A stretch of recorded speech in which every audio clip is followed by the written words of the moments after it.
भूषित करां नवनीरदाभा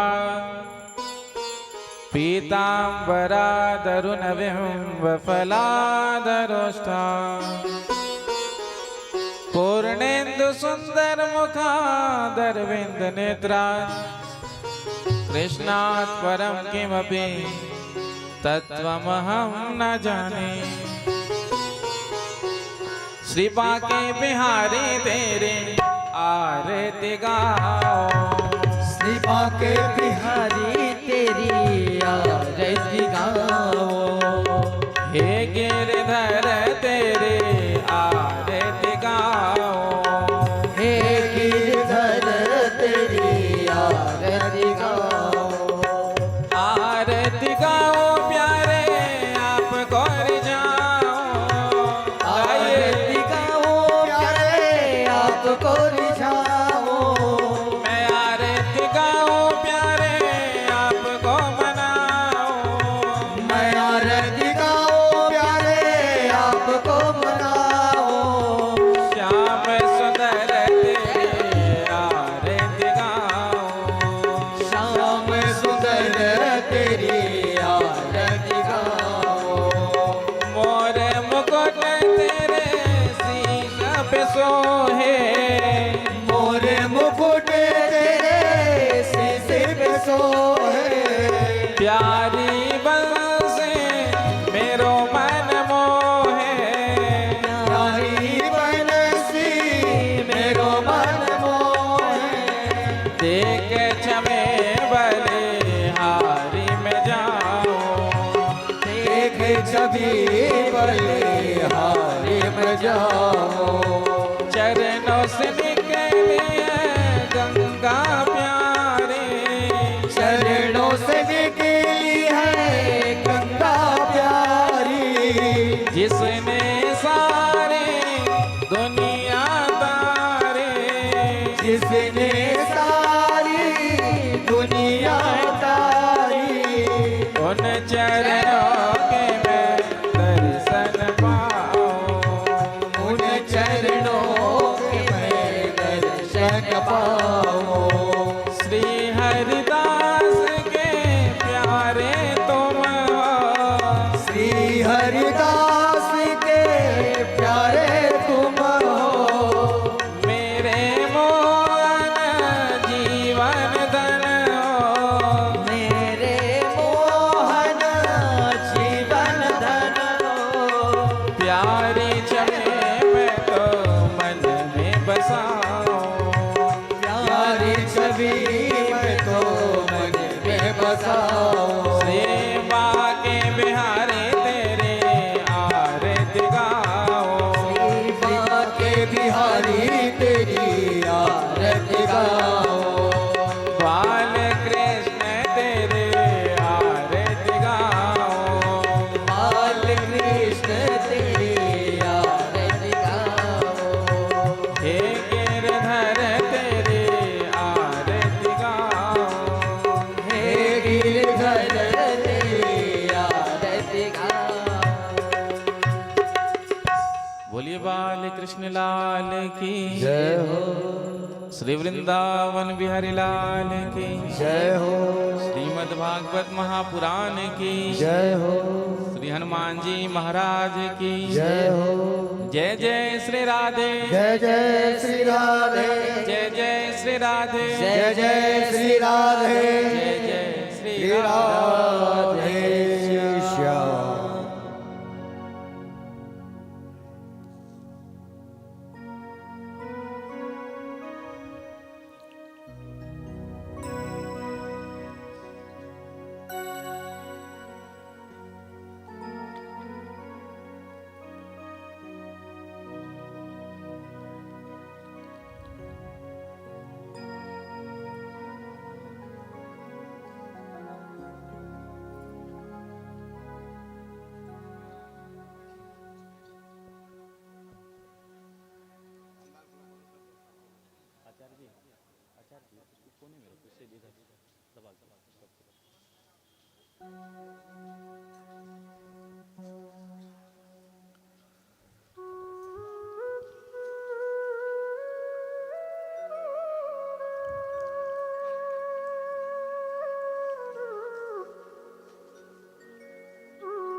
गुरुर्ब्रह्मा गुरुर्विष्णु गुरुर्देवो महेश्वर गुरु साक्षात् परब्रह्म तस्मै श्री गुरवे नमः। बर्हापीडं नटवरवपु कर्णयो कर्णिकारं बिभ्रद्वासः कनककपिशं वैजयन्तीं च मालां रन्ध्रान् वेणोरधरसुधया पूरयन् गोपवृन्दैः वृन्दारण्यं सपदरमणं प्राविशद् गीतकीर्तिः। नारायणं नमस्कृत्य नरं चैव नरोत्तमं देवीं सरस्वतीं व्यासं ततो जयमुदीरये। ध्येयं सदा परिभवग्नमभीष्टदोहं तीर्थास्पदं शिवविरञ्जिनुतं शरण्यं वृद्धार्थिहं प्रणतपालभवाब्धिपोतं वन्दे महापुरुषते चरणारविन्दं। कृष्ण त्वदीयपदपङ्कजपञ्जरान्ते अद्यैव मे विसुतो मानस राजहंसः प्राणप्रयाण समय कफवात पित्तैः कण्ठावरोधन विधौ स्मरणं कुतस्ते। अतुलित बलधामं हेमशैलाभदेहं धनुज्वन् कृशानुं ज्ञानिनाम् अग्रगण्यं सकल गुणनिधानं वानराणामधीशं रघुपति प्रिय भक्तं वातजातं नमामि। प्रणवो पवन कुमार खलबन पावक ज्ञान घन जासु हृदयागार बसहि राम सर चापद। श्री सीतानाथ समारंभा श्री रामानंदार्य मध्यमा अस्मदाचार्य पर्यन्तां वंदे श्री गुरु परंपरां। भक्ति भक्त भगवंत गुरु चतुर नाम बबुए इनके पद वंदन किए तो नासत विघ्न अनेक। श्री राधे मेरी स्वामिनी मैं राधे जुको दास जन्म जन्म मोहि दीजियो श्री वृंदावन को वास। सब द्वारन को छाड़ के निम आयो तेरे द्वार। अहो वृषभानु की लाडले नेक मेरी ओर निहार नेक मेरी ओर निहार नेक मेरी ओर निहार। बोलिए बाल कृष्ण लाल की जय हो। श्री वृंदावन बिहारी लाल की जय हो। श्रीमद् भागवत महापुराण की जय हो। श्री हनुमान जी महाराज की जय हो। जय जय श्री राधे जय जय श्री राधे जय जय श्री राधे जय जय श्री राधे जय जय श्री राधे। श्याम। आइए भागवत कथा के विश्राम दिवस की ओर बढ़ते हुए, क्योंकि आज भागवत कथा का विश्राम दिवस है। भागवत कथा कभी खत्म नहीं होती। हम सब कहते हैं ना आज तो भागवत खत्म हो जाएगी, ना, भागवत विश्राम होती है। आज यहाँ विश्राम होगी, फिर आगे फिर कहीं प्रारंभ होगी। तो विश्राम दिवस की ओर बढ़ते हुए अपने मन और वाणी को पवित्र करते हुए ठाकुर जी के चरणों में हम सब यही प्रार्थना करेंगे। हे प्रभु, आज से हमने अपने जीवन का भार आपके ऊपर सौंप दिया, तो मेरे साथ मिलकर आप सभी बड़े प्रेम से गाइए। अब सौंप दिया इस जीवन का सब भार तुम्हारे हाथों में। अब सौंप दिया इस जीवन का सब भार तुम्हारे हाथों में।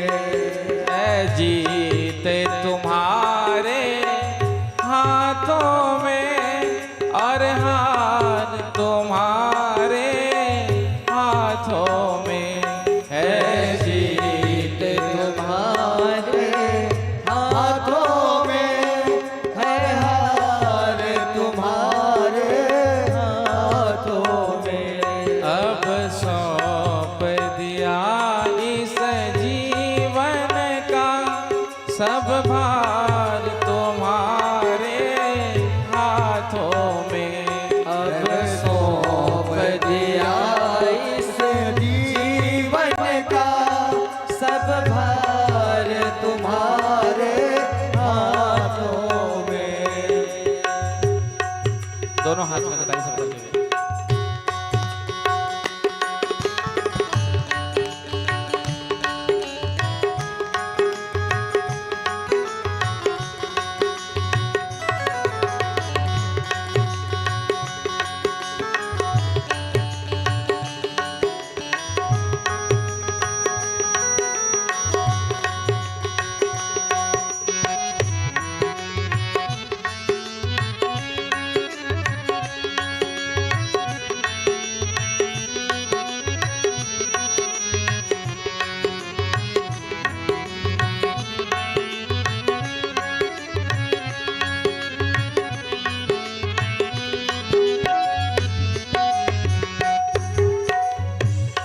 मेरा निश्चय बस एक यही, एक बार तुम्हें पा जाऊं मैं, एक बार तुम्हें पा जाऊं मैं।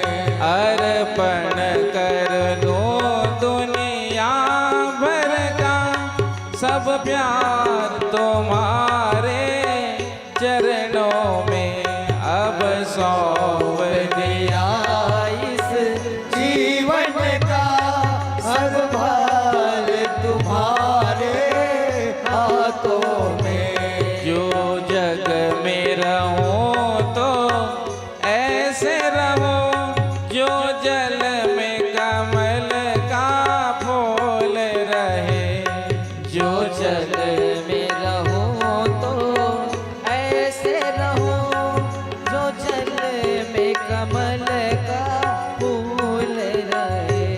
मेरे सब गुण दोष समर्पित हो भगवान तुम्हारे हाथों में। अब सौंप दिया इस जीवन का सब भार तुम्हारे हाथों में। यदि मानव का मुझे जन्म मिले तो तब चरणों का पुजारी बनो, तो तब चरणों का पुजारी बनो। इस पूजक की एक रग का होतार तुम्हारे हाथों में। अब सौंप दिया इस जीवन का सब भार तुम्हारे हाथों में। जब अंत समय में प्राण तजो, जब अंत समय में प्राण तजो, जब अंत समय में प्राण तजो। जब अंत समय में प्राण तजो। निराकार तुम्हारे हाथों में। सौंप दिया इस जीवन का सब भार तुम्हारे हाथों में। अब सौंप दिया इस जीवन का सब भार तुम्हारे हाथों में। अब सौंप दिया इस जीवन का सब भार तुम्हारे हाथों में। मुझ में तुझ में बस भेद यही, मुझ में तुझ में बस भेद नहीं। मैं नर हूँ तुम नारायण हो। मैं नर हूँ तुम नारायण हो। मैं हूँ संसार के हाथों में, मैं हूँ संसार के हाथों में। संसार तुम्हारे हाथों में। संसार तुम्हारे हाथों में। अब सौंप दिया इस जीवन का सब भार तुम्हारे हाथों में।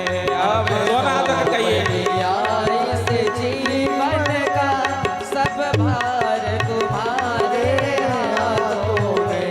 है जीत तुम्हारे हाथों में और हार तुम्हारे हाथों में। है जीत तुम्हारे हाथों में, है हार तुम्हारे हाथों में। है जीत तुम्हारे हाथों में और हार तुम्हारे हाथों में। है जीत तुम्हारे हाथों में, है हार तुम्हारे हाथों में। श्री राम जय जय राम, श्री राम जय जय राम, श्री राम जय जय राम, श्री राम जय जय राम। श्री राम जय जय राम, श्री राम जय जय राम। श्री राम जय जय राम, श्री राम जय जय राम।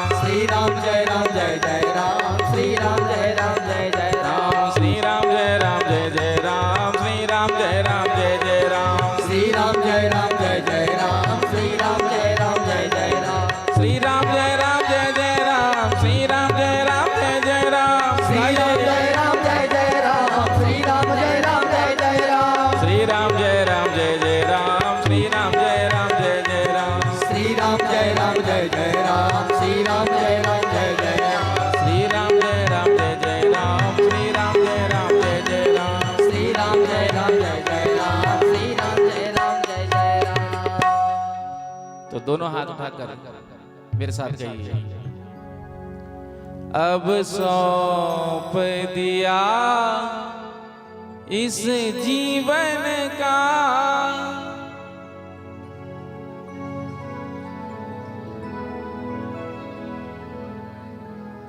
सब भार तुम्हारे हाथों में।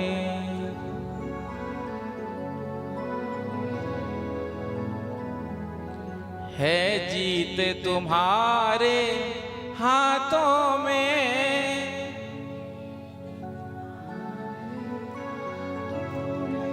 और हार तुम्हारे हाथों में।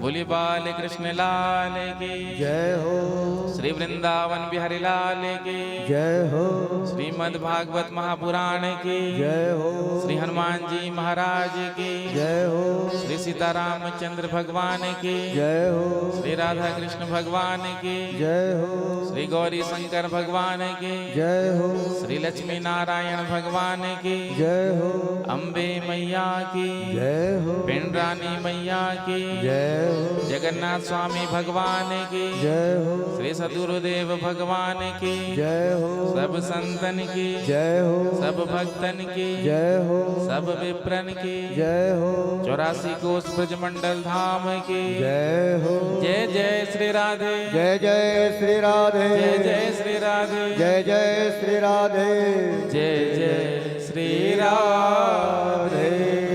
श्याम। परम मंगल श्रीमद् भागवत महापुराण परमहंस संहिता वैष्णव संतों का परम धन उन आनंद कंद अनंत कोटि ब्रह्मांड नायक सर्वेश्वर सर्वाधिपति कुंज निकुंजेश्वर श्री राधा रमण बाधाहरण चिदाधार केवलाधार निर्विकार निर्विकल्प विदेह अकारण करना वर्णालय भक्त वांछा कल्पतरु श्री वृंदावन बिहारी के उन युगल चरणों में ध्यान करते हुए आप सभी को प्रभु के पावन चरित्रों का वर्णन करने जा रहे हैं। कथा में समुपस्थित समस्त भक्त वृंद, स्नेहमयी वात्सलमयी माताएं और उमरकोट से कथा श्रवण करने के लिए आई सभी माताएं, नुआशाही मंडप, गुल्ली पटना, उमरकोट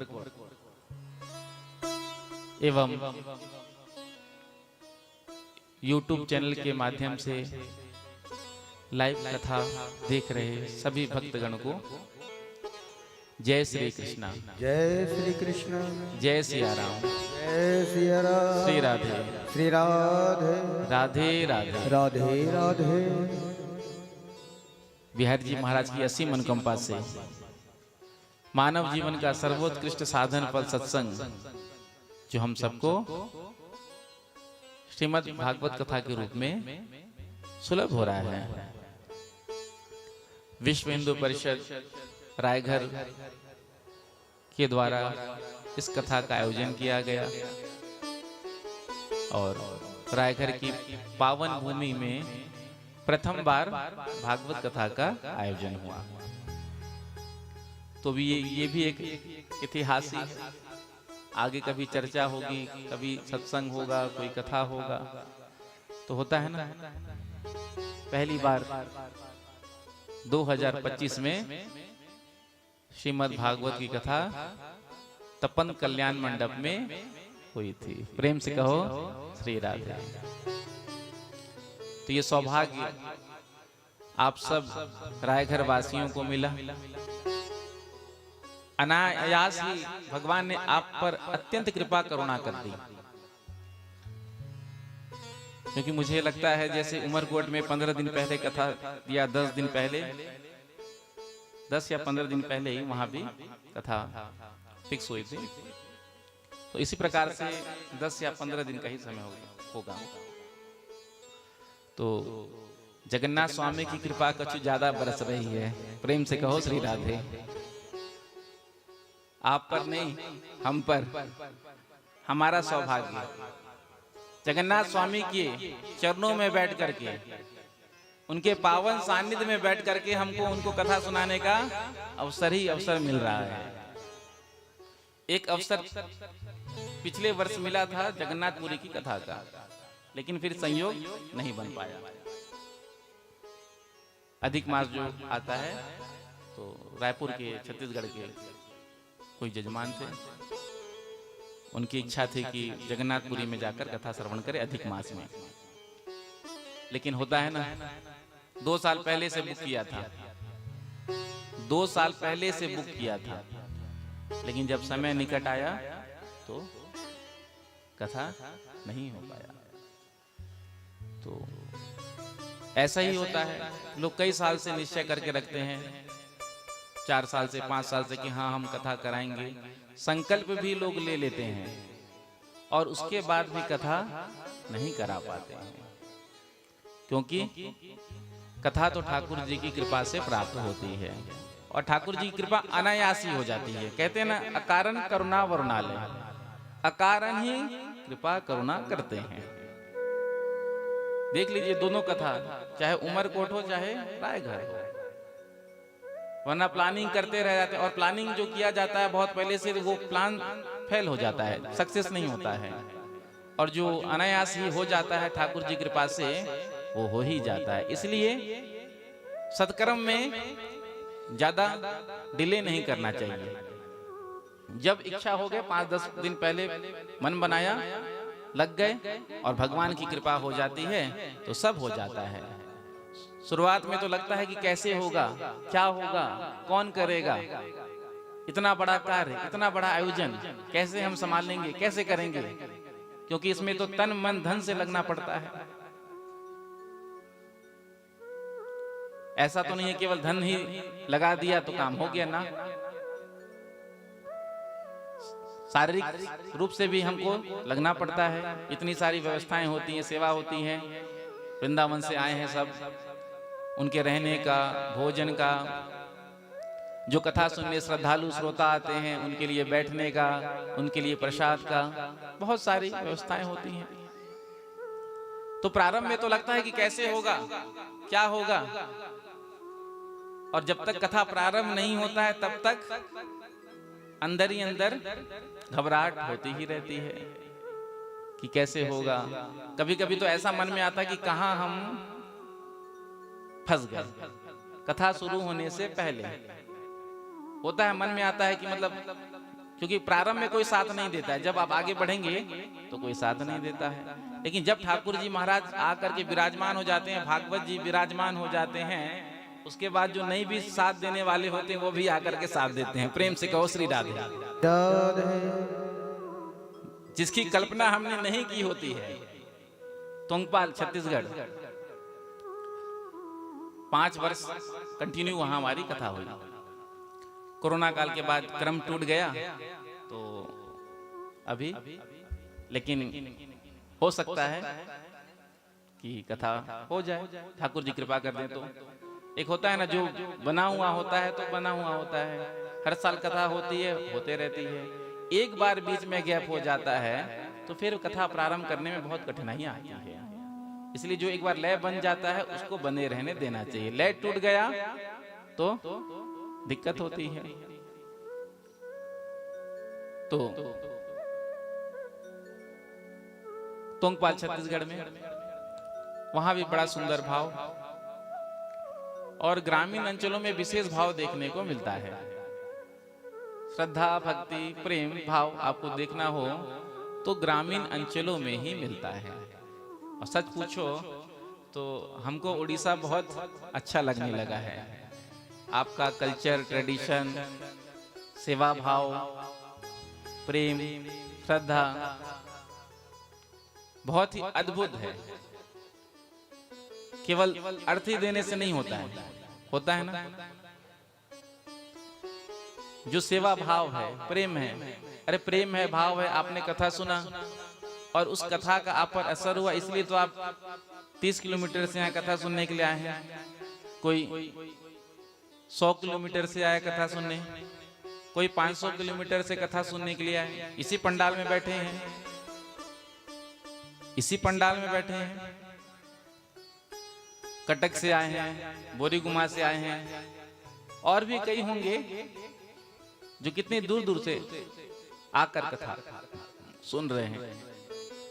तो ठाकुर जी के प्रति भाव, प्रेम, श्रद्धा है, इसीलिए तो। वरना इतनी ठंड में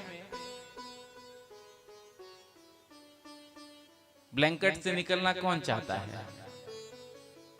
कथा का समय भी यहाँ संध्या 7 बजे से ही होता है हमारी। तो ठंड में कोई घर छोड़ना चाहता है, घर से निकलना चाहता है, बहुत ज्यादा कोई जरूरी काम हो तो निकलना चाहता है। लेकिन इतनी ठंड में आप सब आकर के इतनी श्रद्धा भक्ति से कथा सुन रहे हैं, इतनी संख्या में पूरा पंडाल भरा है। तो इसी को देखकर तो ठाकुर जी ने आप पर कृपा करी। कहीं कहीं तो ऐसा है कि बिना बुलाए ठाकुर जी पहुंच जाते हैं भागवत जी लेकर के। एक तो हम निमंत्रण देते हैं, आमंत्रण देते हैं, हाँ ठाकुर जी हमारे गांव में आइए, आप हमारे शहर में आइए। और जिस पर अत्यंत ठाकुर जी कृपा कर देते हैं तो अनायासी बिना बुलाए ठाकुर जी आ जाते हैं। क्योंकि भक्त का घर भगवान अपना ही मानते हैं। जो प्रभु के प्रेमी भक्त हैं तो उनका घर भगवान अपना ही मानते हैं। और अपने घर में आमंत्रण निमंत्रण की प्रतीक्षा नहीं की जाती है। जब मन हुआ तब चले गए, जब मन हुआ तब उठकर आ गए।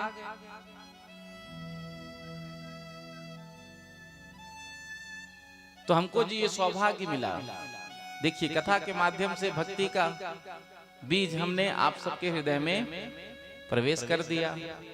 अब इस बीज को आप कैसे विकसित करेंगे ये आप पर निर्भर करता है।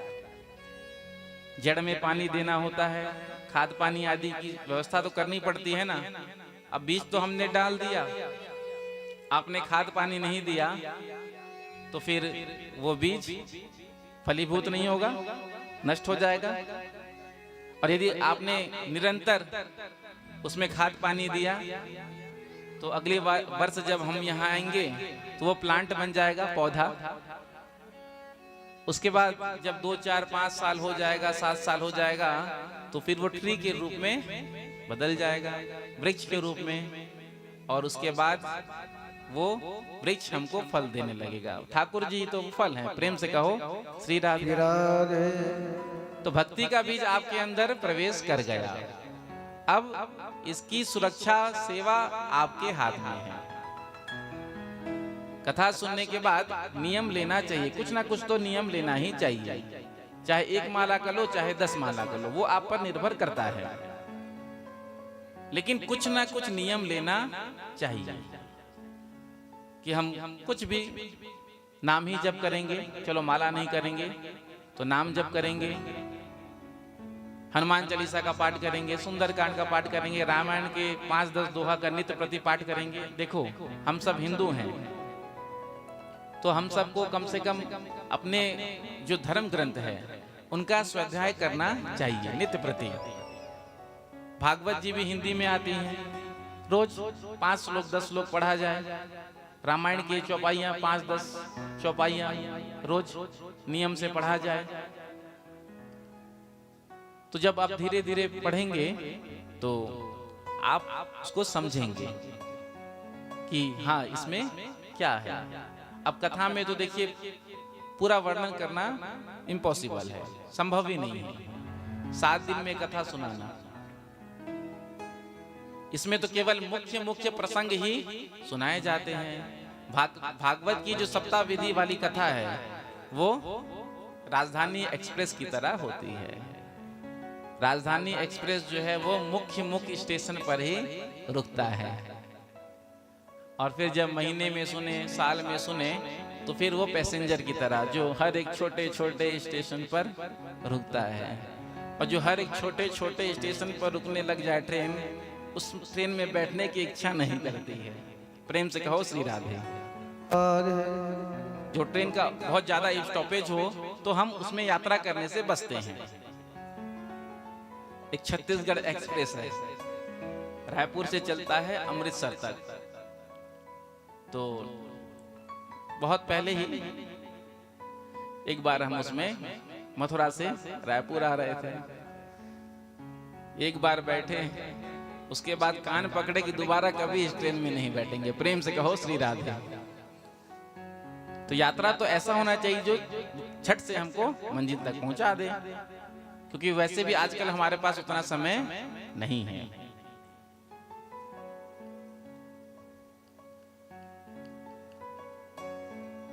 तो कहने का अभिप्राय,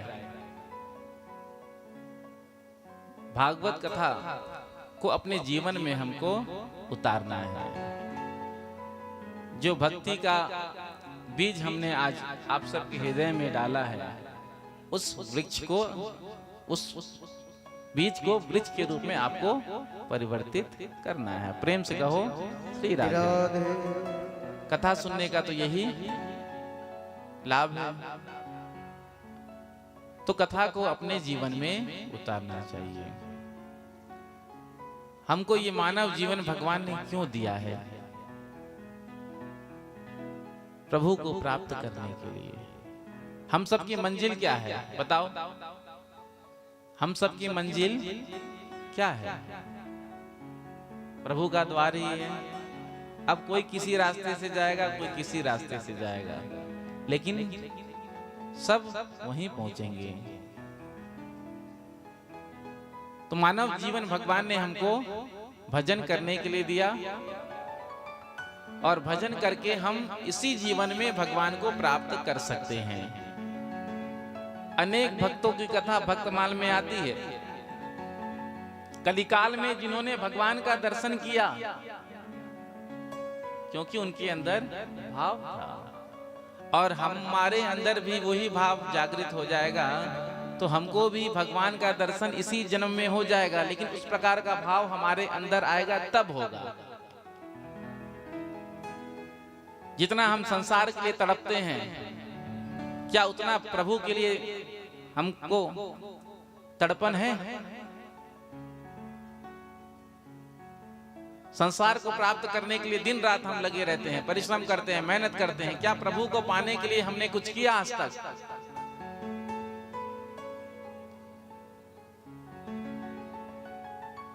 संसार में जितने सस्ते भगवान हैं उतना सस्ता तो और कुछ भी नहीं है।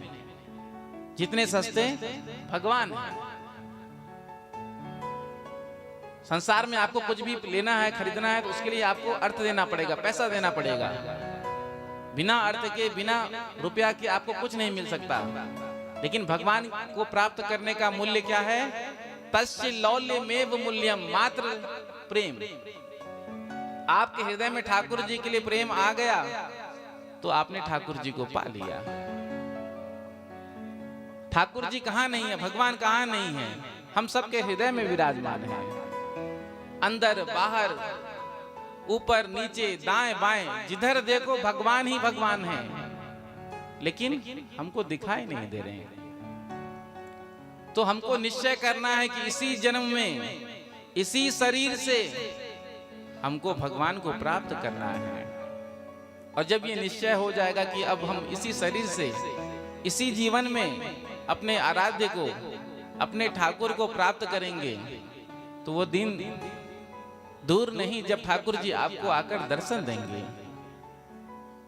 यदि आपके हृदय में सच्ची श्रद्धा भाव जागृत हो गई, प्रभु के लिए तड़पन आ गया, तो आप भगवान का दर्शन कर लेंगे, आपको भगवान का दर्शन हो जाएगा। संसार में केवल भगवान ही हमारे हैं। संसार में हमने सब कुछ प्राप्त कर भी लिया तो क्या मिला? कुछ नहीं, क्योंकि संसार में हमने जो पाया है वो टूट जाएगा या फूट जाएगा, और जो टूटेगा नहीं, फूटेगा नहीं, अंत समय में छूट जाएगा, कुछ नहीं जाएगा। ये जो हम माया जोड़ रहे हैं, माया एकत्रित कर रहे हैं, ये कुछ भी साथ में हमारे नहीं जाएगा। आज तक कोई कुछ ले गया है तो बताओ? एक सुई भी लेकर कोई गया है? कफन में जेब नहीं होती, चाहे लाख कमा लो हीरे और मोती, कफन में जेब नहीं होती। जब जीव का जन्म होता है तो जब उसको पहला वस्त्र पहनाया जाता है तो उसमें कोई जेब नहीं होता, और जब जीव की मृत्यु होती है तो अंत में जो वस्त्र पहनाया जाता है, ओढ़ाया जाता है, उसमें भी जेब नहीं होती है। जब से जेब आ जाता है जीव के शरीर के ऊपर वस्त्र के बहाने, तब से ही जीव भटकने लगता है। जब तक पैसे का ज्ञान बोध नहीं होता तब तक जीवन बहुत अच्छा चलता है। सबसे अच्छा लाइफ कौन सा होता है बताओ? स्कूल लाइफ, गोल्डन पीरियड होता है जीवन का। सबसे पहले किसी से कुछ लेना ना देना, मगन रहना, किसी प्रकार का कोई चिंता नहीं, बड़ी मस्ती में, आनंद में। जैसे ही थोड़े बड़े हो जाते हैं, जैसे ही अर्थ के बारे में, पैसे के बारे में पता चल जाता है कि देखो भैया पैसा तो बहुत जरूरी है, पैसे की बिना कुछ नहीं होगा, उसी दिन से जीवन में दुख आने लगता है, जीव परेशान होने लगता है।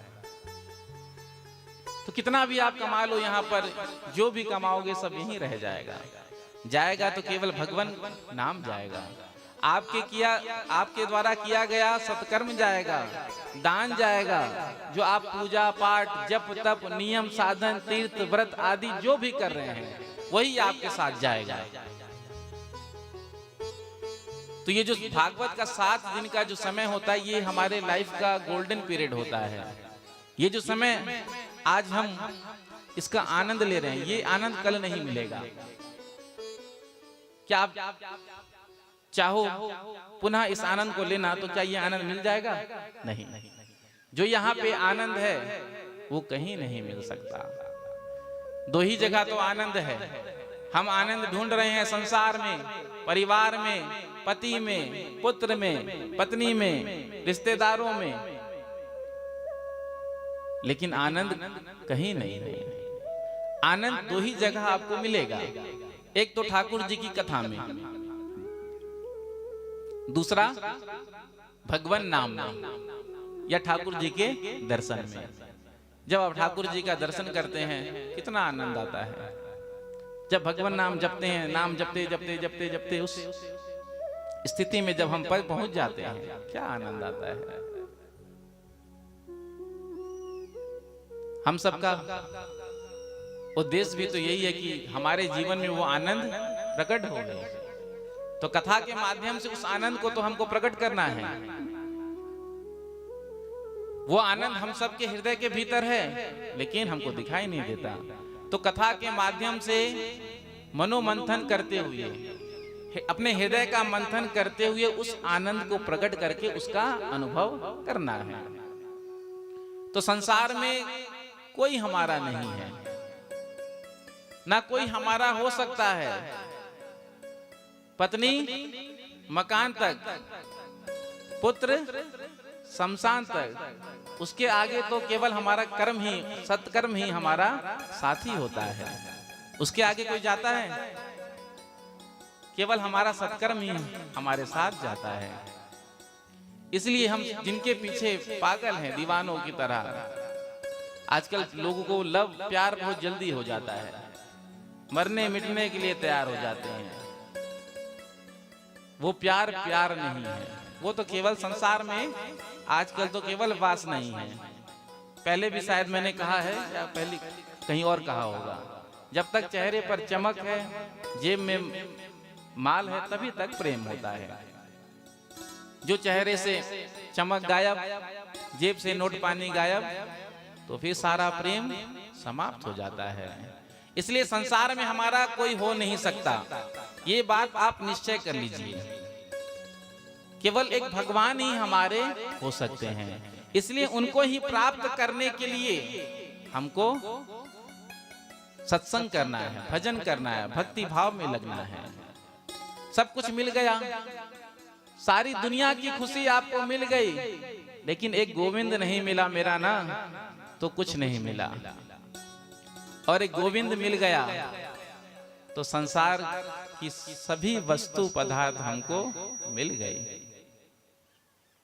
जैसे एक राजा ने अपने राज्य में घोषणा कराई कि जो व्यक्ति जो अपने इच्छा अनुसार मांगेगा, एक वस्तु मैं दूंगा। और कहीं बांटने वाला काम चालू हो जाता है तो फ्री में यदि कहीं कुछ मिलने लग जाए तो हम सब तो भागते ही हैं, चलो हमको भी कुछ मिल ही जाएगा। तो सभी जाते हैं, जिसको जो इच्छा वो मांग कर लाते हैं। उसी राज्य में संत का आना हुआ। संत ने जब इस बात को सुना कि राजा ने घोषणा करी है कि एक वस्तु जो चाहे वो लेकर जा सकता है मेरे राज्य से, कोई भी, तो संत जी आए और आकर के राजन को कहा, हे राजन, हमने ये जो सुना है ये बात सत्य है क्या, कि तुमने घोषणा करी है मनवांछित वस्तु पदार्थ जो भी कोई मांगेगा उसको मैं दूंगा। राजा ने कहा, जी महाराज, मांगिए, आपको क्या चाहिए। तो संत जी आगे बढ़कर गए हैं और सीढ़ियों से चढ़ करके राजा के सिंहासन के पास आकर खड़े हो गए। और उसके बाद राजा का हाथ पकड़ लिया और कहा, राजन, मैं तुमको ही चाहता हूं। अब संत जी ने राजा को ले लिया तो राजा का जितना भी ऐश्वर्य है, संपत्ति है, धन है, किसका हुआ? संत का ही हुआ ना। तो उसी प्रकार से हमारे भगवान हो जाएंगे। जब भगवान ही हमारे हो गए तो फिर किस बात की चिंता? सारा संसार किसका है बताओ? भगवान का ही है ना। तो भगवान ही जब हमारे हो गए तो हमको किसी बात की चिंता होगी? होगी नहीं। तो इसीलिए एक प्रभु मिल जाए। हम सबका जीवन का जो उद्देश्य है वो गोविंद की प्राप्ति, वो मिल जाए एक बार तो हमको सब कुछ मिल गया। और यदि वो नहीं मिले तो हमको कुछ नहीं मिला। प्रेम से कहो श्री राधे। तो हम सबके जीवन का उद्देश्य क्या है? गोविंद की प्राप्ति। एक ठाकुर जी जब मिल जाएंगे हमको ना, फिर हमारे जीवन में किसी भी बात की कोई कमी नहीं रहेगी। चाहे संसार नहीं भी मिले तो भी हमको आनंद ही होगा। और संसार की तमाम खुशियां मिल जाए, धन दौलत ऐश्वर्य मिल जाए, लेकिन ठाकुर जी नहीं मिले, मेरा गोविंद नहीं मिला तो कुछ नहीं मिला। इसलिए तो कहा है ना, एक तू ना मिला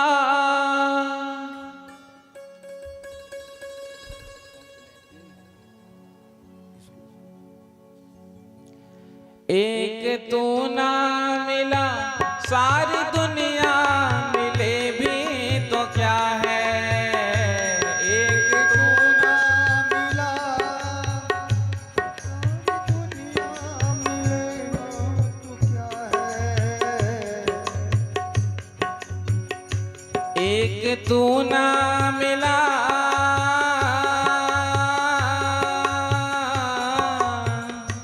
एक तू ना मिला, सारी दुनिया मिले भी तो क्या है, एक तू ना मिला, एक तू ना मिला, सारी दुनिया मिले भी तो क्या है, मेरा दिल ना खिला, मेरा दिल ना खिला, सारी बगिया खिले भी तो क्या है, एक तू ना मिला। दोनों हाथ में ताली से करते हुए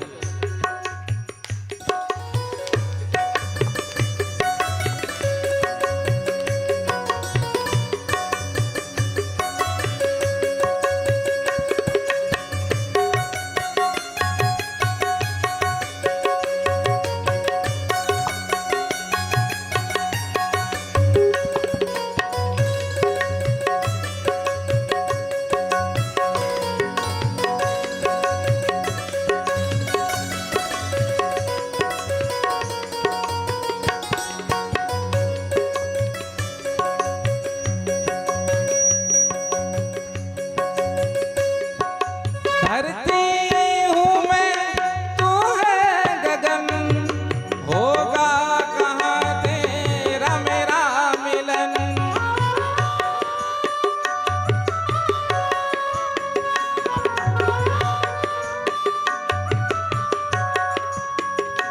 लाख पहरे यहाँ,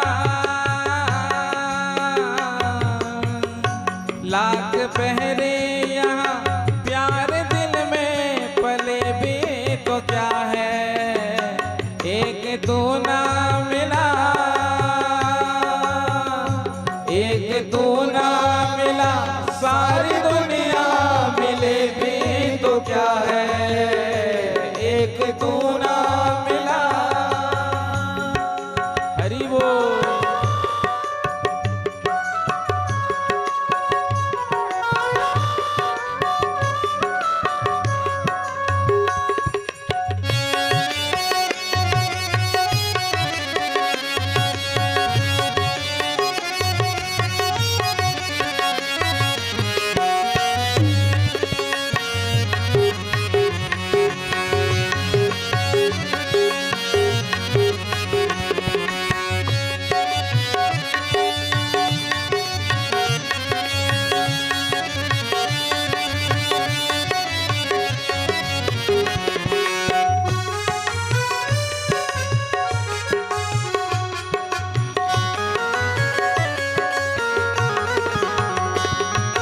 तकदीर की मैं कोई भूल हूँ, डाली से बिछड़ा हुआ फूल हूँ, तकदीर की कोई भूल हूँ, डाली से बिछड़ा हुआ फूल हूँ, साथ तेरा नहीं,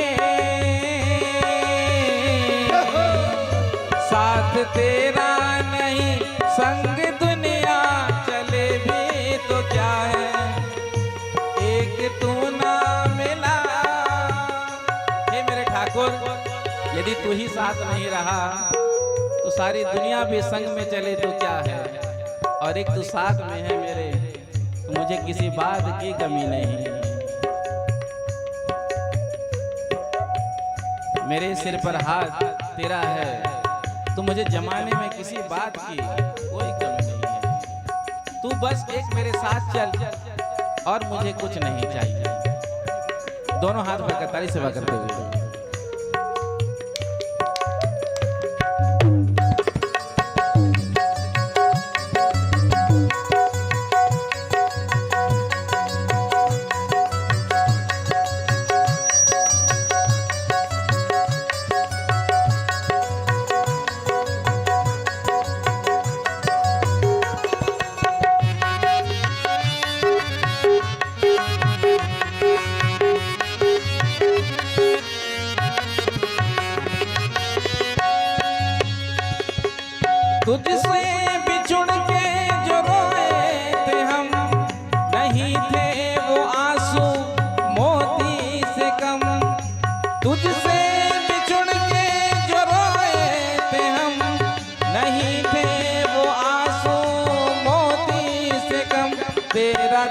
दामन नहीं,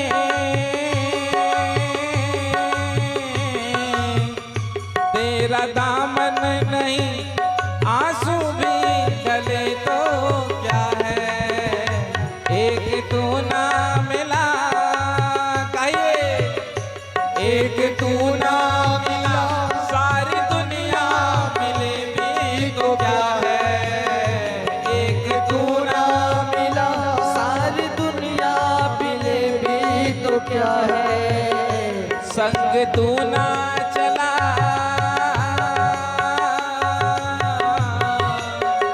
संग तू ना चला, सारी दुनिया चले भी तो क्या है, एक तू ना मिला।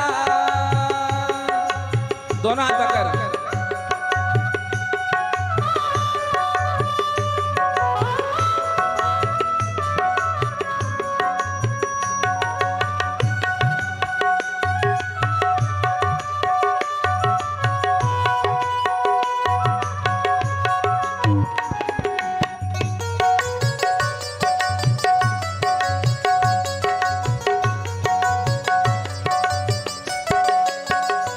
एक तू ना मिला, कहो एक,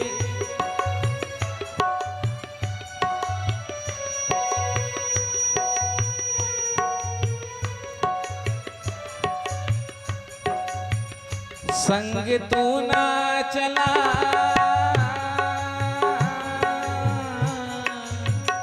संग तू ना,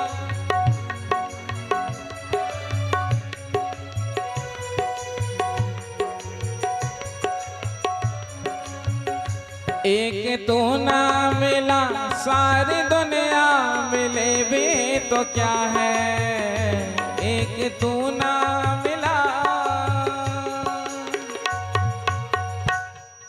तो यदि गोविंद नहीं मिला, मेरा ठाकुर नहीं मिला, तो सारे संसार के पदार्थ क्यों ना मिल जाए, ऐश्वर्य क्यों ना मिल जाए, सारा संसार ही क्यों नहीं मिल जाए, हमने कुछ नहीं पाया, और एक मेरा गोविंद मिल गया तो हमको सब कुछ मिल गया। क्योंकि संसार आपका साथ केवल सुख में ही देगा। जब तक हमारे जीवन में सुख होता है तब सब हमारे साथ खड़े होते हैं, चाहे रिश्तेदार हो, परिवार हो, मित्र हो, समाज हो। लेकिन जब दुख का समय आता है तो कोई साथ नहीं देता है। जब जीवन में संकट का समय आता है, दुख का समय आता है, उस समय मेरा गोविंद ही साथ देता है। इसीलिए पहचानो मेरा कौन है, मेरा कौन हो सकता है। कहने से नहीं होता, वाणी से तो हम कईयों को कहते हैं कि हम आपके हैं, लेकिन क्या हमारा कोई हो सकता है? आप हमारे हैं। पूछो, अपने आप से पूछो, क्या कोई हमारा हो सकता है? नहीं, नहीं। एक प्रभु ही हमारे हो सकते हैं, और हम प्रभु के। प्रभु रहम मम प्रभु, मैं प्रभु का हूं और प्रभु मेरे हैं। तो जब ठाकुर के लिए भक्त रोता है, उनके विरह में आंसू बहाता है, हे ठाकुर मुझे कब दर्शन होगा? क्या आप मुझे दर्शन इस जीवन में नहीं देंगे? क्या मैंने इतना बड़ा अपराध किया, पाप किया, जो आपका दर्शन नाम मिले? प्रभु कृपा करिए। अरे आप तो अधमों पर भी कृपा करने वाले हैं, मुझ पर भी कृपा करिए। तो जब प्रभु के विरह में भक्त रोता है, आंसू बहाता है, तो भक्त के आंसू को भगवान देख नहीं सकते। भगवान की कमजोरी क्या है? भक्त के आंसू। भगवान अपने भक्त के नेत्रों में आंसू नहीं देख सकते। तो जब ठाकुर जी के विरह में जब हमारे अंदर तड़पन होगा, प्रभु को प्राप्त करने के लिए उत्कंठा होगा कि प्रभु कब आपका मुझे दर्शन मिलेगा, आपके बिना कुछ अच्छा नहीं लगता, प्रभु दर्शन दीजिए। तो जब ये भाव हमारे अंदर होगा तो हमको भी ठाकुर जी दर्शन जरूर देंगे। भावो ही विद्यते देवा, भाव में ही देवता निवास करते हैं। तो उस प्रकार का भाव हो। तो कथा के माध्यम से हमको यही जानना है कि हमारा जीवन जो है प्रभु की प्राप्ति के लिए हुआ है, भगवान को पाने के लिए हुआ है। ठीक है, संसार में रहते हुए, संसार में जो भी कर्म आप कर रहे हैं अच्छी बात है, लेकिन अपने लक्ष्य को मत भूलो। हमारा लक्ष्य है गोविंद के चरणों की प्राप्ति, और अपने लक्ष्य को पूरा करने के लिए हमको आगे बढ़ते रहना चाहिए, संसार के काम को करते हुए। ऐसा नहीं कि सब काम छोड़ करके, सारे काम को करते हुए लक्ष्य की ओर निगाह होना चाहिए कि हमको प्राप्त ठाकुर को ही करना है। प्रेम से कहो श्री राधे। तो आइए कथा क्रम में प्रवेश करते हैं। कल के कथा प्रसंग में आपने सुना द्वारिकाधीश श्री कृष्ण और रुक्मिणी जी के विवाह का वर्णन। जब ठाकुर जी रुक्मिणी जी का हरण करके भागे हैं, पीछे से शिशुपाल के जितने भी मित्र राजा थे उन्होंने पीछा किया, पकड़ने का प्रयास किया, लेकिन बलराम जी ने आकर के सबको समाप्त कर दिया। इधर रुक्मिणी को जब पता चला कि हमारी बहन का हरण उस कृष्ण ने कर लिया, तो संकल्प किया यदि मैं अपनी बहन को वापस ना ला पाया तो मैं कुंडनपुर में प्रवेश नहीं करूंगा। और आज रुक्मिणी श्री कृष्ण के रथ के पीछे अपने रथ को दौड़ाया, बाणों का वर्षा किया, भगवान ने भी उत्तर दिया। और आज रुक्मिणी को पकड़ लिया, रस्सी से बांध दिया, आधी दाढ़ी आधी मूछ आधे बाल काट करके छोड़ दिया। रुक्मिणी जी को लेकर के भगवान श्री कृष्ण द्वारिका में आए हैं और द्वारिका में आनंद उत्सव मनाया गया। श्री सुखदेव जी महाराज कहते हैं, द्वारकायाम भृदराजन महामोदः पुरौकसाम रुक्मिण्यारमयोपेतम दृष्ट्वा कृष्णं श्रेयः पतिम। रुक्मिणी जी ने प्रथम गर्भ धारण किया, प्रथम पुत्र का जन्म हुआ, नाम रखा प्रद्युम्न। 6 दिन के थे, सूतिका ग्रह से सम्रासुर ने हरण कर लिया, क्योंकि सम्रासुर को पता था कृष्ण के पुत्र से मेरा मृत्यु होना है, तो कोई अपने काल को छोड़ता नहीं है, सोचता है कि मैं अपने काल को समाप्त कर लूं और मैं बच जाऊं।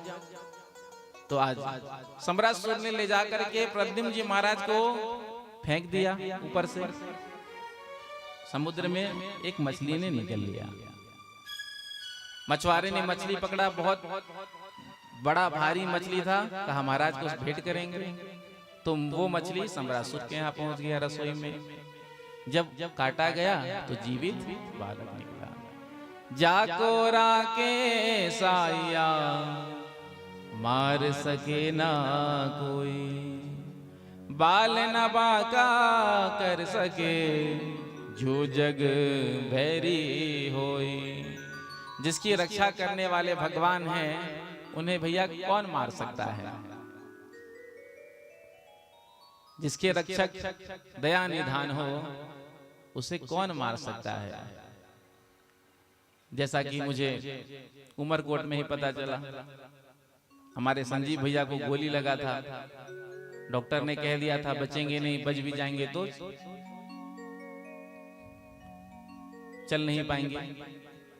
लेकिन देखो भगवान की कृपा, यदि भगवान बचाने वाले होते हैं तो 4-4, 6-6, 8-8, 10-10 को गोली खाने के बाद भी भगवान बचा लेते हैं।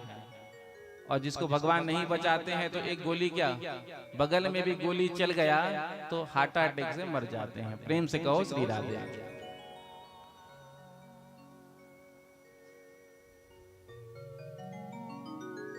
मायावती प्रद्युम्न जी की, प्रद्युम्न जी महाराज कामदेव के अवतार, तो उनकी पत्नी रति मायावती बनकर रसोई में काम करती थी।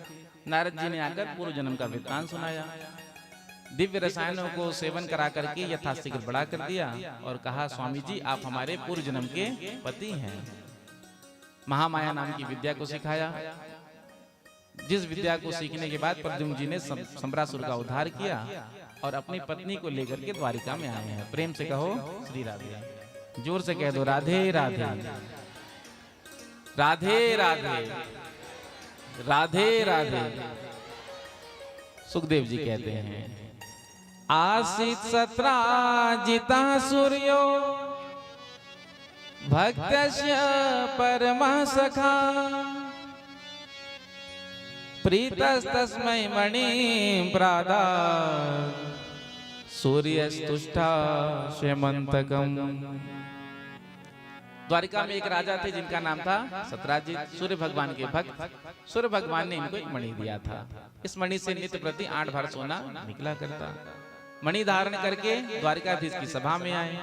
सभासद जो बैठे थे उनमें से किसी ने कह दिया, इस मणि को द्वारिकाधीश को दे दो, बड़ा सुंदर उनके गले में लगेगा।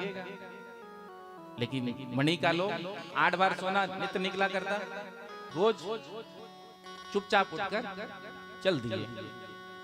दूसरे दिन भाई प्रसेन ने कहा, भैया रोज इस मणि को आप पहन, तो एक दिन हमको भी दो, हम भी पहन कर देखें कैसा लगता है। प्रसेन जब उस मणि को धारण करके गए तो सिंह ने जंगल में मार दिया और कौतूहलवश उसको मुख में दबा लिया। जब सिंह लेकर भागा तो एक ऋक्ष ने सिंह को मार दिया और मणि को ले जाकर बच्चों को खेलने के लिए दे दिया। जब पता चला सत्राजित को हमारे भाई की मृत्यु हो गई, मणि भी गायब है, तो शक की सुई कहाँ गई? द्वारिकाधीश श्री कृष्ण पर। अपनी पत्नी से कहा, देख रही, मुझे तो लगता है कृष्ण ने ही हमारे भाई को मरवाया है और वो मणि को ले लिया। लेकिन इस बात का हमारे पास अभी कोई प्रूफ नहीं है, सबूत नहीं है, प्रमाण नहीं है, इसलिए इस बात को तो किसी से मत कहना जब तक कोई प्रमाण ना मिल जाए। अब माताओं का स्वभाव होता है, यदि उनको कोई बात बता दिया जाए और उसके बाद ये कह दिया जाए कि इस बात को तो किसी से मत कहना। कोई बात आपने इंपॉर्टेंट बता दी तो गलती नहीं की, लेकिन वो बात बताने के बाद आपने यदि टैग लगा दिया कि इस बात को तो किसी से मत कहना, तो गली गली मोहल्ला मोहल्ला पूरे गांव में प्रचार हो जाता है। क्योंकि माताओं के पेट में कोई बात पसती नहीं है। प्रेम से कहो श्री राधे। 2-4 दिन तो बेचारी किसी से कुछ नहीं कहा, लेकिन जब ज्यादा ही बीमार पड़ने लगी, क्योंकि भोजन ही हजम नहीं हो रहा था, तो अपनी सखी के यहाँ गई। सखी ने देखा उदास, तो पूछा, अरे बहन क्या बात है, बड़ी उदास है? बोला, कुछ नहीं, ऐसे ही जीवन में तो उतार चढ़ाव चलता ही रहता है। तो सखी ने कहा, सहेली ने कहा, नहीं कोई बात तो जरूर, देख मैं तेरे से कोई बात छुपाती हूँ क्या? तो तू मुझसे क्यों छुपा रही है? मैं तो तेरी अंतरंग सखी हूँ, बेस्ट फ्रेंड। तू मुझसे क्यों छुपा रही है? मुझे बता दे, कोई तो बात है, तेरा चेहरा बता रहा है। माताओं को ये भी पता चल जाता है कि इसके अंदर कुछ बात छुपा है, चेहरा देख कर ही बता देंगे कि हाँ कोई तो बात है तेरे अंदर, बता दे। मैं भी तो तुझे सब बात बता देती हूँ, सीक्रेट से सीक्रेट। तो सत्राजित की पत्नी ने कहा, देख ये बात मैंने अभी तक किसी से नहीं कहा है, मैं केवल तुझसे ही कह रही हूँ, लेकिन तू इस बात को किसी से मत कहना। तो सारा वृत्तांत सुना दिया। द्वारिका के राजा बने बैठे हैं, लेकिन बचपन की आदत जाती नहीं। बचपन में माखन चुराता, बड़ा होकर मणियां चुरा रहा है। हमारे देवर जी को मरवा दिया, मणि ले लिया। अब इस बात का हमारे पास कोई प्रमाण नहीं है, इसलिए किसी से कह नहीं सकते, बस यही बात थी। लेकिन मैंने तुझे बताया, लेकिन तू इस बात को किसी से मत कहना। तो सहेली ने कहा, जैसे तूने किसी से नहीं कहा ना, वैसे मैं भी किसी से कहने वाली नहीं। अब उसने अपनी सहेली से कहा, उसने अपनी से करने जपन जना, पूरे द्वारिका में बात फैल गई। भगवान श्री कृष्ण के कान में बात पहुंच गई। भगवान ने कहा, ओ देखो, हमको मणि चोरी का कलंक लग गया। तो संसार में जिसका जन्म होता है, तो चाहे राम जी हो, राम जी को भी कलंक लग गया था, और आज हमारे श्याम जी को भी कलंक लगा मणि चोरी का। तो कहा कलंक तो लग ही गया है, लेकिन कलंक का मार्जन करो। कुछ यादवों को अपने साथ में लिया, क्योंकि सबूत के तौर पर। अकेले जाएंगे ढूंढ कर लेके आएंगे तो लोग कहेंगे कि खुद रखा होगा, निकाल कर दे दिया। तो सबूत के तौर पर कुछ यादवों को साथ में लिया। चलो भाई, तुम मीडिया वाले तो उस टाइम थे नहीं तो कैमरामैन लेकर के जाते, आज खोज करना पड़ता है तो किसी तो ले करके गए। प्रसेन मरा पड़ा था, मणि नहीं। सिंह ने मारा, पद चिन्ह भूमि पर अंकित थे सिंह के। अब उसको फॉलो करके जब आगे बढ़े तो सिंह भी मरा था। ऋक्षराज जाम्बन के चरण चिन्हों को देखते देखते गुफा में प्रविष्ट हो गए। जब गुफा में प्रभु प्रविष्ट हुए तो बच्चे मणि से खेल रहे थे। जैसे ही प्रभु ने गुफा में प्रवेश किया तो बच्चों की मां ने जोर से आवाज लगाई। उसको सुन करके आज जामवंत जी महाराज गुफा में प्रविष्ट हुए और भगवान पर 2 मुक्का जड़ दिया। तो भगवान ने भी 4 मुक्का बदले में मार दिया। 28 दिनों तक युद्ध चलता रहा, जिस युद्ध में जामवंत जी को बहुत मारा भगवान ने। जामवंत जी ये राम अवतार वाले जामवंत जी हैं। जब रावण का युद्ध हो रहा था तो जामवंत जी ने कहा, देखो हमको यदि मौका मिलता, अवसर मिलता तो रावण को तो हम ऐसे ही समाप्त कर देते। प्रेम से कहो श्री राधे। लेकिन स्वामी युद्ध कर रहे हैं तो हम कैसे कर सकते हैं। तो राम जी ने जामवंत जी की इच्छा को पूर्ण किया। 28वें दिन जब भृगुलता का चिन्ह छाती पर देखा, प्रभु आप हैं, मैंने आपके ऊपर प्रहार किया, मुझसे बहुत बड़ा अपराध हो गया, क्षमा करिए। भगवान ने कहा तुम्हारी इच्छा थी ना, उसको मैंने पूर्ण किया। भगवान ने आने का प्रयोजन बताया तो कहा मणि तो मैंने अपनी बिटिया को दे दिया है, तो आप मेरी बिटिया से विवाह कर लीजिए। तो आज मणि का सबूत जाम्बती जी को लेकर द्वारिका में आए हैं और सत्राजित को बुला करके कहा भैया ये रहा तुम्हारा मणि और ये सबूत। जो द्वारिका वासियों को पता चला तो द्वारिका वासी आज सत्राजित को गाली देने लगे। देखो देखो कितना बड़ा मूर्ख है ये, इसने हमारे महाराज पर झूठा कलंक लगा दिया, जिधर से निकले उधरी गालियां। कहा अब तो जीवन भर मुझे गालियां ही खानी पड़ेगी, क्योंकि कर्म ही ऐसा मैंने किया है। फिर इसने सोचा क्यों ना मैं अपनी कन्या का विवाह कृष्ण के साथ कर दूं। जब मैं कृष्ण का ससुर हो जाऊंगा तो फिर द्वारिका वासियों की हिम्मत नहीं हो कि कोई मुझे गालियां दे दे। जाकर के प्रभु से निवेदन किया, प्रभु मेरी कन्या से विवाह करिए। मैंने संकल्प लिया है कि जिससे मैं अपनी कन्या का विवाह करूंगा तो उसको ही ये मणि दूंगा। भगवान ने कहा देखो विवाह तो हम करेंगे लेकिन इस मणि को हम नहीं लेंगे। सत्राजित ने कहा मैंने तो संकल्प लिया, क्यों नहीं लेंगे आप। तो भगवान ने कहा यदि हमने इस मणि को ले लिया तो कल से फिर ये द्वारिका वासी कहना शुरू कर देंगे कि मणि के चलते ही शादी कर लिया।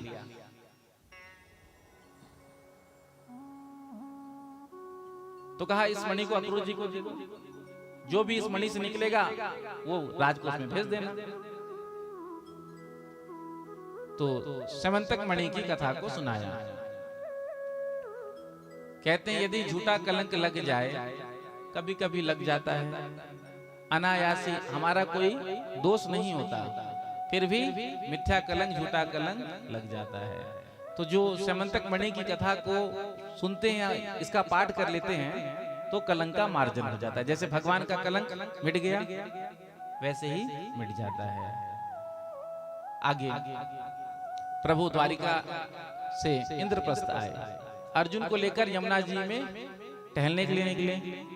तो यमुना जी के किनारे एक देवी तप कर रही थी, अर्जुन को भेजा। अर्जुन ने पूछा देवी आप कौन है। कहा मैं सूर्य पुत्री कालिंदी श्री कृष्ण को पति रूप से पाना चाहती हूँ। जाकर अर्जुन ने भगवान से कहा तो कालिंदी जी को लेकर के आए हैं प्रभु द्वारिका और उनसे विवाह किया। प्रेम से कहो श्री राधे। श्री राधे। ठाकुर जी के कितने विवाह हुए थे? हाँ गिनते रहना, पूछेंगे आपसे। पहला विवाह किससे हुआ? दूसरा? तीसरा? हाँ सत्यभामा। प्रेम से कहो श्री राधे। इतने जल्दी भूल गए? चौथा कालिंदी जी से, पांचवा विवाह हुआ है मित्रविंदा से, छठवां विवाह हुआ है नागनी जी से, सातवां विवाह हुआ है भद्रा जी से और आठवां लक्ष्मणा जी से। 16,100 राजकुमारी भौमासुर के कारागार में बंद है। इधर भौमासुर ने देवताओं को भी परेशान किया, नारद जी ने आकर के दुख निवेदन किया। तो आज सत्यभामा जी को लेकर के भगवान पहुंचे हैं इसके नगर में और इसका उद्धार किया और 16,100 राजकन्याओं को मुक्त कराया। प्रेम से कहो श्री राधे। सभी राजकन्याओं ने चरणों में गिर करके कहा, प्रभु आप हमको स्वीकार करिए। तो भगवान ने करुणावश उसी समय 16,100 रूप बनाया और एक ही मुहूर्त में सभी कन्याओं से विवाह किया। तो भगवान के कितने विवाह हो गए?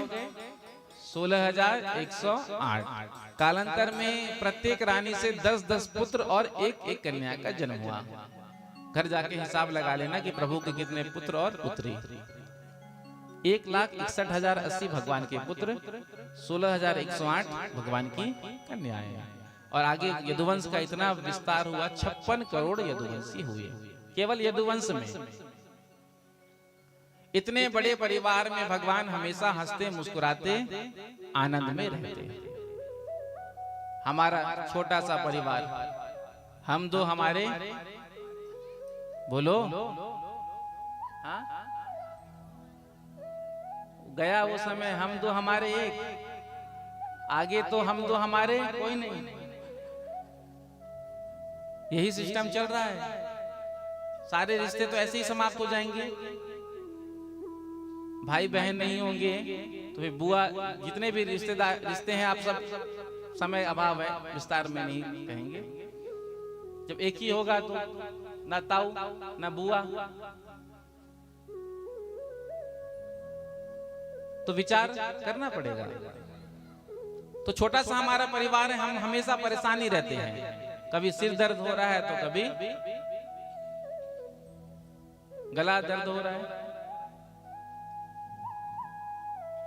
लेकिन भगवान इतने बड़े परिवार में रहते हुए भी हमेशा हंसते मुस्कुराते रहते हैं। एक दिन रुक्मिणी जी ने सोचा कि प्रभु बहुत दिनों से हमारे कक्ष में नहीं आए। प्रभु ने विचार किया कि आज रुक्मिणी जी की थोड़ी परीक्षा ली जाए। कभी सत्यभामा जी रूठ जाती हैं, कभी कोई रानी रूठ जाती है। अब इतनी रानियां किसी न किसी बात पर रूठी जाती हैं, तो भगवान को मनाने में भी मजा आता है। प्रेम से कहो श्री राधे। लेकिन आज तक रुक्मिणी जी कभी ना रूठी, कभी नाराज नहीं हुई। तो प्रभु ने विचार किया कि चलो आज रुक्मिणी जी को थोड़ा नाराज करके देखी कि क्रोध में कैसी दिखती हैं। तो आ करके पलंग पर लेट गए, कुछ नहीं बोला। 1 घंटा हो गया, रुक्मिणी जी पंखा झल रही हैं, कुछ नहीं बोला। 2 घंटा हो गया, रुक्मिणी जी ने सोचा आज क्या बात है, ये मौनी बाबा बन करके बैठे हैं, कछु बोल ही नहीं रहे हैं। प्रेम से कहो श्री राधे। इतने में ही प्रभु ने कहा, रुक्मिणी जी एक बात आपसे पूछें। रुक्मिणी जी ने कहा, एक क्या 10 पूछिए। तो कहा कि आपने हमसे विवाह क्यों किया? ये प्रश्न कब किया? जब 10 पुत्र के पिता बन चुके हैं, कि तुमने हमसे विवाह क्यों किया? देखो, विवाह से पहले वर में गुण देखे जाते हैं। हमारे अंदर तो एक भी गुण नहीं है। हाँ, एक गुण है। भगवान श्री कृष्ण के अंदर कौन सा गुण है? चोरी का। चोरी करना भगवान को आता है। अब आप ये कहें कि हमने आपके कुल खानदान को देख करके आपका विवाह कर दिया, तो देवी बात ऐसी है कि हमारे तो माता पिता का ही ठिकाना नहीं। कोई कहता है देवकी वसुदेव जी के पुत्र हैं, कोई नंद यशोदा के कहते हैं।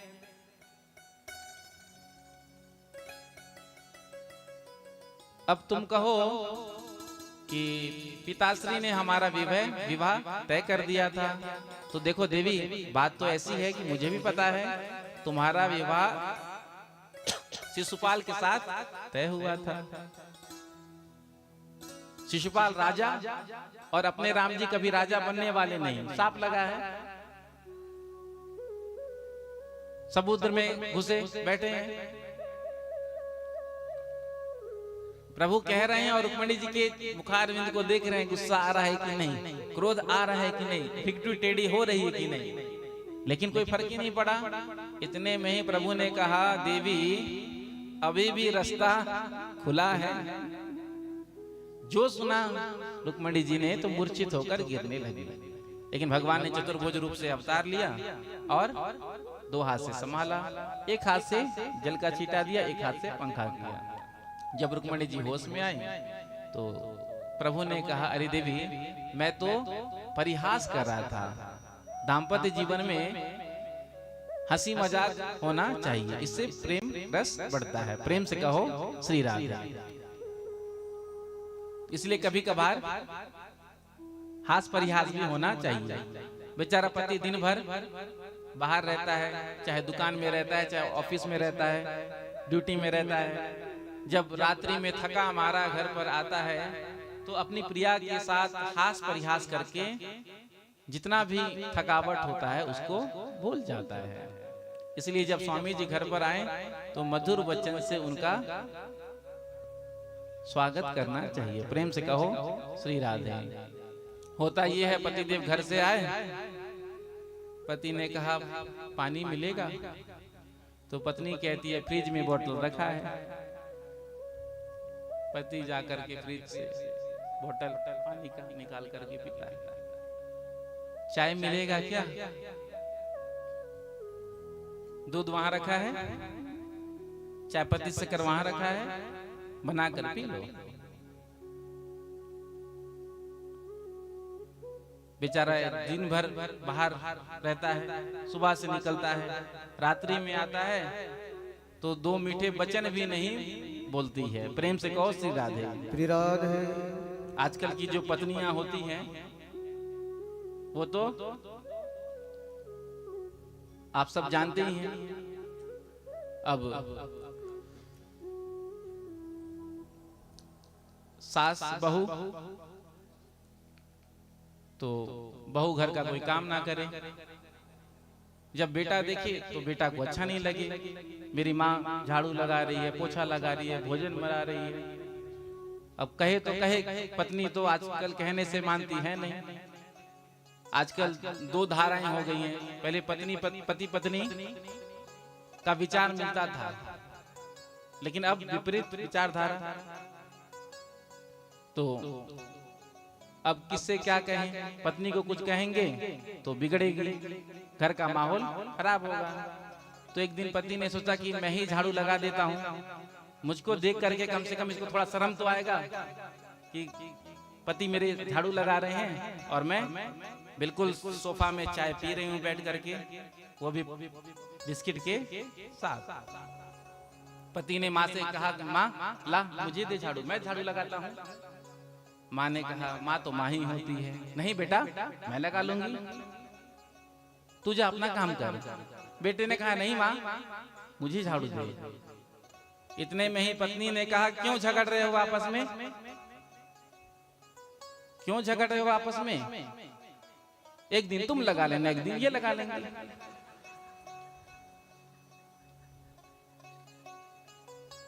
तो आजकल का तो यही भाव है। प्रेम से कहो श्री राधे। गलत कह रहा हूं, गलत कह रहा हूं तो कहना। हाँ, ये नहीं हुआ कि झाड़ू लेकर के हाँ पति देव लगा रहे हैं, चलो लगा दूं।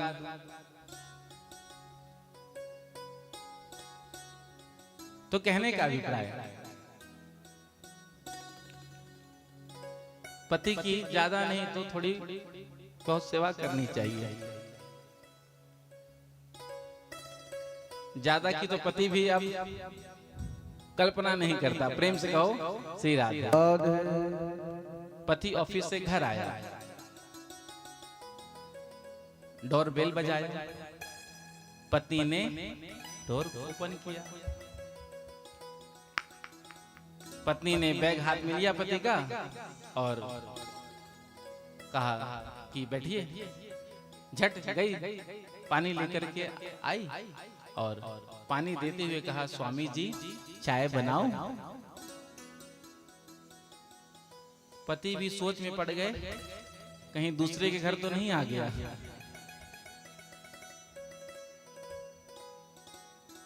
पत्नी ने क्या कहा था, चाय बनाओ स्वामी। ये स्वामी शब्द कैसे आज इसने कह दिया? आजकल तो स्वामी शब्द सुनने को मिलता ही नहीं है। पहले पत्नियां अपने पति को स्वामी कहती थी, आजकल स्वामी शब्द केवल धार्मिक टीवी सीरियल में ही देखने को सुनने को मिलता है। पहले नौकर अपने मालिक को स्वामी कहता, लेकिन अब नौकर भी अपने मालिक को स्वामी नहीं कहता। तो पति की सेवा करनी चाहिए। तो कहने का अभिप्राय, दाम्पत्य जीवन में हंसते मुस्कुराते हुए रहना चाहिए। रुक्मिणी जी से भगवान ने कहा, देवी मैं तो मजाक कर रहा था, तुम सच मान बैठी। रुक्मिणी जी ने कहा, आपने जो कहा बिल्कुल ठीक कहा। आपने क्या कहा? एक एक प्रश्न का रुक्मिणी जी ने बड़ा ही सुंदर उत्तर दिया। आपने कहा आपके अंदर कोई गुण नहीं, तो आप निर्गुण है। प्रेम से कहो श्री राधे। राधे तीनों गुणों से परे है। संसार में ये जीव है, गुणों से बंधा हुआ है, और भगवान तीनों गुणों से परे है। सारे प्रश्नों का रुक्मिणी जी ने उत्तर दिया। आज भगवान प्रसन्न हो गए और कहा, रुक्मिणी जी यदि आज मैं मजाक नहीं करता तो मुझे ये पता ही नहीं चलता कि आप कितनी टैलेंटेड है। प्रेम से कहो श्री राधे। राधे आगे भगवान बारात लेकर के भोजघट आए हैं, अपने पौत्र अनिरुद्ध का बारात लेकर के। रुक्मी की कन्या से विवाह तय हुआ था। इधर तो विवाह चल रहा था, इधर रुक्मी ने बलराम जी को पकड़ लिया और कहा, चलो चलो चौसर खेले, जुआ। अब इधर विवाह चल रहा था, इधर जुआ खेला जा रहा था। जिस द्वैत क्रीड़ा में, जुआ में बार बार बलराम जी जीत रहे थे, लेकिन रुक्मी कहता है कि तुम हार रहे हो, और इसके जितने भी साथी थे हाँ मिलाते। इतने में ही आकाशवाणी ने कहा कि इस द्वैत क्रीड़ा में विजय श्री बलराम जी ने प्राप्त की। बलराम जी ने कहा, देखो आकाशवाणी कभी मिथ्या नहीं हो सकती, कहो मानोगे कि नहीं?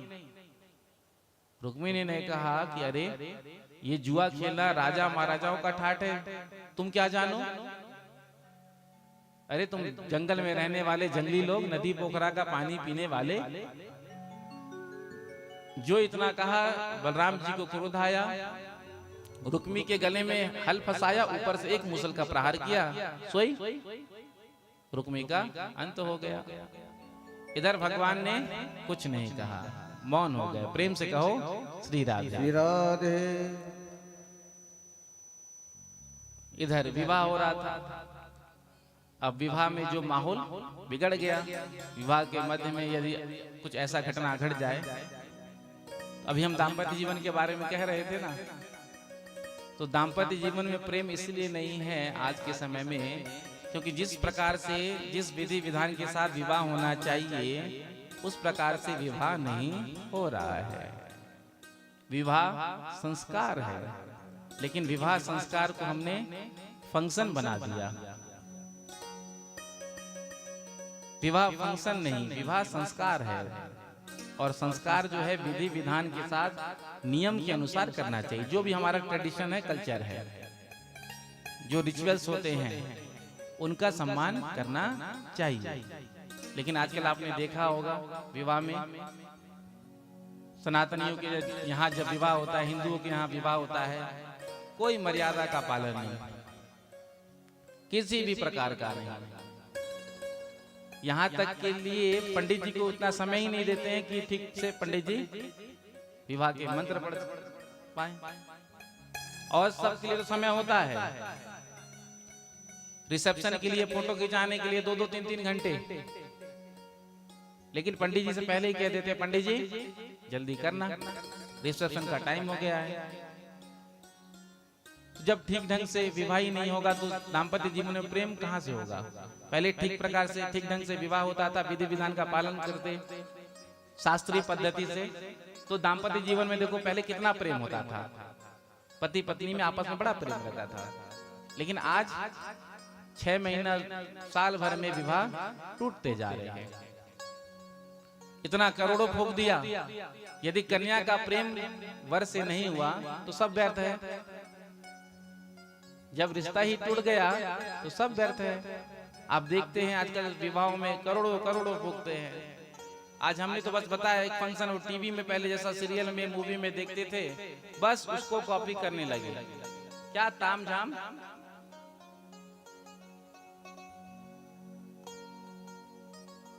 हल्दी 3 दिन पहले 4 दिन पहले, मुझे नहीं पता। अब पहले हल्दी कोई जानता नहीं था, अब तो अनिवार्य रूप से हो गया। और हल्दी में पीला ही ड्रेस चाहिए। हाँ, बोल देते हैं पीला ही पहन के आना। अब घंटा 2 घंटा के लिए, पहले यदि कहीं होता भी होगा तो लोग पुराना पहन कर जाते। क्यों? हल्दी खेलने से वस्त्र तो बिगड़ ही जाएगा। अब महाराज लोग नया लेकर के जाते हैं, पुराना पहन कर जाएंगे तो लोग क्या कहेंगे। मेहंदी में हरा ही ड्रेस चाहिए, कंपलसरी ड्रेस कोड विवाह में।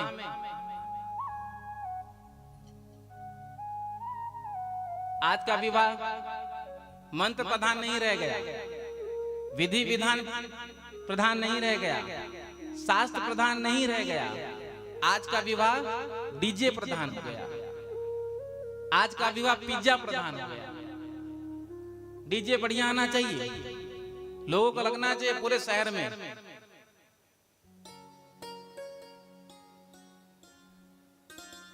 आज का विवाह फोटो प्रधान हो गया। पंडित जी मंत्र पढ़ रहे हैं, जो विधि विधान होता है, जो भी रस्में होती हैं, कैमरामैन बार बार पंडित जी को स्टॉप करता है। पंडित जी 1 मिनट, हर रस्म का फोटो। अब उस फोटो को कितनी बार देखते हो शादी के बाद बताओ। लेकिन यदि पंडित जी मंत्र पढ़ रहे हैं तो बीच में डिस्टर्ब नहीं करना चाहिए, पंडित जी को पूरा समय देना चाहिए। अरे ठीक प्रकार से विवाह होगा तब तो प्रेम होगा। एक एक रात में आज हम विवाहों में कितना खर्चा करते हैं, करोड़ों करोड़ों खर्चा करते हैं। नया नया सिस्टम चालू हो गया। वरमाला होता है, वरमाला क्या होता है, मानो WWE का स्टेज बन गया। अब लड़की वाले के जो भी रिश्तेदार हैं, भाई हैं, बहन हैं, बस पीछे खड़े, लड़के वाले के पीछे लड़के वाले के रिश्तेदार। अब जैसे ही लड़का वाला ने माला हाथ में लिया कन्या को पहनाने के लिए, तो लड़की वालों ने कन्या को पीछे, अब वो सफल नहीं हुआ। दूसरा अटेम्प्ट ऊपर कर दिया। एक राम जी का जयमाला, राम जी बड़े हाइट में, जानकी जी छोटी। जानकी जी माला पहनाना चाह रही है, लेकिन राम जी बड़े। राम जी के लिए जानकी जी ने माला ऐसा नहीं फेंका। जानकी जी राम जी को देख रही हैं, राम जी जानकी जी को देख रहे हैं। लक्ष्मण जी समझ गए। लक्ष्मण जी ने आकर के राम जी के चरणों में प्रणाम किया, अपने भ्राता को उठाने के लिए। जैसे ही राम जी हुए, जानकी जी ने वरमाला डाल दिया, बड़े प्रेम से। रस्म है, वरमाला प्रेम से होना चाहिए। वरमाला के बाद महाराज आजकल तो दूल्हा दुल्हन के हाथ में गन, केवल हंसाने के लिए नहीं कह रहा हूं,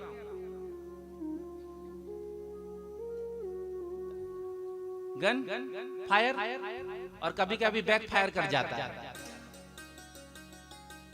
जो फायर करते हैं तो फायर कभी कभी बैक फायर हो जाता है, बस हो गया पूरा।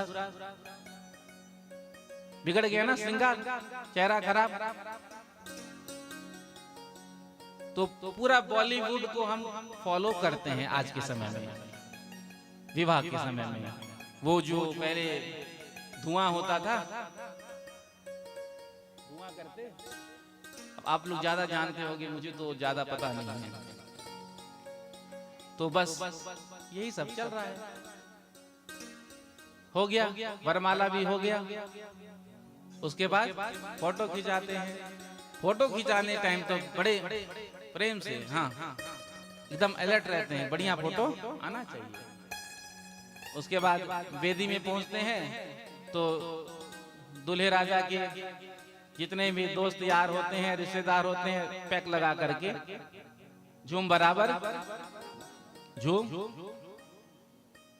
विवाह एक संस्कार है, और शराब पी करके क्या हम मंदिर जाते हैं? क्योंकि जहाँ विवाह होता है, वेदी बनता है, देवी देवताओं का आह्वान होता है, और हम शराब पी करके, दारू पी करके वहां जाते हैं, तो क्या वहां देवी देवता का निवास होगा? और कई तो इतने महान होते हैं कि जूता पहनकर ही वेदी पर चढ़ जाते हैं। तो ऐसे विवाह से फिर दाम्पत्य जीवन में प्रेम भी नहीं होता है। बक्सर वाले मामा जी कहते थे, देखो जमाना आगे बढ़ रहा है, आप लोग पीछे क्यों बैठे हैं? आप लोग भी थोड़े थोड़े आगे आ जाइए, भूमि दान करिए, प्रेम से कहो श्री राधे। बैठे ही बैठे, हाँ। ज्यादा आगे नहीं, थोड़ा थोड़ा, 2 हाथ। जमाना आगे बढ़ रहा है, आप भी आगे बढ़िए, आप क्यों पीछे बैठे हैं? तो विवाह ठीक प्रकार से होना चाहिए। देखो, संस्कार ठीक प्रकार से होना चाहिए।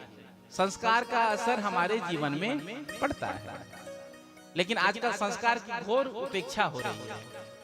16 संस्कार हमारे शास्त्रों में बताया गया है। प्रेम से कहो, जोर से कह दो, राधे राधे राधे राधे राधे राधे राधे राधे राधे राधे राधे राधे। तो शांति का दान देते हुए प्रेम से कहो श्री राधे श्री राधे। तो जब ठीक प्रकार से विवाह होगा तो दाम्पत्य जीवन में प्रेम होगा और दाम्पत्य जीवन चलेगा। ठीक प्रकार से विवाह नहीं होगा तो फिर वो डाइवोर्स, तलाक। हमारे यहाँ कोई शब्द नहीं है ऐसा, ये उर्दू शब्द है, हमारे धर्म में तो है ही नहीं। हमारे धर्म में तो बस एक बार जिसको चुन लिया, गठबंधन हो गया, तो 7 जन्मों तक कहते हैं कि भैया 7 जन्मों तक। इसलिए तो जब धर्म के अनुसार विवाह होगा तभी तो धर्म पत्नी कहलाएगी। प्रेम से कहो श्री राधे। तो धर्म पत्नी उसे ही कहते हैं धर्म से, धर्म के अनुसार, शास्त्र विधि के अनुसार विवाह हो।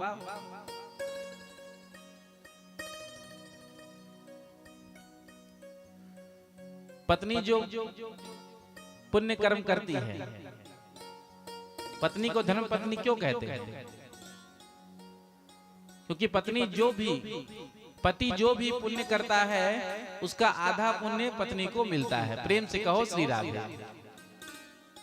पति जो भी कर्म करता है, सत्कर्म करता है, उसका आधा पुण्य किसको मिलता है? पत्नी को, क्योंकि वो धर्म पत्नी है।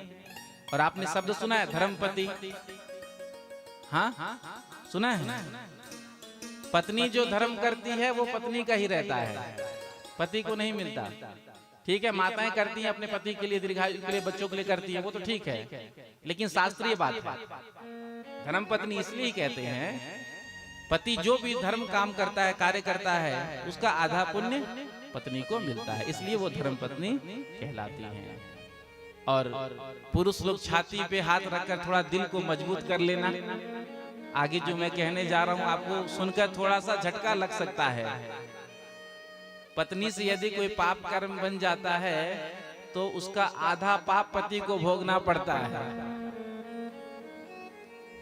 शास्त्रीय बात है ये। कोई पत्नी से यदि कोई पाप बन जाता है तो आधा भाग पति को भोगना पड़ता है। प्रेम से कहो श्री राधे। इसलिए तो धर्म पत्नी अपने पति को धर्म के मार्ग पर लगाती है। प्रेम से कहो श्री राधे। राधे पत्नी तो वही जो अपने पति को भी धर्म के मार्ग पर लगा दे। स्वयं तो कथा में आती ही हैं और उनको भी लेकर आ जाती हैं। अब पत्नी चाहे तो वो कुछ भी कर सकती है। पत्नी एक बार पति से कह दे कि जी आपको कथा में चलना है, पति की हिम्मत की मना कर दे। आज का पति पत्नी यदि उससे एक बार कह दे जी आज 8 बजे आप कथा में पहुंच जाना, तो आज का तो आज्ञाकारी पति 8 में 5 कम रहेगा तो ही पहुंच जाएगा। प्रेम से कहो श्री राधे। तो पत्नी का कर्तव्य है कि वो अपने पति को धर्म के मार्ग में प्रवृत्त करे। जो पुण्य करता है उसको मिलता है। पत्नी करेगी तो पत्नी को मिलेगा, पति करेंगे तो पति को मिलेगा। तो पत्नी वही जो अपने पति को धर्म से जोड़ दे, भक्ति मार्ग से जोड़ दे। कथा हो रही थी, पंडाल में कथा थी, ग्राउंड में। तो पति कथा में जाते नहीं, पत्नी रोज जाती थी। रोज आकर के पत्नी रात में पति से कहती थी बड़ी सुंदर कथा हो रही है, बड़ी मीठी कथा होती है, आप भी एक दिन चलिए। 1 दिन हो गया, 2 दिन हो गया, 3 दिन हो गया, 4 दिन हो गया, 5 दिन हो गया। 6ठे दिन पति ने कहा तू रोज कहती है कथा बड़ी मीठी होती है, कथा बड़ी मीठी होती है। ठीक है चल, आज हम तेरे साथ कथा में चलते हैं, देखते हैं कथा कितनी मीठी होती है। अब पत्नी के साथ पति देव कथा सुनने के लिए आए। अब पत्नी तो रोज जाती थी तो आगे बैठती थी, जगह भी माताएं फिक्स कर लेती है, यहाँ बैठी है तो यहीं बैठी। और कोई दूसरा बैठ गया तो पत्नी वहीं आकर बैठ गई। पति बेचारा पीछे पहली बार तो आया था तो पीछे बैठ गया। पीछे वो खंबा है ना, वो खंबा दिख रहा है। पहली बार कथा में आया था तो खंबा का सहारा मिल गया, बस खराटे बजने लगे। अब पति का स्वभाव था जब वो सोता था तो उसका मुंह खुल जाता था। कभी कभी होता है किसी किसी का सोते समय मुंह खुल जाता है। अब बेचारा सो गया कथा पंडाल में और मुख खुला है। इतने में ही कुत्ता आया और कृपा करके चला गया।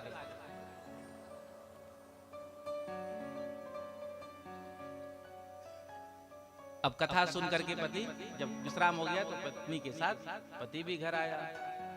घर आने के बाद पति ने पत्नी से कहा क्यों री, तू तो कहती थी कथा बड़ी मीठी होती है, बड़ी मीठी होती है, मुझे तो नमकीन लगी।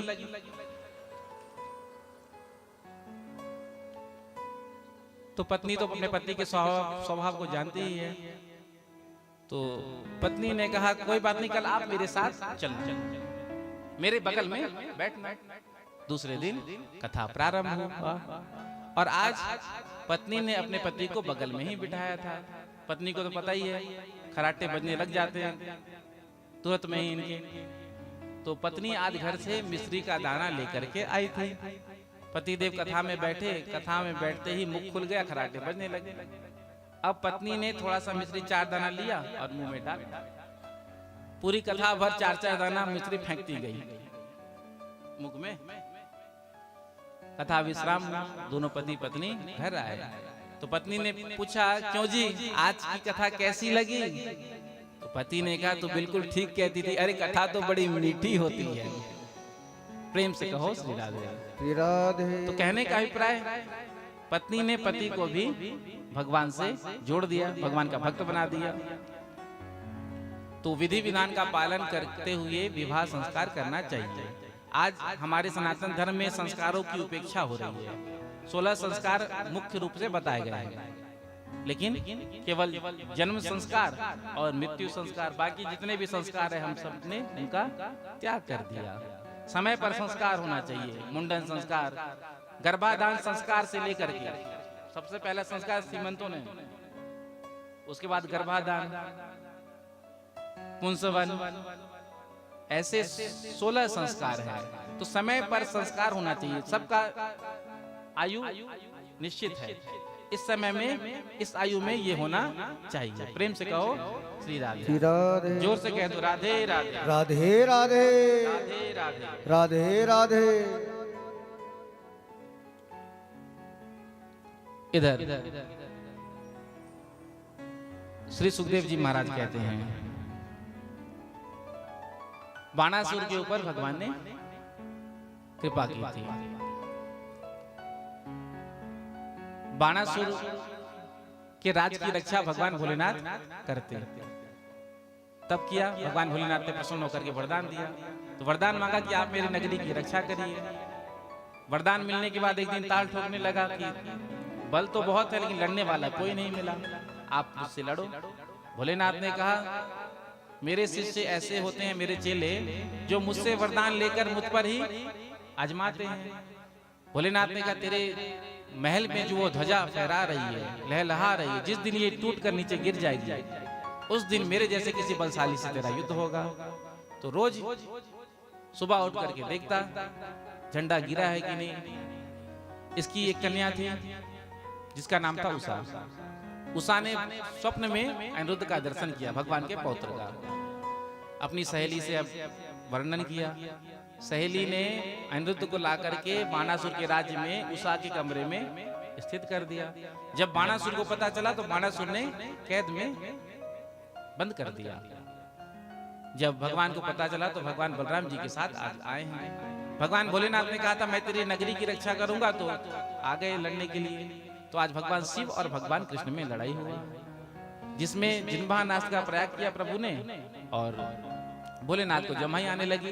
भगवान का सुदर्शन प्रकट हुआ और इसकी भुजाओं को, बाणासुर की भुजाओं को काटना शुरू किया। जब 4 भुजा शेष थे तो मूर्छा अवस्था दूर हुई भोलेनाथ की। कहा, प्रभु मेरा भक्त है, इसे आप छोड़ दीजिए।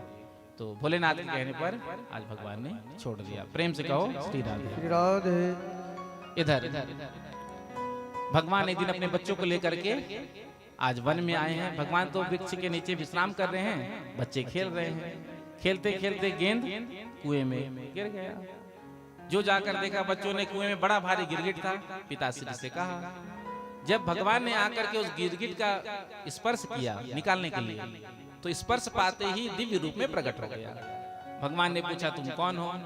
तो कहा, निगो नाम नरेंद्रो हम, इक्ष्वाको तनया प्रभो, दानिश वाख्याय मानेसु, यदि ते कर्णमस्पृशम। यदि आपने दानियों के बारे में सुना होगा तो मेरा नाम आपने सुना होगा। भगवान ने कहा, जब इतना दान करते थे तो फिर इस योनि में क्यों हो? दान करने से तो पुण्य मिलता है, वैकुंठ मिलता है, साकेत मिलता है, गौलोक मिलता है, मोक्ष मिलता है। तो इतना दान करने के बाद भी तुम इस योनि में हो, क्या दान करते थे? कहा, गैया दान करता था। कैसी गैया? तो कहा, दूध देने वाली गैया। क्योंकि दान तो हम भी करते हैं। कैसी? जो गाय दूध नहीं देती है तो पंडित जी को दान कर दो। प्रेम से कहो श्री राधे। यही है ना। जब तक चकाचक गैया मैया दूध देती तब तक तो घर पे रखते हैं। दूध कम हो गया या बंद हो गया तो पंडित जी को दान कर दो। भगवान ने कहा, बिना दूध देने वाली गाय का दान करते होगे? कहा, नहीं, दूध देने वाली गाय का दान करता था। फिर इस योनि में क्यों पड़े? तो बताए, एक बार एक गाय का मैंने दान किया, वो गाय मेरे गौशाला में आकर मिल गया। उसी गाय का दान मैंने दूसरे ब्राह्मण को कर दिया। अब दोनों ब्राह्मण आपस में लड़ने लगे, मैं निर्णय नहीं कर सका। तो यमराज ने पूछा कि पहले पाप भोगोगे कि पुण्य? तो कहा, पाप थोड़े हैं तो पहले पाप भोग लेता हूँ। तो पाप का ये फल हुआ कि मुझे गिरगिट बनना पड़ा, और आज जब पुण्य का उदय हुआ है तो साक्षात आपका दर्शन कर रहा हूँ। भगवान ने बच्चों को वहीं बिठाया और कहा, सुन लिया, भूल से भी, अज्ञान से भी संतों का, ब्राह्मणों का धन हमारे पास आना नहीं चाहिए। प्रेम से कहो श्री राधे। संतों का, ब्राह्मणों का जो धन होता है वो बड़ा खतरनाक होता है। कुलम समूलम दहती ब्रह्मस्व अरणी पावक। हालाहाल भी सबसे खतरनाक होता है। जो खाएगा वही मरेगा, अग्नि में जो कूदेगा वही मरेगा। लेकिन ब्राह्मण के धन का जो हरण करते हैं, संतों के धन का जो हरण करते हैं, तो उनका संपूर्ण कुल नष्ट हो जाता है। कुलम समूलम दहती ब्रह्मस्व अरणी वाह वाह। बच्चों को भगवान ने वहीं बैठाकर समझाया, समय समय पर भगवान शिक्षा देते थे बच्चों को। उसी प्रकार से हमको भी समय समय पर, ठीक है बच्चे स्कूल जाते हैं तो शिक्षा लेते हैं, घर में भी समय समय पर शिक्षा देना चाहिए। इधर बलराम जी ने कहा कन्हैया हम वृंदावन जा रहे हैं, चलो तुम भी। कहा दाऊ भैया आप जाइए, हम बाद में आते हैं। जब वृंदावन बलराम जी आए, जो ग्वाल बालों ने देखा तो आज सब प्रसन्न हो गए और सब आनंद उत्सव मना रहे हैं, लीला कर रहे थे, क्रीड़ा कर रहे थे। इतने में ही एक मोर प्रकट हो गया।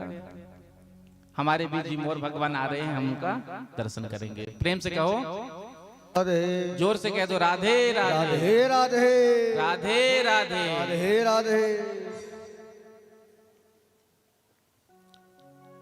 काला काला करे गुजरी, मत काले काज कर करे। काले रंग पे मोरनी रोदन करे, काले रंग पे मोरनी रोदन करे। काले रंग पे मोरनी रोदन करे, काले रंग पे मोरनी रोदन करे। काला काला करे गोजरी, काला काला करे गुजरी, काला काला करे गोजरी। काला काला करे गुजरी, मत काले काज कर करे। काले रंग पे मोरनी रोदन करे, काले रंग पे मोरनी रोदन करे। काले रंग पे मोरनी रोदन करे, काले रंग पे मोरनी दोनों हाथ लगा ताली से लगा ले। मोर भगवान के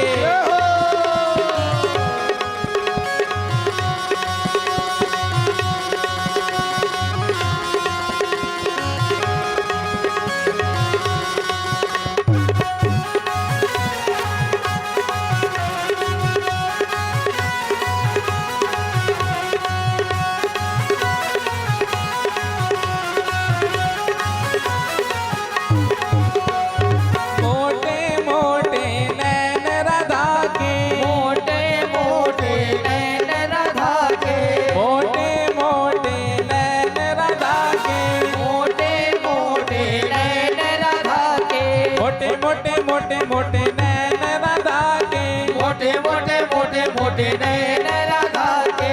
इस पे ये सुरमा अजब सजे। काले रंग पे मोरनी रोदन करे, काले रंग पे मोरनी रोदन करे। काले रंग पे मोरनी रोदन करे, काले रुदन मोरनी रुदन करे। पीछे वाले भी दोनों हाथ में ताली से पकड़ते हुए।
सिंदूर भरे। काले रंग पे मोरनी रोदन करे, काले रुदन मोरनी रुदन करे। काले रंग पे मोरनी रोदन करे। काले रंग में मोरनी रुदन करे। बोलो मोर भगवान के।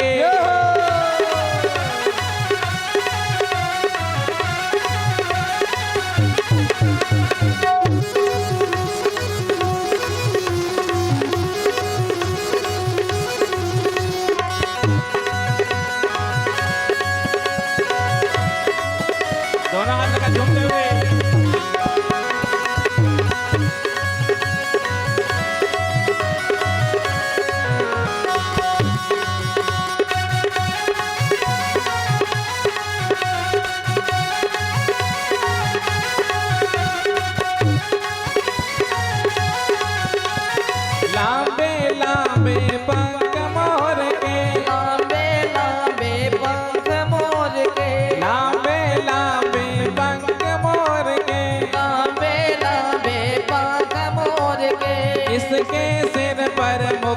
सजे काले रंग पे मोरनी रुदन करे काले रंग पे मोरनी रुदन करे काले रंग पे मोरनी रुदन करे काले रंग पे मोरनी रुदन करे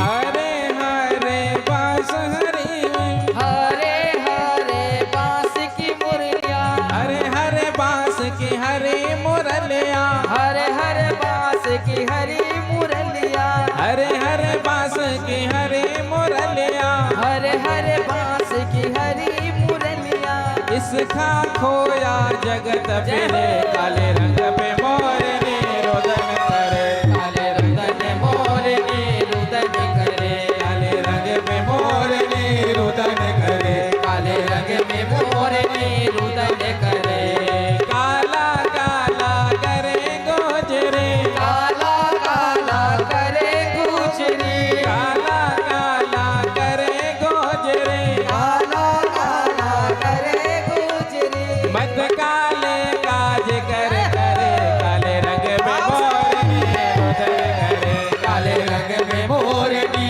रुदन करे काले रंग पे मोरनी रुदन करे काले रंग में मोरनी रुदन करे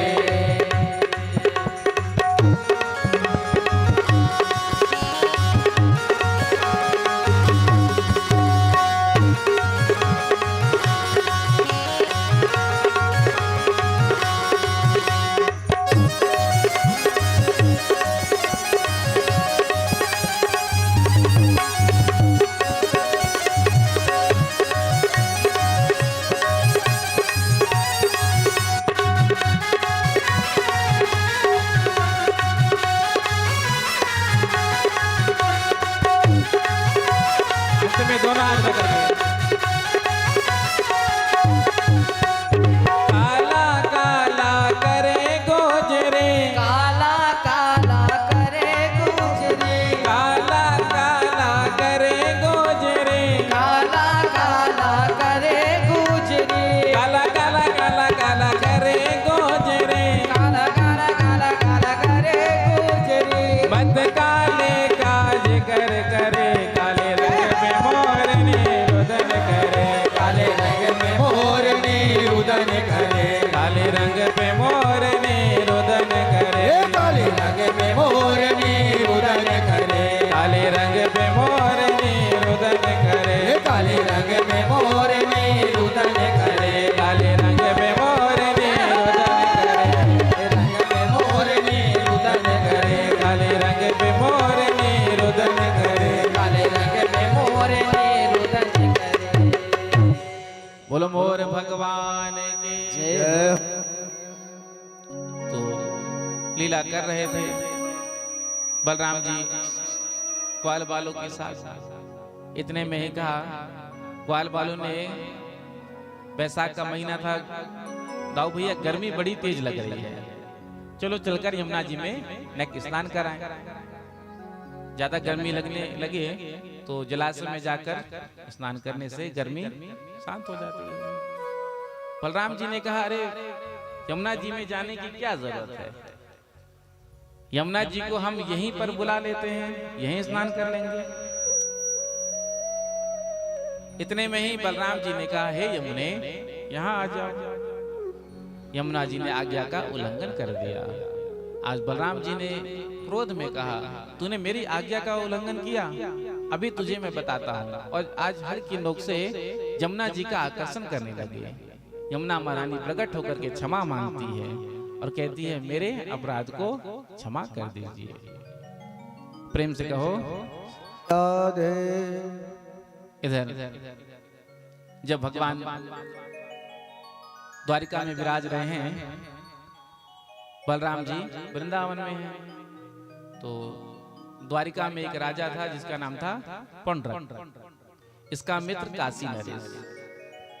तो काशी नरेश पौंड्रक से कहता है कि तू ही असली वासुदेव कृष्ण है, वो तो डुप्लीकेट है, नकली है।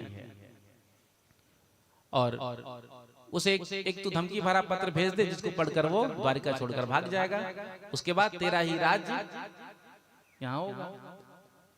तो जब धराधाम पर असली भगवान प्रकट हैं तो भी नकली भगवान प्रकट हो रहे हैं। तो एक धमकी भरा पत्र पौंड्रक ने लिखकर दूत के माध्यम से भेज दिया। जब दूत ने सभा में उस पत्र को पढ़कर सुनाया तो सब ठहाका मारकर हंसने लगे, ये नए भगवान कहाँ से प्रकट हो गए हैं। तो दूत कहता है कि हमारे भगवान ने कहा है कि वो असली भगवान है और आप नकली हैं, डुप्लीकेट हैं। यदि आप जीवित रहना चाहते हैं, अपने प्राणों की रक्षा चाहते हैं, तो आप द्वारिका छोड़कर भाग जाइए। भगवान ने भी सोचा ये नए भगवान कहाँ से प्रकट हो गए। भगवान ने कहा जाओ अपने भगवान से कहना कि उनको कष्ट करने की जरूरत नहीं, हम स्वयं आकर उनका दर्शन करेंगे। और ये जो चिन्ह है ना हमने धारण किया है, गदा पद्म, तो इन चिन्हों का हम आपके भगवान पर ही निछावर करेंगे। भगवान के हाथ में है ना शंख चक्र गदा पद्म। जाकर दूत ने समाचार सुनाया पौंड्रक से, महाराज उन्होंने तो कहा है कि वो स्वयं आपका दर्शन करने के लिए आ रहे हैं। जो सुना आज पौंड्रक घबराया, मित्र से कहा तू तो कहता था मैं धमकी भरा पत्र भेजूंगा तो द्वारिकाधीश श्री कृष्ण द्वारिका छोड़कर भाग जाएगा। अरे वो तो मुझसे मिलने यहीं आ रहा, बता मैं कहाँ जाऊं, क्या करूं। काशी नरेश ने कहा टेंशन क्यों लेता है मित्र, हम है ना, आने दो, मिलकर के सामना करेंगे। भगवान श्री कृष्ण जब आए हैं तो पौंड्रक का 2 हाथ तो था ही, 2 हाथ नकली लगा लिया और शरीर में नीला पेंट लगा लिया। एक लकड़ी का गरुड़ बनाया और उसमें जनरेटर फिट करके उसमें बैठ गया और आकाश में उड़ने लगा। जो आकर भगवान ने पौंड्रक को देखा तो प्रभु मुस्कुराने लगे और प्रभु ने विचार किया देखो इसने मेरे स्वरूप को बनाने के लिए कितना चिंतन किया होगा, क्योंकि नकल करने के लिए भी अक्ल चाहिए और जिसका हम नकल करते तो और सावधानी होकर के करते हैं, बहुत सावधान होकर, हाँ बिल्कुल परफेक्ट उसकी तरह ही हमको दिखना है। तो भगवान ने देखा, पौंड्रक ने देखा भगवान को, आज भगवान ने अपना चक्र छोड़ा, पौंड्रक का उद्धार हुआ। उसके बाद काशी नरेश का उद्धार किया। आगे द्विविध नाम के वानर का उद्धार बलराम जी ने किया। दुर्योधन की कन्या लक्ष्मणा भगवान के पुत्र सामने हरण किया था, बलराम जी ने आकर के जब दुर्योधन ने शाम को बंदी बना लिया था तो छुड़ाया था। भगवान के दिनचर्या के बारे में बताया, प्रातः काल उठ करके भगवान स्नान करते हैं, संध्या वंदन करते हैं। आगे जरासंध का प्रसंग सुनाया। नारद जी राजसु यज्ञ का निमंत्रण लेकर के पांडवों के पास आए। प्रेम से कहो श्री राधे। इधर भगवान के पास आए। भगवान ने कहा कि देखो समस्या तो एक साथ 2 आ गया है, क्योंकि जरासंध के राज्य में जो राजा कैदी थे कारागार में बंद, उन्होंने भी एक पत्र भेजा था भगवान के लिए। तो भगवान सभी को लेकर के इंद्रप्रस्थ आए और वहां से भीमसेन और अर्जुन को लिया और कहा गए जरासंध के यहाँ। प्रातः काल जरासंध के यहाँ जो भी आता ब्राह्मण तो वो जो मांगता दे देता। तो जरासंध के यहाँ आकर के भगवान ने कहा युद्धम नो देहि राजेंद्र द्वंद्व सो यदि मन्यसे योद्धार्थिनो वयं प्राप्त राजान्यानान कांक्षिण। जरासंध ने कहा तुम ब्राह्मण नहीं हो सकते, ब्राह्मण कभी युद्ध का दान नहीं मांगते, बताओ तुम कौन हो। भगवान ने अपना परिचय दिया, ये भीमसेन, ये अर्जुन। जरासंध ने कहा अरे तुम तो भगोड़े हो, हमारे सामने से तुम भाग चुके हो 17 बार, भगवान ने जरासंध को हराया था। 18वीं बार जरासंध ने भगवान को हराया नहीं, भगवान रण छोड़ करके भाग गए थे ब्राह्मणों की रक्षा करने के लिए। तो तुमसे नहीं लड़ूंगा, ये अर्जुन तो बच्चा है मेरे सामने। हाँ, भीमसेन बराबरी का है। भीमसेन के साथ युद्ध हुआ, 27 दिन तक युद्ध चला। 28वें दिन मल्ल युद्ध प्रारंभ हुआ। जरासंध ने भीमसेन को बहुत मारा। भीमसेन ने भगवान की ओर देखा तो भगवान एक तिनका उठा करके चीर करके 2 भाग में विभक्त करके इशारा किया। तो भीमसेन ने आज जरासंध के पैर पर अपना एक चरण रखा, दोनों हाथ से दूसरे चरण को पकड़ करके 2 भाग में विभक्त करके फेंक दिया। जो कैदी राजा थे, भगवान ने जाकर कारागार से उनको मुक्त कराया।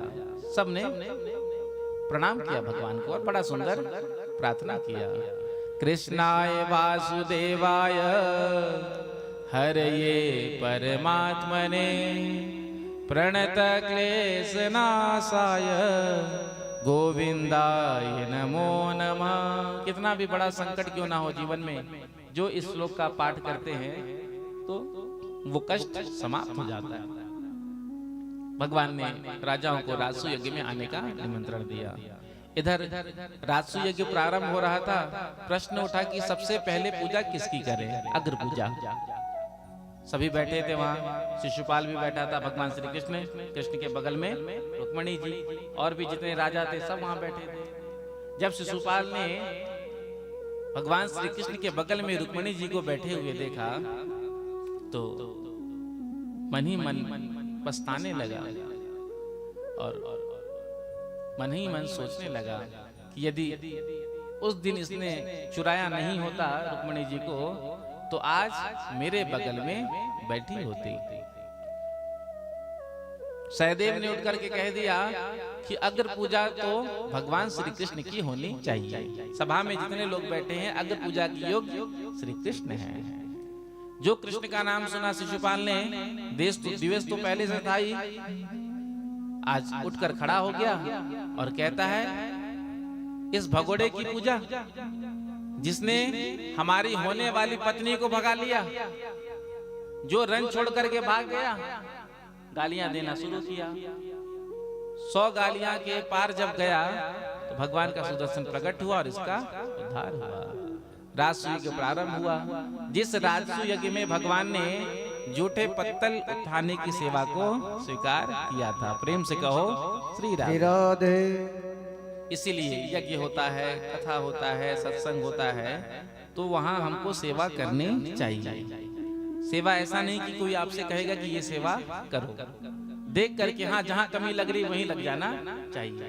सेवा करने से शरीर की शुद्धि होती है। जहां मिले मौका वहां सेवा करो। सेवा धर्म कठिन जग जाना।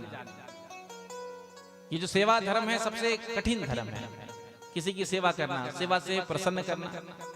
लक्ष्मण जी महाराज राम जी की सेवा में लगे रहे 14 वर्ष तक। 14 वर्ष तक लक्ष्मण जी सोए नहीं, सेवा में लगे रहे। तो आज भगवान ने जूठे पत्तल उठाने की सेवा को किया। राजसूय के संपन्न हुआ।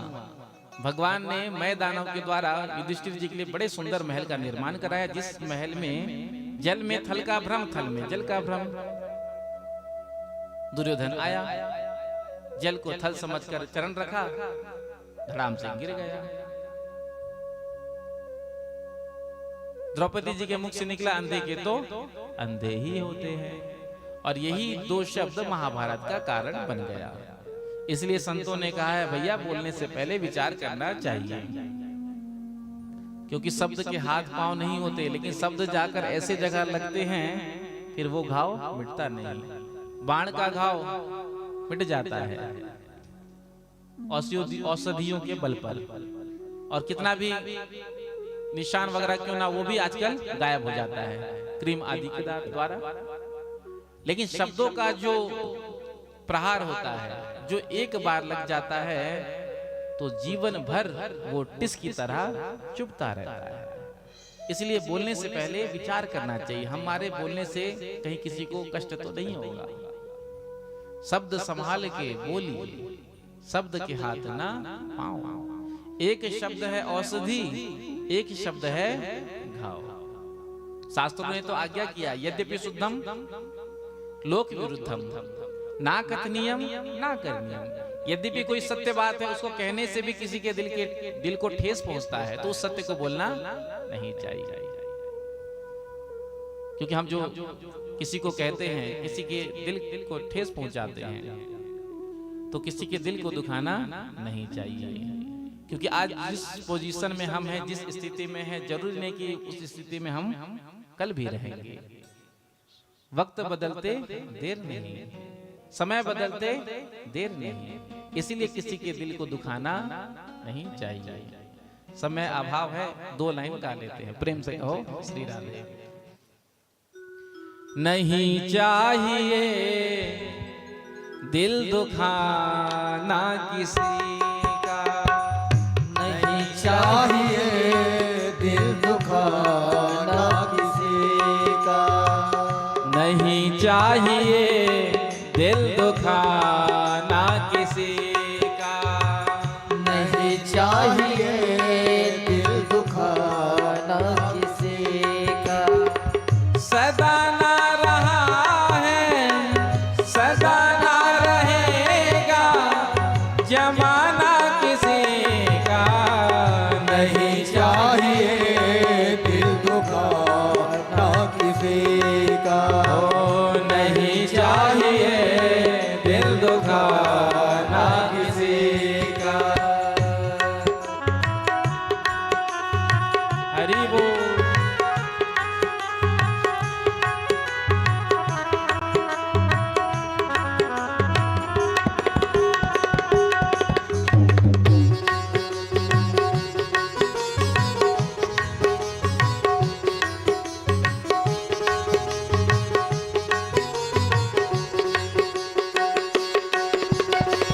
नहीं चाहिए दिल दुखाना किसी का। गाइए।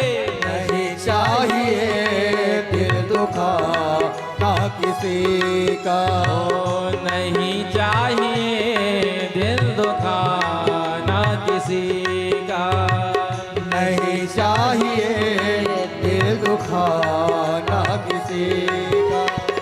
सदा ना रहा है, सदा ना रहेगा, सदा ना रहा है, सदा ना रहेगा जमाना किसी का। नहीं चाहिए दिल दुखाना किसी का, नहीं चाहिए दिल दुखाना किसी का। नहीं चाहिए दिल दुखाना किसी का। नहीं चाहिए दिल दुखाना किसी का। नहीं चाहिए दिल दुखाना किसी का। नहीं चाहिए दिल दुखाना किसी का। तो नहीं चाहिए दिल दुखाना किसी। जय। क्यों नहीं चाहिए? क्योंकि जब हमारे पास ऐश्वर्य होता है, संपत्ति होता है, धन होता है, तो हम आदमी को आदमी नहीं समझते, क्योंकि पद का अभिमान होता ही है। अस कहीं को जन्मा जग नाही, प्रभुता पाही जाई मद नाही। जो पैसा आ जाता है, ऐश्वर्य आ जाता है, संपत्ति आ जाता है, तो अभिमान आ ही जाता है। और जब पैसा आ जाता है, ऐश्वर्य आ जाता है, संपत्ति आ जाता है, तो आदमी आदमी को आदमी नहीं समझता। हाँ, जिसको देखो उड़क दिया, कुछ भी कह दिया, होता ही है। पैसे वाले गरीब को कुछ नहीं समझते, जब मौका मिल गया तब। लेकिन देखो कब समय बदल जाए कोई नहीं जानता। इसीलिए कभी किसी को दुर्वचन नहीं कहना चाहिए, बुरा नहीं बोलना चाहिए। क्या पता आज आपके पास संपत्ति है, ऐश्वर्य है, धन है, कल हो ना हो। समय बदलते देर थोड़ी लगता है। राजा रंग हो जाता है, रंग राजा हो जाता है। ये तो प्रारब्ध वाली बात है। इसीलिए हमेशा किसी का समय नहीं रहेगा, कोई कितना भी बड़ा आदमी क्यों ना हो। प्रेम से कहो श्री राधे। सदा ना रहा है। आज तक किसी का समय एक जैसा रहा है तो बता दो। कोई कितना भी बड़ा आदमी क्यों ना हो, बड़े से बड़ा आदमी क्यों ना हो, सहारा ग्रुप ऑफ कंपनी का मालिक सुब्रतो राय, इतना संपत्ति, लेकिन जब मृत्यु हुई तो बच्चा, संतान, बेटा अग्नि देने के लिए नहीं आया। एक समय था जब अपनी फ्लाइट से, जेट से, प्राइवेट से चलता था, और जैसे ही समय बदला तो कई वर्ष तक कारागार में, जेल में रहना पड़ा। संपत्ति का कोई अभाव था, कमी था नहीं, लेकिन समय बदलते देर नहीं। कहां तो राजा की तरह जीता था, कहां जेल में कैदी की तरह जीना पड़ा। तो समय एक जैसा किसी का नहीं रह सकता। इसलिए जब बढ़िया समय चले ना तो ज्यादा अति उत्साह में नहीं आना चाहिए, अभिमान में नहीं आना चाहिए। सदा ना रहा है, कहो सदा ना रहेगा जमाना किसी का, तो नहीं चाहिए, नहीं चाहिए दिल दुखाना किसी। इसलिए बोलने से पहले विचार करना चाहिए, सोच विचार करके बोलना चाहिए। क्योंकि जितने भी झगड़े झंझट होते हैं बोलने के कारण तो होते हैं, अति बोलने के कारण होते हैं। इसीलिए विचार कर बोलना चाहिए और कम से कम बोलना चाहिए। जितनी आवश्यकता हो उतनी ही बोलना चाहिए। आज के लेकिन हम बिना मांगे सलाह देते हैं, कोई पूछता भी नहीं है फिर भी आगे बढ़ करके सलाह देते हैं। जब तक कोई कुछ पूछे नहीं तब तक उस विषय में बोलना नहीं चाहिए। आपसे आकर के कोई पूछ रहा है तब बताइए, हाँ सलाह दीजिए, राय दीजिए। लेकिन कुछ बात चलते रहता है, हमको तो बीच में टांग अड़ाने की आदत है, दो के बीच में हम तीसरे। अब आपके बोलने ना बोलने से कोई मतलब तो है नहीं, आपकी बात को स्वीकार तो करेंगे नहीं, तो बोलने से क्या फायदा। जब तक कोई पूछे नहीं तब तक बोलना नहीं चाहिए। भगवान श्री कृष्ण खड़े थे, जब किम कर्तव्य विमूढ़ अर्जुन हो गए, अश्वत्थामा को मार दिया जाए या छोड़ दिया जाए, मार दिया जाए या छोड़ दिया जाए। अर्जुन सोच रहे क्या इसके साथ किया जाए, क्योंकि भगवान ने कहा, शास्त्र कहता है ब्रह्म बंधु न हंतव्य आतताई वदारण। भगवान खड़े थे, भगवान ने कुछ नहीं कहा। जब अर्जुन ने पूछा प्रभु आप अपना कुछ मंतव्य बताइए, तब भगवान ने समाधान दिया। तो जब हमसे कोई कुछ पूछे ना तभी हमको बोलना चाहिए, इससे हमारी भी मर्यादा बनी रहती है। तो मीठी वाणी बोलना चाहिए, प्रेम से कहो श्री राधे, जिसको सुनकर सामने वाला प्रसन्न हो। वाणी का प्रयोग बहुत सोच समझ करके करना चाहिए। जीवा में हड्डी नहीं होती है, प्रेम से कहो श्री राधे, श्री राधे। लेकिन ये हड्डी तुड़वाने की काम करती है, प्रेम से कहो श्री राधे। हाँ, किसी को आप कुछ कह दो, आज का व्यक्ति तो बहुत जल्दी भड़क जाता है। एक बात आपने किसी को कह दिया, बस यदि उसको लग गया तो बस लाठी चार्ज प्रारंभ। इसीलिए सोच समझकर बोलना चाहिए। अब दुर्योधन को ये बात लग गया। दुर्योधन ने भी संकल्प किया, जैसा अपमान इसने मेरा किया ऐसा ही अपमान इसका मैं एक दिन करूंगा। और द्रौपदी के साथ क्या हुआ था आप सब जानते हैं। चीरहरण का दुस्साहस दुशासन ने किया था। इधर आगे भगवान ने दंत वक्त्र और साल्व का उद्धार किया। परीक्षित जी ने कहा, महाराज आपने कहा भगवान तो भक्त वत्सल है, दीन वत्सल है, भगवान दीनों पर कृपा करने वाले हैं, लेकिन अभी तक आपने कोई ऐसी कथा नहीं सुनाई जिसको सुनकर हमको लगे कि हाँ भगवान दीन बंधु है, भक्त वत्सल है, भगवान तो दीनों पर भी कृपा करने वाले हैं। ये दीनता का जो भाव है जब तक हमारे अंदर नहीं आएगा, भले हमारे पास कितना भी ऐश्वर्य क्यों ना हो, पैसा क्यों ना हो, संपत्ति क्यों ना हो, लेकिन जब हमारे अंदर दीन भाव आएगा, दीनता का भाव आएगा, तो ठाकुर जी हमको स्वीकार करेंगे। प्रभु का स्वभाव है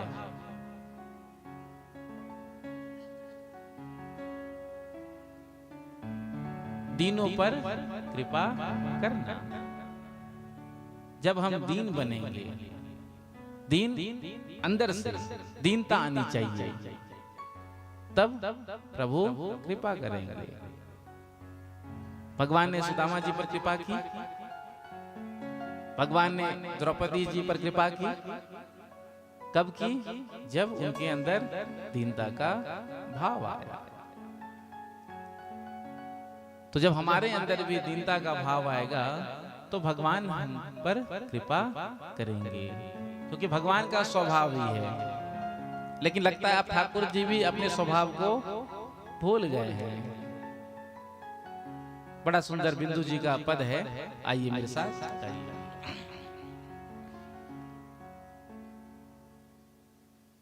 बोलो वृंदावन बिहारी लाल की, बोलो भागवत भगवान की जय हो। जय जय श्री राधे, जय जय श्री राधे, जय जय श्री राधे, जय जय श्री राधे, जय जय श्री राधे श्याम। क्या वह स्वभाव पहला सरकार अब नहीं है, दीनों के वास्ते क्या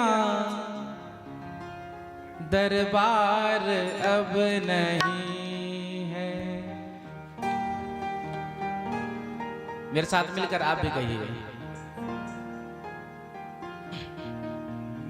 क्या वह स्वभाव पहला सरकार अब नहीं है, क्या वह स्वभाव पहला सरकार अब नहीं है, दीनों के वास्ते क्या दरबार अब नहीं है। हम दीनों के हारे सरकार भी नहीं है, क्या वह स्वभाव पहला सरकार अब नहीं है, क्या वह स्वभाव पहला सरकार अब नहीं है। हम दीनों के वास्ते सरकार अब नहीं है, दीनों के वास्ते क्या दरबार अब नहीं है। पहले तो आप दीनों पर बड़ी कृपा करते थे, लेकिन अब आपके स्वभाव को क्या हो गया? पहले तो आप बड़ी कृपा करते दीनों को, लेकिन हे ठाकुर जी ऐसा लगता है कि आप अब दीनों पर कृपा नहीं करते, आप भी बड़े पैसे वाले हो गए, इसलिए तो आप दीनों पर कृपा नहीं करते।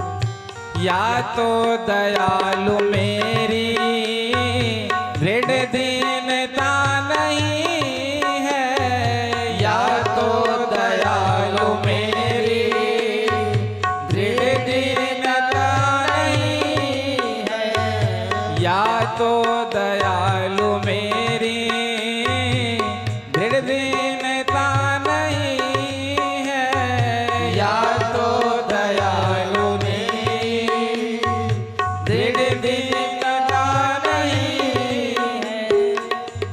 तो भक्त कहता है, भक्त को तो ठाकुर जी से शिकायत भी करना चाहिए और लड़ना भी चाहिए।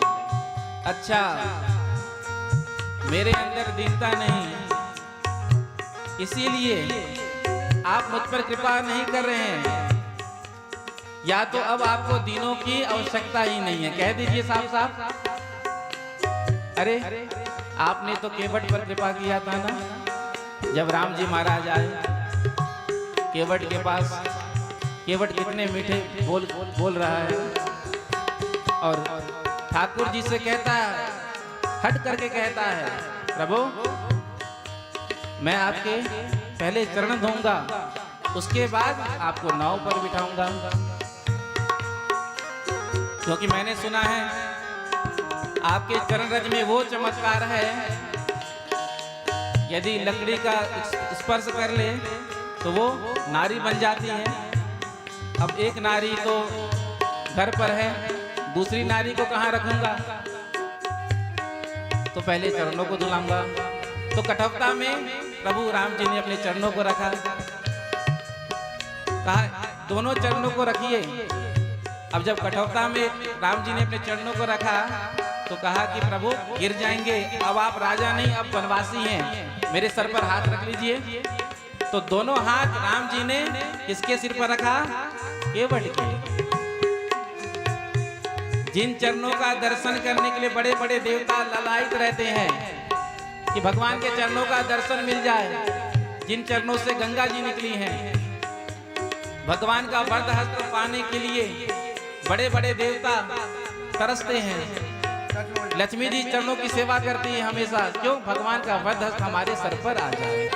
लेकिन आज देखो केवट पर भगवान ने कितनी कृपा की, नाव में बिठाया और घुमा रहा है। जैसे ही निकट तट पर पहुंचने वाले हैं वैसे ही नाव को घुमा देता है, 4 चक्कर लगवा दिया। लक्ष्मण जी ने कहा, अरे भैया ये तुम क्या कर रहे हो, हमको पार उतारो। जानकी जी ने भी कहा, भैया ये क्या कर रहे हो, बार बार चक्कर लगा रहे हो। कुछ नहीं कहा। राम जी ने कहा, अरे भैया हमें पार उतार दो। केवट ने कहा, हम जब आते हैं आपके शरण में 84 का चक्कर आप लगाते हैं और अभी आप 4 चक्कर में ही परेशान हो गए। नाव किसकी है, आपकी। तो ये हमारे अनुसार चले। तो राम जी को भी केवट का वचन जो बड़ा प्रिय लगा है। तो भक्त कहता है, बिंदु जी महाराज कहते हैं, या तो दयालु मेरी दृढ़ दीनता नहीं है, या तो दयालु मेरी दृढ़ दीनता नहीं है, या दीनों की तुम्हें ही दरकार अब नहीं है, या दीनों की तुम्हें दरकार अब नहीं है। क्या वह स्वभाव पहला सरकार अब नहीं है, क्या वह स्वभाव पहला सरकार अब नहीं। शांति से मत बैठो, मेरे साथ कहो, ठाकुर जी से पूछो। हम यहाँ 4-4 घंटे तप कर रहे हैं, 4-4 घंटे बैठकर तप कर रहे हैं, कथा सुन रहे इतनी ठंडी में आकर के, तो क्या हमको दर्शन नहीं मिलेगा? पूछो। भक्त को अधिकार से भगवान से कहना चाहिए, क्या वह स्वभाव पहला सरकार अब नहीं है,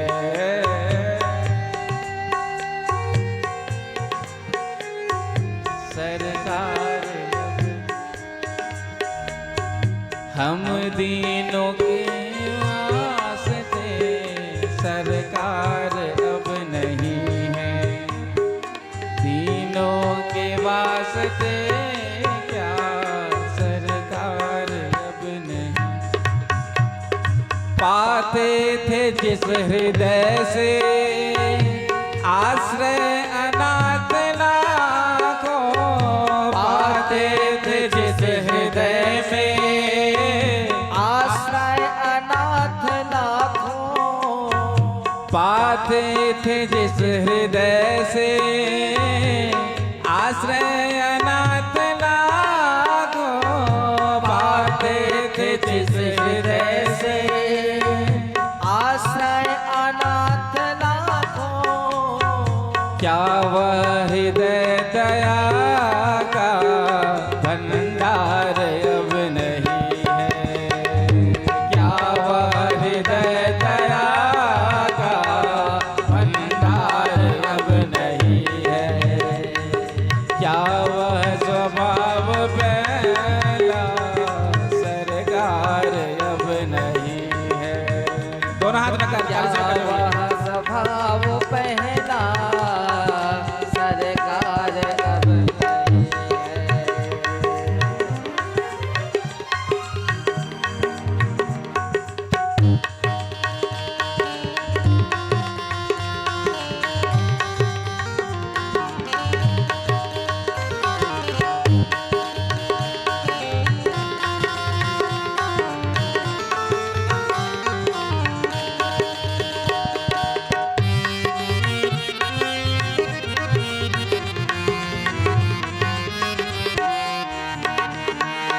जिससे कि द्विज सुदामा त्रैलोक पा गया था, जिससे कि द्विज सुदामा त्रैलोक पा गया था।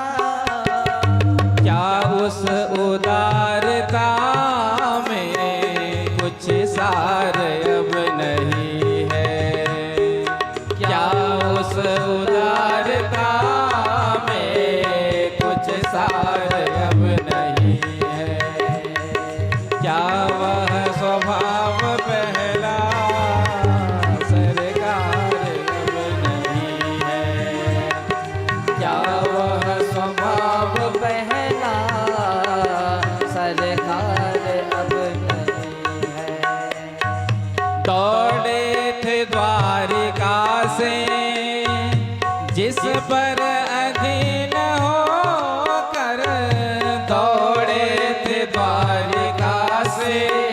द्रौपदी जी के जिस पर अधीन द्वारिका से दौड़ कर प्रभु आए थे और वसन अवतार लेकर द्रौपदी जी के चीर को बढ़ाया था। द्रौपदी जी की चीर को दुशासन खींच रहा है। 10,000 हाथी का बल था दुशासन के हाथों में और सारी खींच रहा है। द्रौपदी ने अपने 5 पतियों की ओर देखा, यहाँ मेरे 5 पति बैठे हैं। किसी ने नहीं देखा द्रौपदी जी की ओर। पितामह भीष्म, गुरु द्रोणाचार्य, कृपाचार्य बैठे हैं, किसी ने नहीं सुना। दुशासन सारी खींच रहा है। जब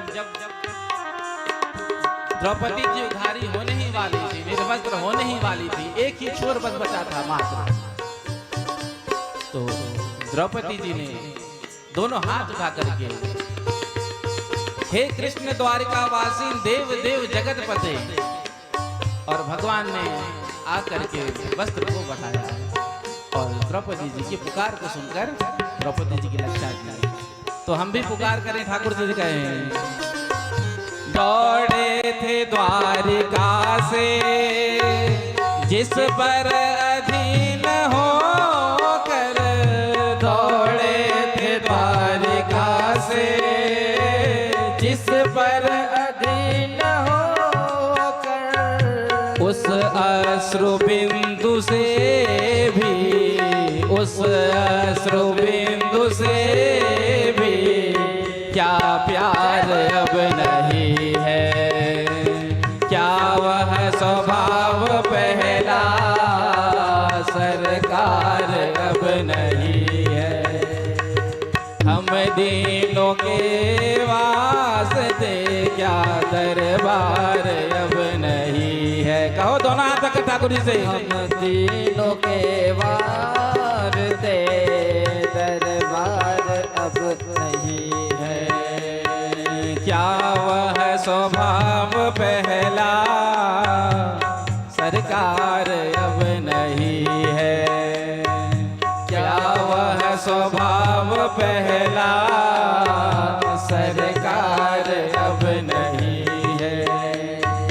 हम दीनों के वास्ते क्या दरबार अब नहीं है? दीनों के वास्ते क्या दरबार अब नहीं है? दीनों के वास्ते क्या दरबार अब नहीं है? क्या वह स्वभाव पहला सरकार अब नहीं है? क्या वह स्वभाव पहला सरकार अब नहीं है?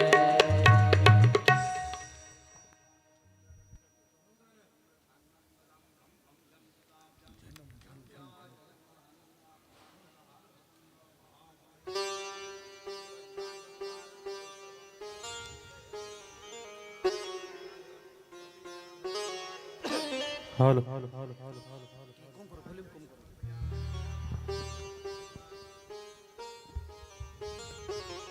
आज शुभ मुहूर्त पवित्र मंगलमय कार्यक्रम ये भगवत कार्यक्रम आम गणे राशि पहुंचती এই মাটির আমার রায়ঘর মাটির সুপুত্র আমার প্রিয় শ্রীমান নিত্যানন্দ গণ্ড মহোদয় मान्यवर मंत्री ओडिशा सरकार निश्चित भाव से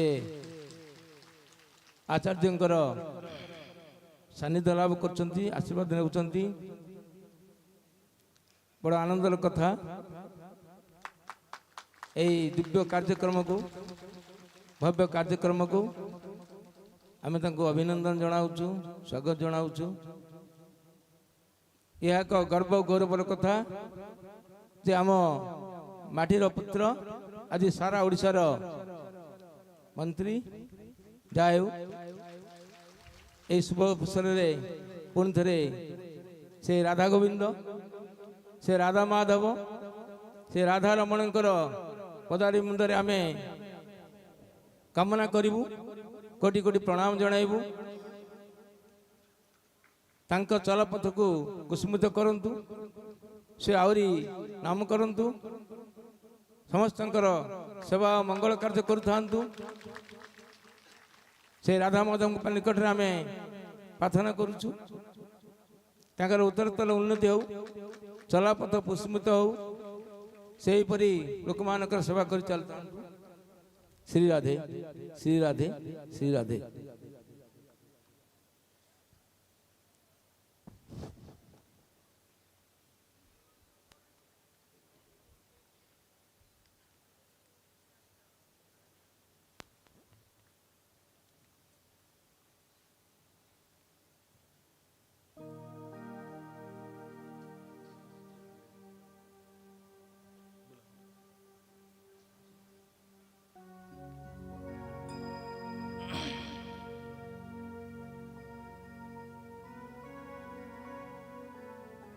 प्रेम से कहो श्री राधे।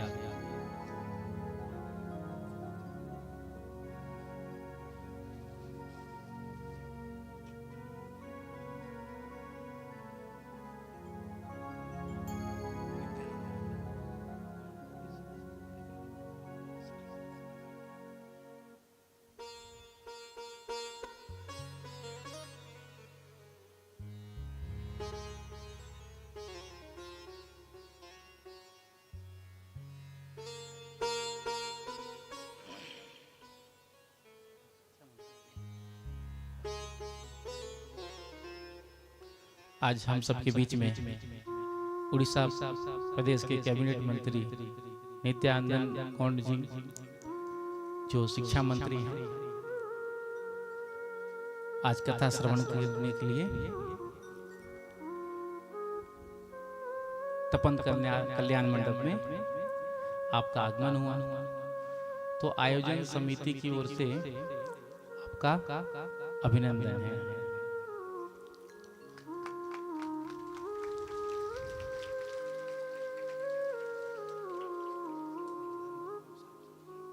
और सहपत्नी आए हैं, प्रेम से कहो श्री राधे। धर्म पत्नी जी के साथ अभी अभी हमने थोड़ी देर पहले कहा था ना, पत्नी धर्म पत्नी। अच्छा पता है आपको धर्म पत्नी किसे कहते हैं? मैंने कहा पिछली कथा में सुनाया था, इस कथा में अभी नहीं सुनाया है। पत्नी भी 3 प्रकार की होती है। एक होती है पत्नी, एक होती है धर्म पत्नी, एक होती है वाइफ। तो पत्नी किसे कहते हैं? जो बताइए, पत्नी किसे कहते हैं? धर्म पत्नी किसे कहते हैं? वाइफ किसे कहते हैं? धर्म पत्नी उसे कहते हैं जो अपने पति के पद चिन्हों का अनुसरण करती हैं। आगे आगे पतिदेव, पीछे पीछे पत्नी जी। जैसे कि अभी हमारे मंत्री जी आए, आगे आगे स्वामी जी, पीछे पीछे देवी जी। तो धर्म पत्नी। राम जी जब वनवास में चल रहे थे तो आगे आगे राम जी और राम जी के पीछे जानकी जी। तो धर्म पत्नी किसे कहते हैं? जो अपने पति के पद चिन्हों का अनुसरण करे। पत्नी किसे कहते हैं? जो अपने पति के कंधे से कंधे को मिलाकर के चले। प्रेम से कहो श्री राधे। बराबरी, बिल्कुल इक्वल। और वाइफ किसे कहते हैं? जो अपने पति से 4 हाथ आगे चले, ऊंची सैंडल, आंखों में चश्मा, बगल में पर्स और हाथ में मोबाइल लेते, और अपने पति से कहती है फॉलो मी, तो धर्म पत्नियां तो अब देखने को मिलती ही नहीं है। अब का जो जनरेशन अभी जो चल रहा है, अब तक जो था वो धर्म पत्नी देखने को मिलती थी, अब तो पत्नी भी देखने को नहीं मिलती, हर जगह वाइफ ही देखने को मिलती है। प्रेम से कहो श्री राधे। राधे। वाइफ का मीनिंग आपको पता है? Without information fighting every time. प्रेम से कहो श्री राधे। जो बिना सूचना के जब देखो, ये हो गया पत्नी। वाइफ का मीनिंग बताया तो हस्बैंड का भी बता ही देते हैं। हस्बैंड किसे कहते हैं? भाइयों को सुनने की इच्छा होगी ना, नहीं तो कहेंगे महाराज जी आपने हस्बैंड के बारे में तो बताया नहीं, वाइफ के बारे में तो आपने बोल दिया। तो हस्बैंड उसे कहते हैं, पत्नी पति का बैंड बजाते रहती है, बेचारा फिर भी हंसता ही रहता है, कोई ऑप्शन भी नहीं है, यदि कुछ कहेगा तो रोटी भी नहीं मिलेगा। इसलिए तो विवाह के पहले पत्नी जो है चंद्रमुखी की तरह लगती है, शीतलता प्रदान करती है, और विवाह के बाद सूर्यमुखी बन जाती है, थोड़ा थोड़ा तपने लगती है। विवाह के 4-5 वर्ष के बाद ज्वालामुखी बनकर फूटने लगती है। प्रेम से कहो श्री राधे। श्री राधे। तो जिज्ञासु ने प्रश्न किया, महाराज जब पत्नी ज्वालामुखी बन जाए तो हमको क्या करना चाहिए? तो हमने कहा जब पत्नी ज्वालामुखी बन जाए तो अंतर्मुखी हो जाना चाहिए, गायब हो जाना चाहिए। तो कहने का अभिप्राय, आज मंत्री जी अपनी धर्म पत्नी के साथ आए हैं, तो मैं बांके बिहारी जी के चरणों में प्रार्थना करता हूँ, आप स्वस्थ रहें, मस्त रहें और जनमानस की सेवा करते रहें। और मेरा एक प्रार्थना है, जो शिक्षा पद्धति हमारे यहाँ है, मुगलों के बारे में हमको गुलामी के बारे में पढ़ाया जाता है, औरंगजेब, अकबर, ये इनके बारे में ब्रिटिश ने हम पर शासन किया, तो हमारी शिक्षा पद्धति अब चेंज होनी चाहिए। 11 वर्ष हो गए, हमको बहुत आशा है, 11 वर्ष हो गए, शिक्षा पद्धति में बदलाव आना ही चाहिए। हमारे शिक्षा पद्धति में रामायण, महाभारत, शास्त्र, पुराण, भगवत गीता, विदेशों में गीता पढ़ाया जाता है, सिलेबस में है, और हमारा भारत देश सनातन हिंदू संस्कृति को मानने वाले हमारे धर्म ग्रंथ विदेशों में पढ़ाए जाते हैं और हमारे यहाँ नहीं पढ़ाया जाए। कितना दुर्भाग्य है मेरे देश का, क्योंकि पहले की जो सरकार थी आप सब जानते हैं, सनातन धर्म से कोई लेना देना तो था नहीं। जब से देश आजाद हुआ तब से ऐसे लोगों के हाथों में बागडोर गई जिनका सनातन धर्म से कोई लेना देना ही नहीं था। इसलिए तो वो शिक्षा पद्धति उस टाइम उन्होंने जो बना दिया वही चल रहा है। तो अब हम आ गए हैं, सत्ता में हैं, तो अब शिक्षा पद्धति में बदलाव होना चाहिए, और इसकी शुरुआत आप उड़ीसा से ही करें। प्रेम से कहो श्री राधे। क्योंकि शिक्षा में बदलाव समय की मांग है, क्योंकि आजकल बच्चों को स्कूलों में भी केवल जो पढ़ाया जाता है उसमें धर्म की शिक्षा नहीं है, ना तो संस्कार की शिक्षा है, केवल नॉलेज मिलता है। और नॉलेज से ज्ञान तो होगा, उससे पैसा तो कमा लेगा, लेकिन जो धर्म की शिक्षा है, जो संस्कार की शिक्षा है, जिससे उसका आत्म कल्याण होगा, अपने कल्याण के साथ साथ वो औरों का भी कल्याण करेगा, तो उसकी भी व्यवस्था होनी चाहिए। आपके उड़ीसा प्रदेश में मैं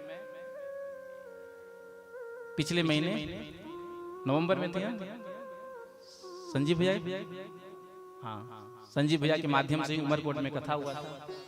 और उड़ीसा प्रदेश में जो भी कथा होता है तो मैनेजमेंट आप ही देखते हैं, हमारे संजीव भैया बैठे हैं। तो 2 स्कूलों में मुझे जाने का सौभाग्य मिला।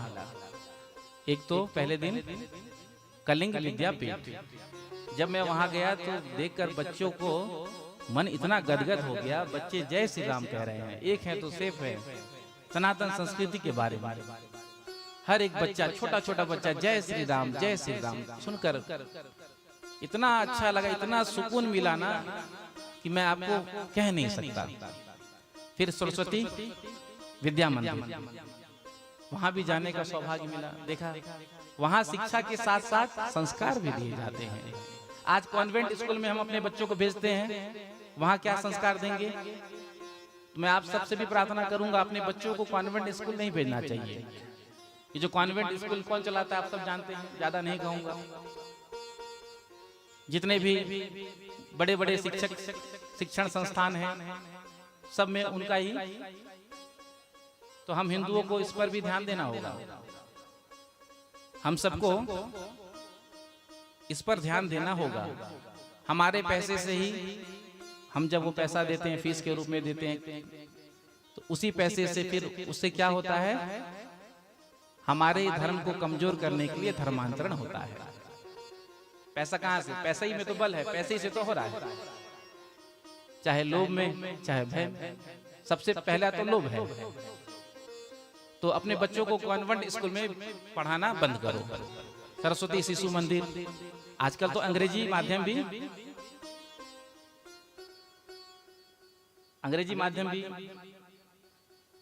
सरस्वती शिशु मंदिर में आ गया होगा।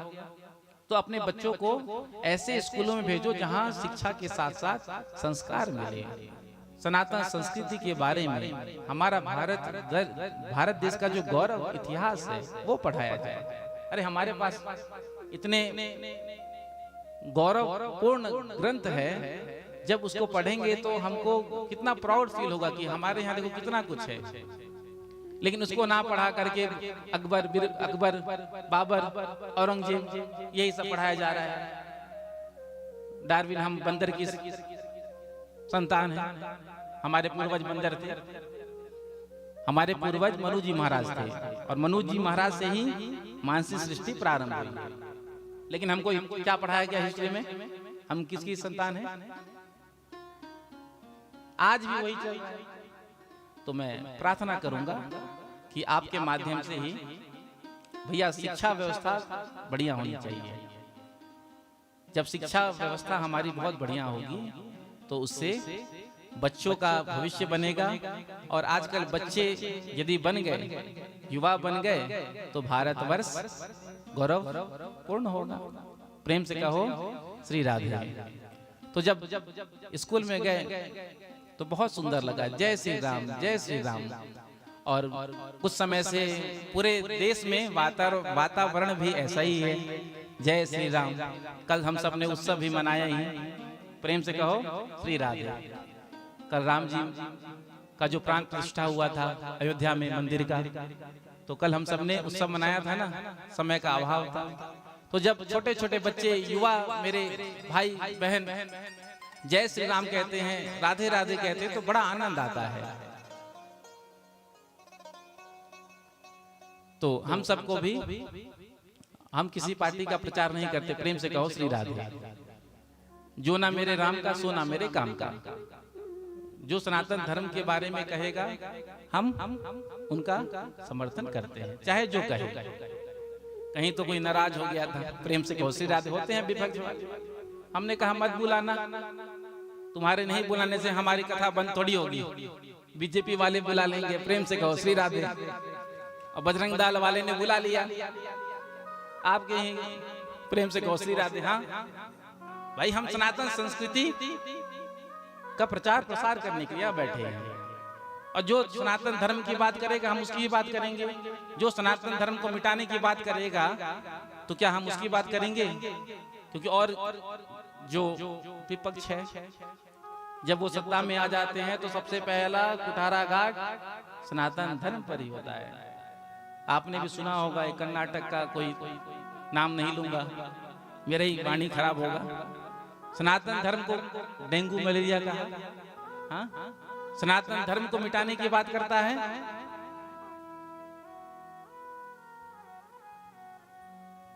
और हम सब उनको सपोर्ट करते हैं, तो हम धर्मद्रोही होंगे। अरे सनातन धर्म को कंस, रावण जैसे बलशाली, इतने बलशाली थे, बलवान थे, इतने फिर भी वो सनातन धर्म को नहीं मिटा पाए। तो आजकल के ये जो कहते हैं मच्छर, हाँ, तो ये क्या सनातन धर्म को मिटाएंगे? हमारा सनातन धर्म अनादिकाल से है,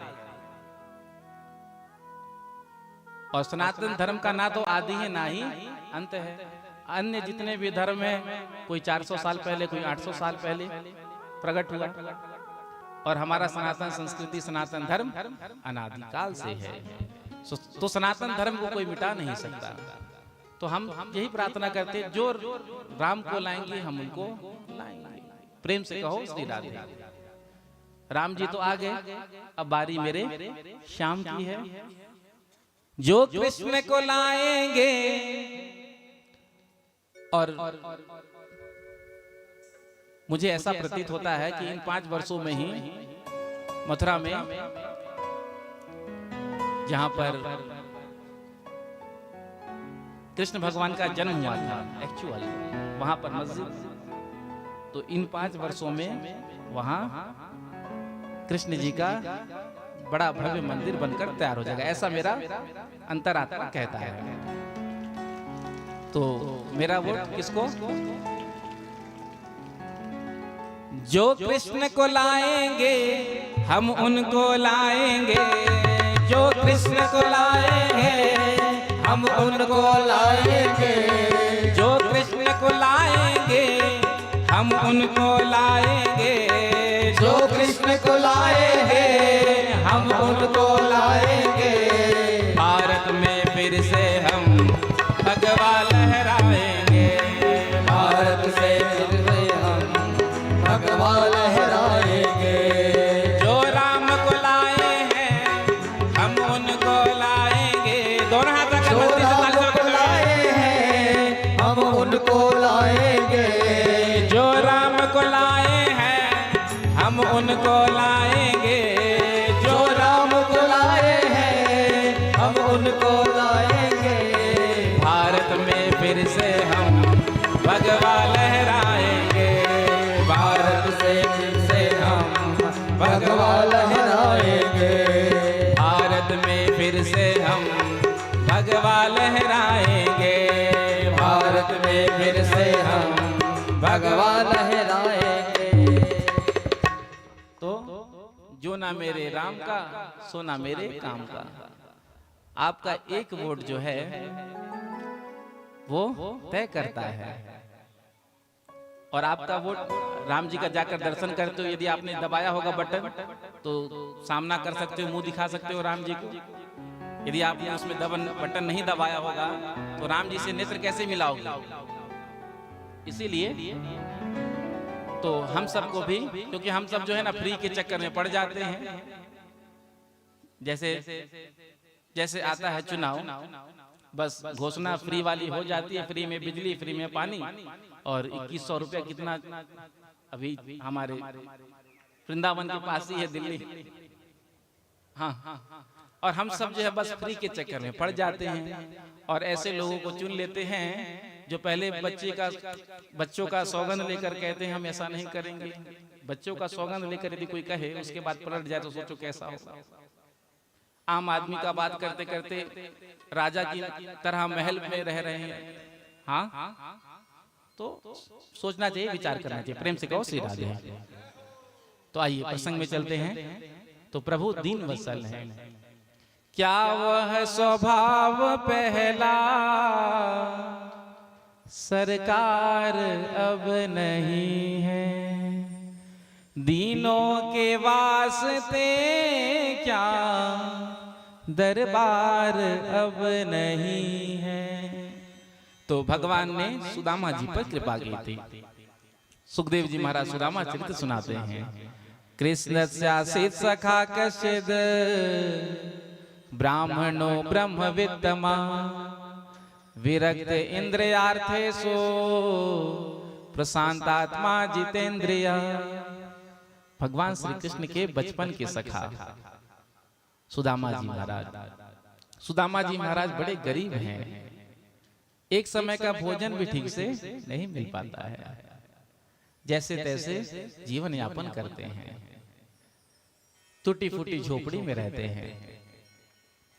एक दिन एक साधु भिक्षा मांगने के लिए आए हैं और कहा भिक्षाम देहि भिक्षाम देहि।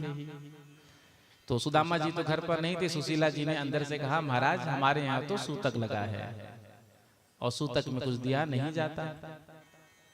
तो संत ने पूछा किसका जन्म हुआ, पुत्र या पुत्री? तो सुशीला जी ने कहा दरिद्रा का जन्म हुआ। संत ने कहा जिनके मित्र द्वारिका के राजा श्री कृष्ण उनके यहाँ दरिद्रा का जन्म हुआ, ऐसा कैसे हो सकता है? सुदामा जी महाराज ने आज तक अपनी पत्नी सुशीला से ये नहीं कहा था कि द्वारिका के राजा श्री कृष्ण बचपन के मित्र हैं। संत जी तो चले गए। सुदामा जी जब घर पर आए तो सुशीला जी ने कहा महाराज द्वारिका के राजा श्री कृष्ण आपके बचपन के मित्र हैं।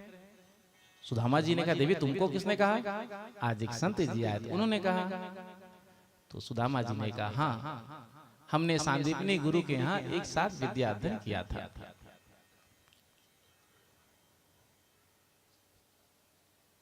सुशीला जी ने कहा महाराज कई वर्ष हो गए, जाकर द्वारिका कम से कम अपने मित्र से मिलकर आई।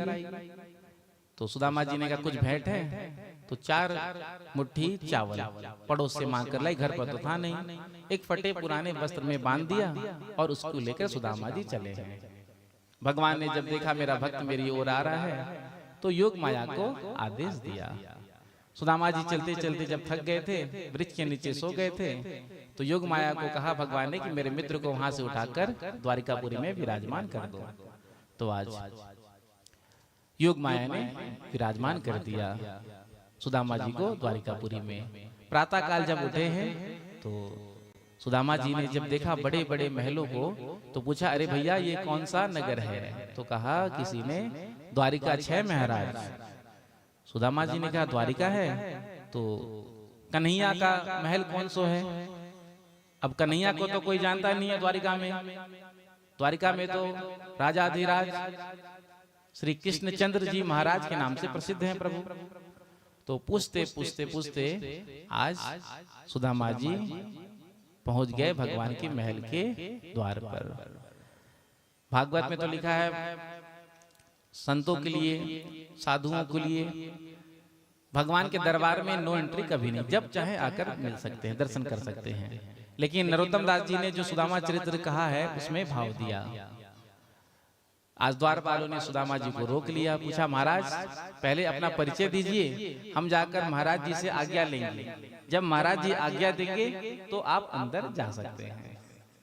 तो सुदामा जी ने अपना परिचय दिया।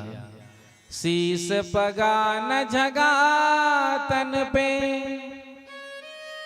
प्रभु जान के आए बसे कहीं ग्रामा। धोती फटे सिलटी दुपटी अरुपायों पानह की नहीं सामा। द्वार खड़ो द्विज दुर्बल एक रहियो चकिसो वसुधा अभिरामा। पूछत दीन दयाल को नाम बतावत आपन नाम सुदामा। श्री सुदामा जी महाराज ने अपना परिचय दिया। द्वारपालों ने कहा महाराज आप यहीं प्रतीक्षा करिए, हम महाराज से आज्ञा लेकर आते हैं। द्वारपाल ने आकर प्रभु से निवेदन किया, प्रभु द्वार पर आज एक ब्राह्मण देवता आकर के खड़े हैं। कैसे हैं? शीस पगा न जगा तन पे, ना तो सर पर कोई पगड़ी है ना तो तन में कोई नई बगल बंदी है। शीस पगा न जगा तन पे, न जाने वो कहां से आए हैं। प्रभु जानने के आए बसे कहीं ग्रामा। एक धोती लपेटा हुआ वो भी कई जगह से फटी हुई। धोती फटी सिलटी दुपटी और उपाय उपा की नहीं सामा। और वो आश्चर्य से इस महल को देख रहे हैं। द्वार खड़ो द्विज दुर्बल एक रहियो चकिसो वसुधा अभिरामा। पूछत दीन दयाल को नाम बतावत आपन नाम सुदामा। जो सुदामा शब्द प्रभु के कान में पड़ा, आज ठाकुर जी महाराज सिंहासन से झट उठ खड़े हुए, पादुका भी नहीं पहने, झट भागे हैं। कुंडल गिर गया, उत्तरीय वस्त्र गिर गया, डोरी पार करके 7वें डोरी पर जा करके आज सुदामा जी से भगवान श्री कृष्ण गले मिलते हैं।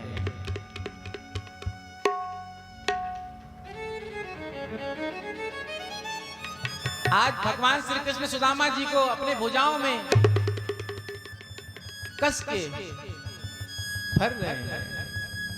इधर सुदामा जी ने सोचा कि मेरे शरीर में तो केवल हड्डियां ही हड्डियां हैं, दुबले पतले से थे, 1.5 हड्डी के थे, तो मेरे मित्र को कहीं मेरे हड्डियां से कष्ट ना हो।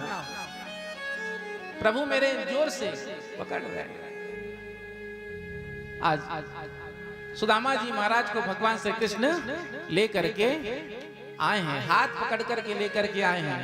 और जिस सिंहासन पर स्वयं बैठते थे, आज उस सिंहासन पर सुदामा जी महाराज को विराजमान किया। आज भगवान की जितनी रानियां थी सब आश्चर्य में पड़ करके सोच रही हैं, अरे ये क्या हो रहा है, आज ऐसा कौन आ गया? आज तक तो हमने ऐसे स्वामी जी के व्यवहार को नहीं देखा, आज ये कौन आ गए हैं? इधर सुदामा जी महाराज ने रानियों से कहा, जाओ जाकर जल की झारी भर कर लाओ, मैं अपने मित्र के चरणों का प्रक्षालन करूंगा। सभी रानियां गई हैं दौड़कर और एक एक जल झारी का भर कर ले आई। सुदामा जी ने देखा इतनी लंबी चौड़ी लाइन, 16,108 रानियां एक एक कलश जल लेकर के आई है। ठंडी का समय महाराज, पौष महीना चल रहा है, अब इतने कलश के जल से यदि चरण धुलेगा तो 1.5 हड्डी को तो शरीर, आज ही गोविंदाय नमो नमः। रानियां जल की झारी भरकर लाई। इधर सुदामा जी ने देखा तो कहा, अरे भैया ये इतनी सारी देवियां कहां से आई हैं? क्योंकि नगर गांव में संत साधु आते हैं तो पूरे नगरवासी ग्रामवासी आकर के दर्शन करते हैं। तो पूछा, अरे ये सब देवियां कहां से आई हैं, कौन है? तो कन्हैया ने कहा, मित्र ये तुम्हारी भाभियां हैं, इतनी सारी। सुदामा जी ने आश्चर्य में बोला। कन्हैया ने कहा, अरे ज्यादा थोड़ी है, मात्र 16,108 ही हैं।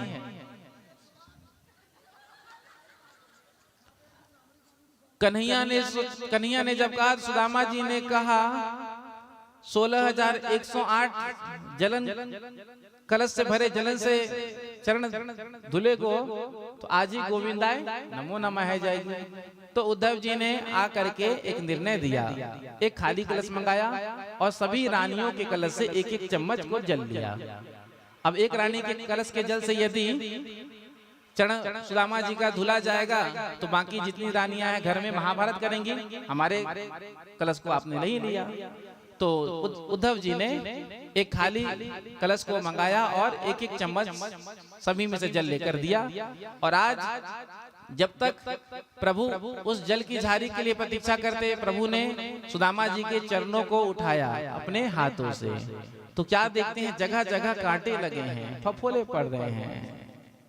ऐसे बिहाल विवाह इनको पग कंटक जाल लगे पुनि जोए। हाय महादुख पायो सखा तुम, आए ते न किते दिन खोए। देखी सुदामा की दीन दशा, करुणा करके करुणा निधि रोए। पानी परात को हाथ छुओ नहीं, नैनन के जल सो पग धोए। आज उस जल की झारी को भगवान ने छुआ तक नहीं, स्पर्श तक नहीं किया, अपने नेत्रों के जल से आंसुओं से सुदामा जी के चरणों का प्रक्षालन किया। सुदामा जी महाराज को प्रभु ने भोजन कराया और आज अपने दिव्य पलंग पर ले जाकर के सुदामा जी को विश्राम करा रहे हैं। दोनों मित्र आज बचपन की बातों को याद कर रहे हैं। कन्हैया कहते हैं, मित्र याद है तुम्हें जब गुरु माँ ने हमें संविदा लेने के लिए भेजा था वन में? सुदामा जी ने सोचा फिर गुरुकुल की बात कह रहा है, कहीं आज पोल पट्टी ना खुल जाए। चोरी से सुदामा जी ने चने खा लिए थे ना। तो सुदामा जी ने बात को काट दिया। अरे मित्र, बचपन की बात क्या अभी की सुनाओ, कैसा चल रहा है घर परिवार, सब आनंद में तो है, कुशल मंगल तो है। इतना समय हो गया सुदामा जी को आए हुए, अभी तक जो 4 मुट्ठी चावल लेकर के आए थे अपने मित्र के लिए वो दे नहीं पाए। सुदामा जी ने सोचा मेरा मित्र इतना बड़ा राजा और मैं उसके लिए क्या भेंट लाया, ये 4 मुट्ठी चावल। अब यदि मैं अपने मित्र को ये दूंगा तो इसकी रानियां मजाक उड़ाएगी। देखो एक मित्र आया था मिलने के लिए और क्या लेकर आया था, 4 मुट्ठी चावल। तो संकोच के मारे सुदामा जी दे नहीं पा रहे। भगवान श्री कृष्ण की दृष्टि भी चावल की पोटली पर लगी है, बातें कर रहे हैं और चावल की पोटली को देख रहे हैं।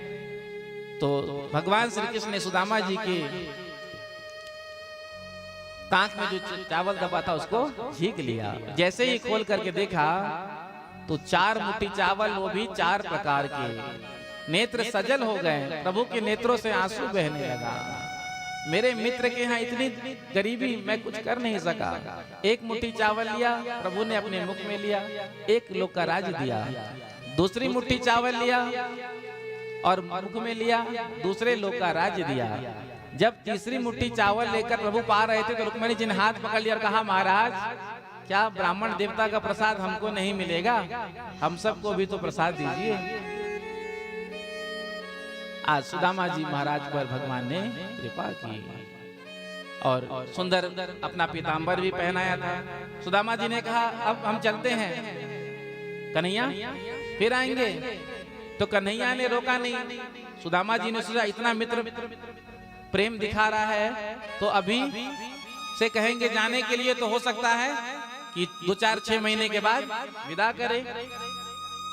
लेकिन भगवान ने कहा ठीक है मित्र जाओ, लेकिन जाने से पहले अपना ये जो हमने सुंदर पीताम्बर धारण कराया इसको उतार दो और अपना वस्त्र पहनकर जाओ। सुदामा जी को बड़ा आश्चर्य लगा। अरे सुदामा जी महाराज विदा लेते हैं, प्रेम से कहो श्री राधे राधे। भगवान श्री कृष्ण ने सुदामा जी के लिए सुंदर सुदामापुरी का निर्माण कराया था।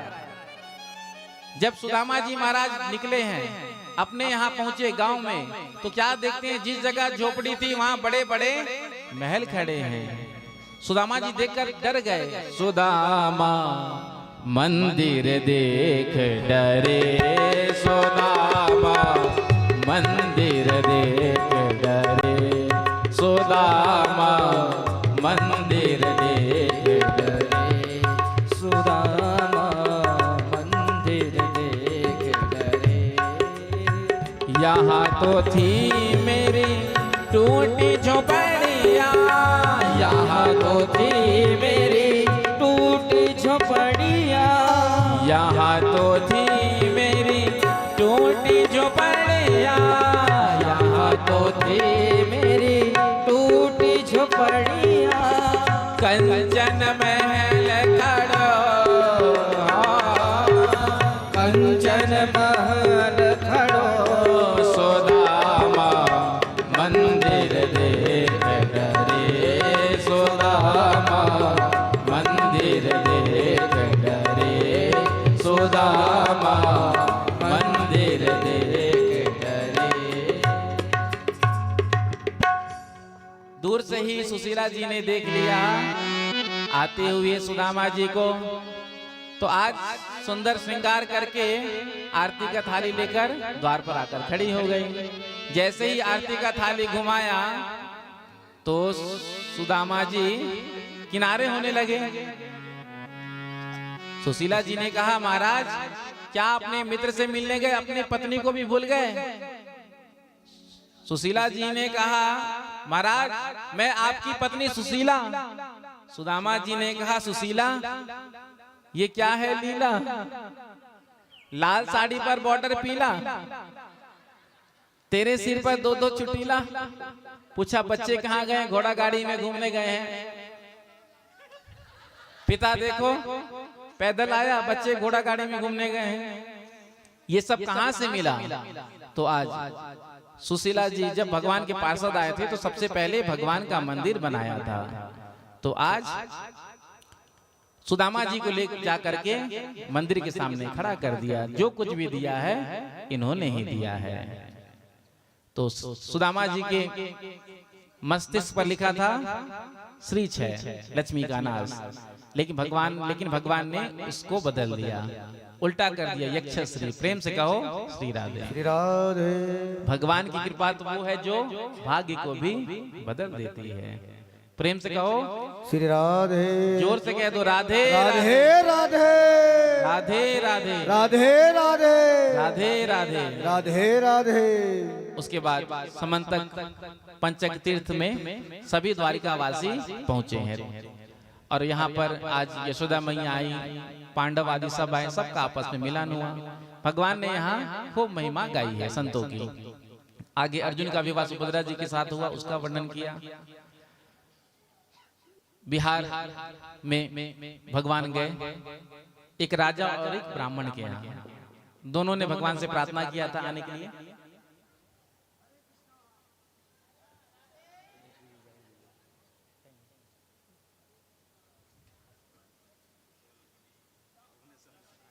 जी जी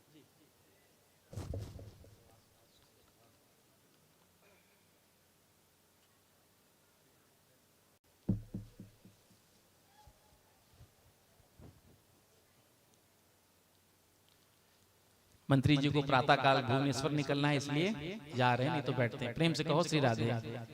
तो आप ही के माध्यम से भुवनेश्वर हम भी आएंगे। प्रेम से कहो श्री राधे।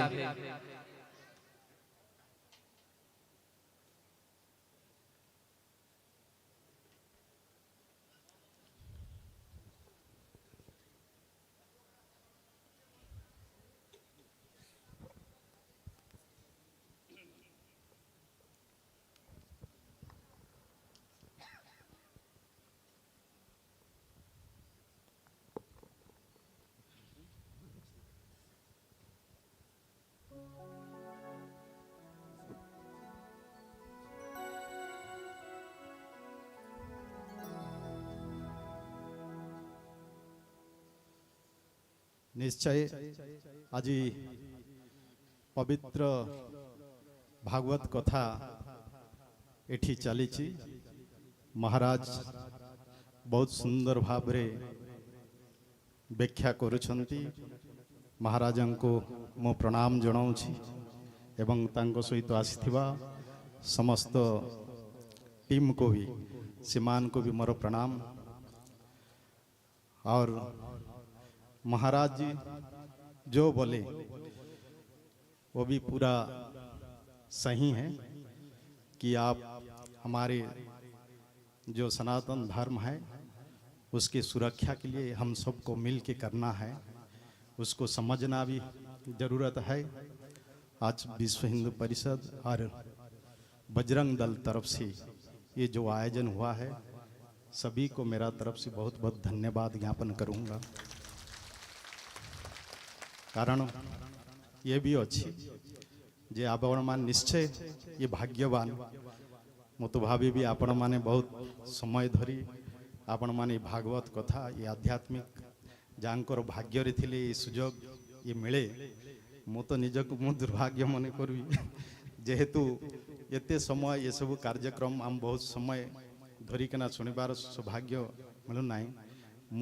मत इच्छा होची रहिबा पाई, किंतु मते काली जेहेतु भुवनेश्वर प्रोग्राम अच्छे केवल मात्र 2 दिन आसी आज गुड़ाए कार्यक्रम पर मु सकाळ 6टारे बाहरी आउ 11टारे पहुँचला पर भुवनेश्वर 3-4टा कार्यक्रम अच्छी से मो इथरु निश्चय विदाय नौची। किंतु आपण मान निश्चय शुणु। निश्चय आज केवल मात्र एकमात्र उपाय होची आध्यात्मिक ज्ञान। आध्यात्मिक माध्यम ही आमर जीवन को आमे सुधारी परिबा, ठीक रास्ता रे नहीं परिबा, आमर जीवन को आमे गढ़ी तोड़ी परिबा। आओ जीवन रे किछि नाही, आज अछु काली को रहिबु नाही। किंतु ये भगवानंकर जो गाथा कथा जो रही निश्चय तांको सुनिबा कथा एवं मन को पवित्र रखिबा कथा। तेणु मैं निश्चय आपण मान समस्त एति संख्या रे बहुत समय धरी महाराजन को कथा शुणुछंती। तेणु आपण मान समस्त को मो तरफ बहुत बहुत धन्यवाद ज्ञापन करुछि। तत्सहित महाराज जी जो कहूले निश्चय मते पुरीर महाराज सहित आमे एबे बरहमपुर रे मते डाकिले महाराज मो बाध्य झारसुगुड़ारू फिर बरहमपुर को गली एवं से दिन से गोटे पुस्तक भी मते देहिचंती आमे भी जो जातीय शिक्षा नीति जो नेशनल एजुकेशन पॉलिसी जो है उसको भी हम लोग उड़ीसा में वर्तमान लागू करने के लिए जा रहे हैं। अभी उसके लिए पूरा ड्राफ्टिंग प्रिपेयर हो चुका है और मेरा 21, 22, 23 को उनका वर्कशॉप है।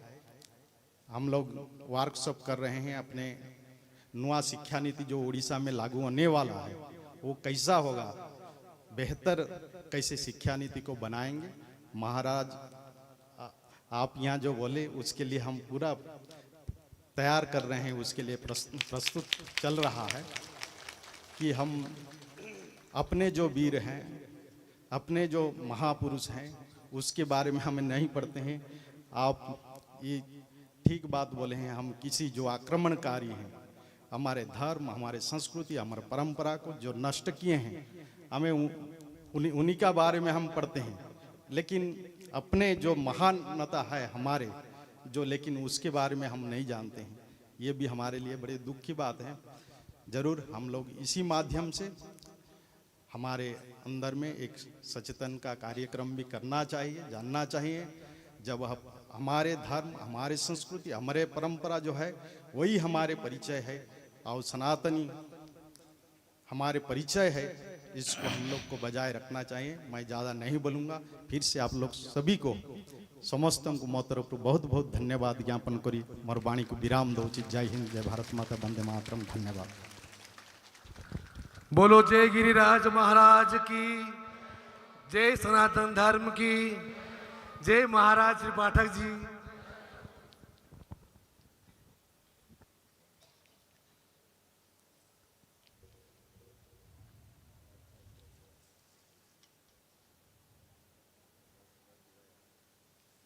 बोलो वृंदावन बिहारी लाल की। इधर भगवान ने अपने कुल को ही ब्राह्मणों का शाप लगा दिया था। भगवान के पुत्र शाम को स्त्री का भेष धारण करा करके संतों के पास ले जाकर के पूछा था कि ये हमारी भाभी है, क्या होगा, पुत्र या पुत्री? तो संतों ने कहा था मूसल निकलेगा जिससे संपूर्ण यदुकुल का क्षय हो जाएगा। जब वस्त्र हटाकर देखा तो लोहे का मूसल निकला, जिसे उग्रसेन जी के कहने पर चूरा कराकर समुद्र में प्रवाहित करा दिया गया। इधर नवयुगेश्वर संवाद के बारे में बताया। सुखदेव जी महाराज कहते हैं जब उद्धव जी को पता चला भगवान परम धाम जाने वाले हैं तो आकर शरण में चरणों में प्रणाम किया और पूछा संन्यास धर्म के बारे में। तो भगवान ने बताया। दत्तात्रेय जी के 24 गुरुओं का वर्णन किया। बद्ध जीव, मुक्त जीव के बारे में बताया। हंसाख्यान के बारे में बताया। उद्धव जी को अपना चरण पादुका दिया। उद्धव जी मस्तक पर रखकर चल दिए। भगवान सभी बच्चों को लेकर के, यादवों को लेकर के प्रभास क्षेत्र में आए हैं। यज्ञ कराया, दान किया। जितने भी यदुवंशी बालक थे शराब पीकर आपस में लड़ते रहते सब समाप्त हो गए।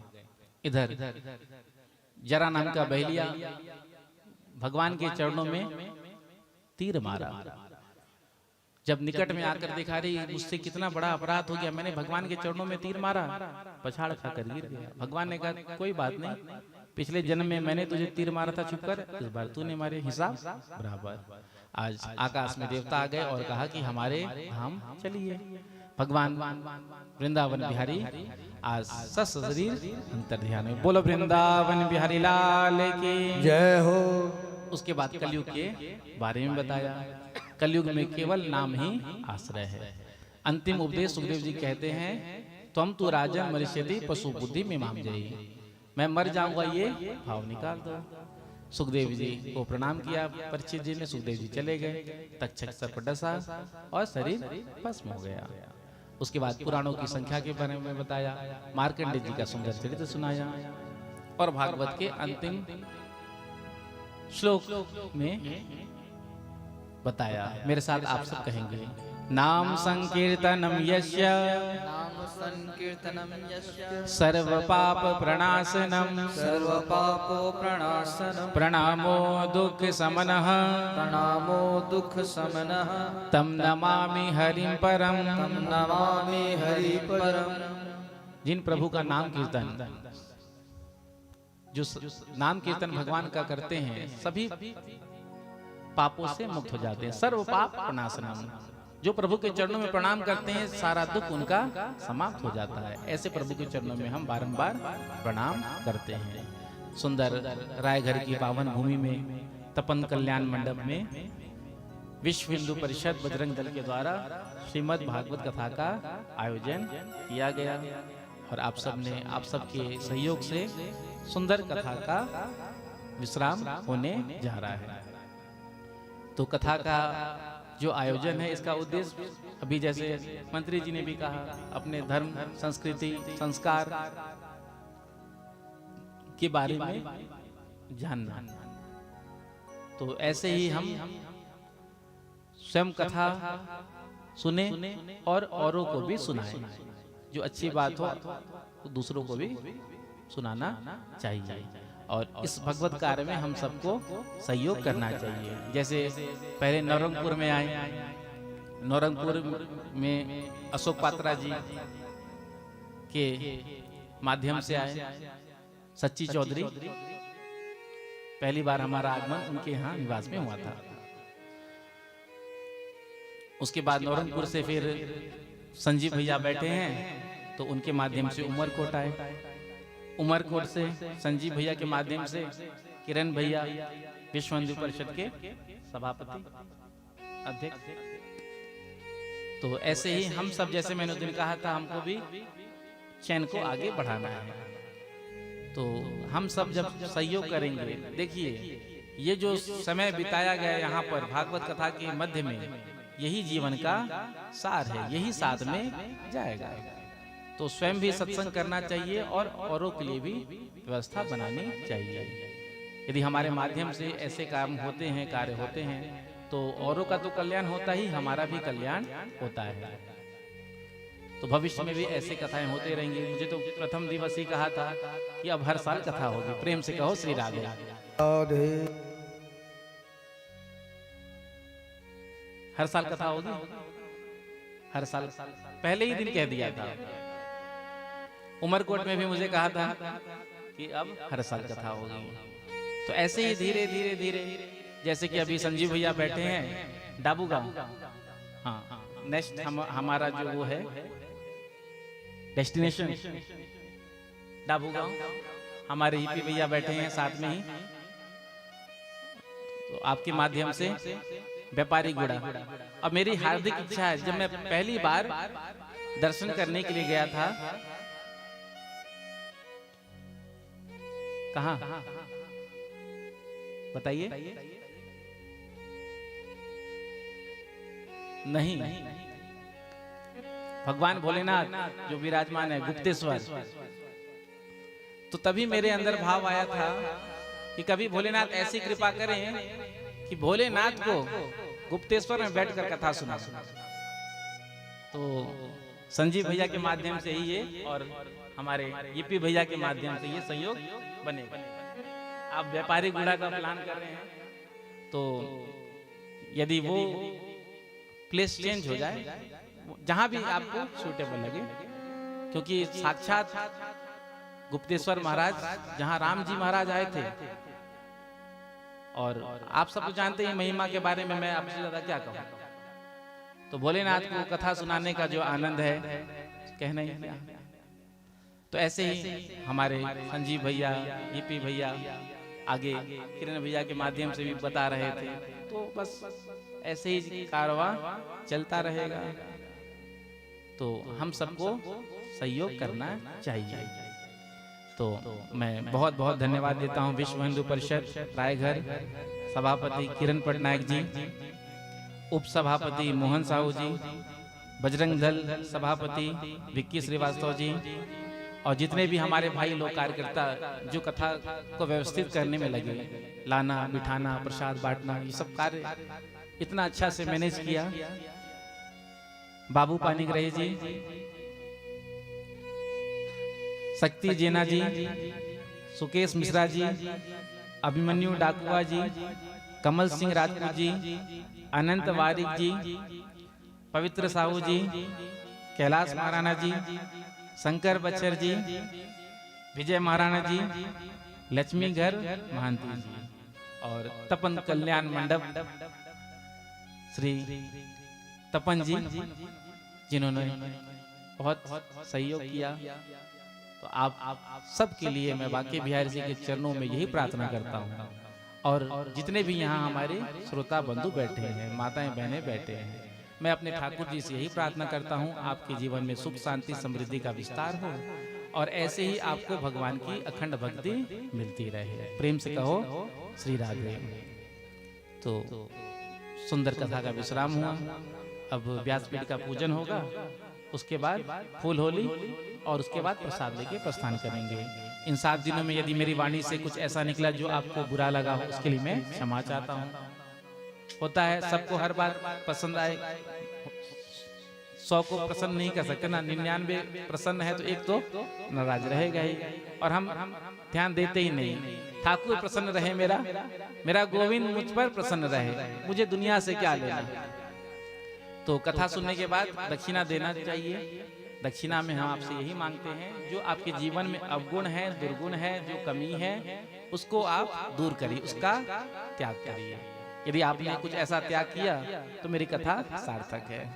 फिर से कह दूं, ये बात मैं जहां भी उड़ीसा में कथा कहूंगा, जल तो रही छोड़ना। प्रेम से कहो श्री राधे। हो सके तो जल तो रही खाना छोड़ देना, ये नहीं जल तो रही खा करके कि कुछ और चालू कर दिया।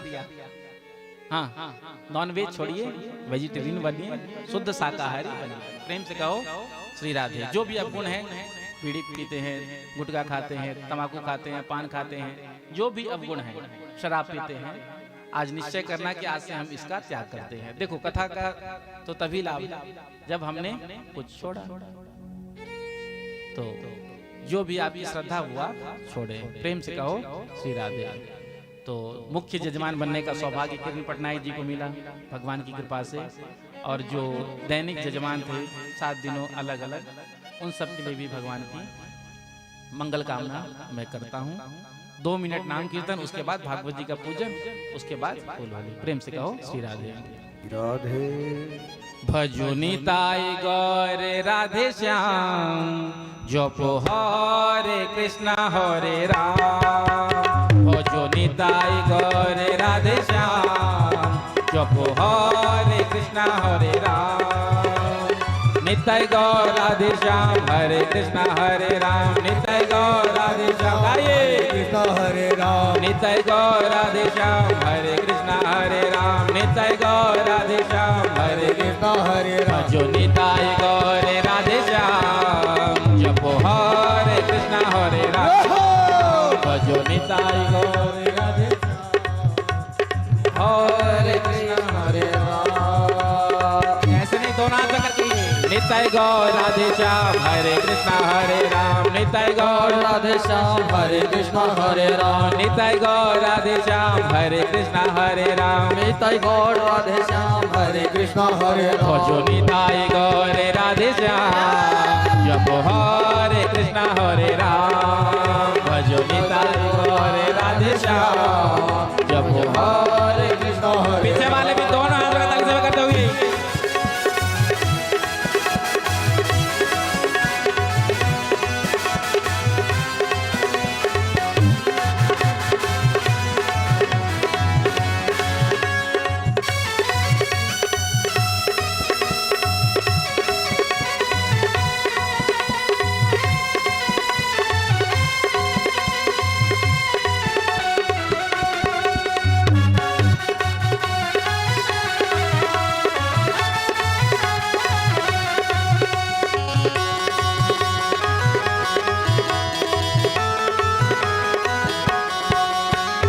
निताय गौर राधे श्याम, हरे कृष्णा। कहो निताय गौर राधे श्याम, हरे कृष्णा हरे राम। निताय गौर राधे श्याम, निताय गौर राधे श्याम हरे कृष्ण हरे राम भजो निताय गौर राधे श्याम जपो हरे कृष्ण हरे राम भजो निताय गौर राधे श्याम भजो हरे कृष्ण हरे राम निताय गौर राधे श्याम हरे कृष्ण हरे राम निताय गौर राधे श्याम हरे कृष्ण हरे राम निताय गौर राधे श्याम हरे कृष्ण हरे राम निताय गौर राधे श्याम हरे कृष्ण हरे राम भजो निताय गौर राधे श्याम जपो हरे कृष्ण हरे राम भजो निताय गौर राधे श्याम भजो हरे कृष्ण हरे राम निताय गौर राधे श्याम हरे कृष्ण हरे राम निताय गौर राधे श्याम हरे कृष्ण हरे राम निताय गौर राधे श्याम हरे कृष्ण हरे राम निताय गौर राधे श्याम हरे कृष्ण हरे राम भजो निताय गौर राधे श्याम जपो हरे कृष्ण हरे राम भजो निताय गौर राधे श्याम भजो हरे कृष्ण हरे राम निताय गौर राधे श्याम निताय गौर तो भजो निताय गौर राधे श्याम जपो हरे कृष्ण हरे राम कुछ नहीं छोड़ सकते तो जपो हरे कृष्ण हरे राम यही नियम ले लेना ठीक है कुछ ले जाना अब व्यासपीठ का पूजन बहुत जल्दी एक बार हमारे संजीव सुबुद्धि भैया के लिए जिनके माध्यम से आज आप इतना आनंद ले रहे हैं मूल में यही है हमको यहाँ लाने वाले किरण भैया के लिए एक बार और हमारी जितनी भी टीम है जो भी टीम है सबके लिए बोलो वृंदावन बिहारी लाल की जय हो भागवत भगवान की जय हो जय जय श्री राधे जय जय श्री राधे जय जय श्री राधे जय जय श्री राधे जय जय श्री राधे। तो जजमान जी के द्वारा भागवत जी का पूजन पंडित जी थोड़ा जल्दी करेंगे।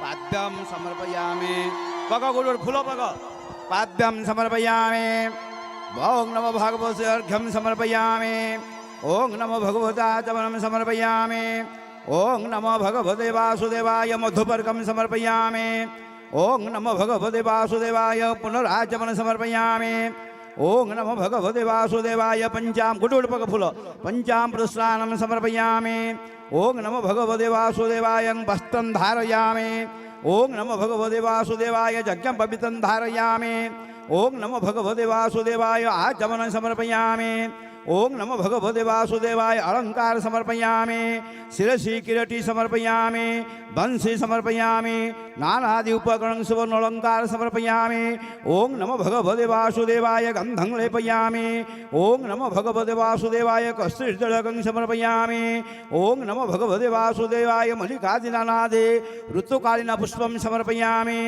ओं नमो भगवते वासुदेवाय धूपम् आघ्रापयामि ओं नमो भगवते वासुदेवाय दीपं दर्शयामि ओं नमो भगवते वासुदेवाय नानादि उपकरणं समर्पयामि नमस्करामि नैवेद्यं संस्कारः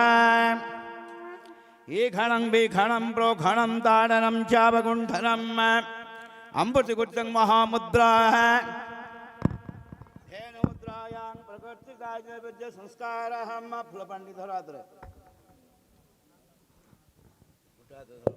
ओं नमो भगवते वासुदेवाय बालकपालाय संगाय सायुधाय सपरिवाराय नमः अमृत नैवेद्यं नानादि पक्वफल नैवेद्यं निवेदयामि स्वाहा टकी देखाई दियो ओम प्राणाय स्वाहा पानाय स्वाहा व्यानाय स्वाहा उदानाय स्वाहा समानाय स्वाहा ब्रह्मणे नमः आचमन समर्पयामि नमः नमः मध्य मध्य आचमन समर्पयामि नमः ताम्बूलं समर्पयामि नमः भगवते वासुदेवाय नमो नमः षडसोपचार पूजां समर्पयामि निवेदयामि नमस्करोमि मंत्रहीनं क्रियाहीनं भक्तिहीनं वासुदेवाय यत पूजित मया देवं परिपूर्णं तदस्तु मे इति वासुदेवस्य पूजनम् वर्तमान सप्तम दिन भागवत अमृतवाणी बाबा द्वारा आपण माने शुणिले सातटी शब्द आपण जदि हेतु रखिबे आपणकर जीवन धन्य हो जीव वैकुंठ प्राप्ति करिब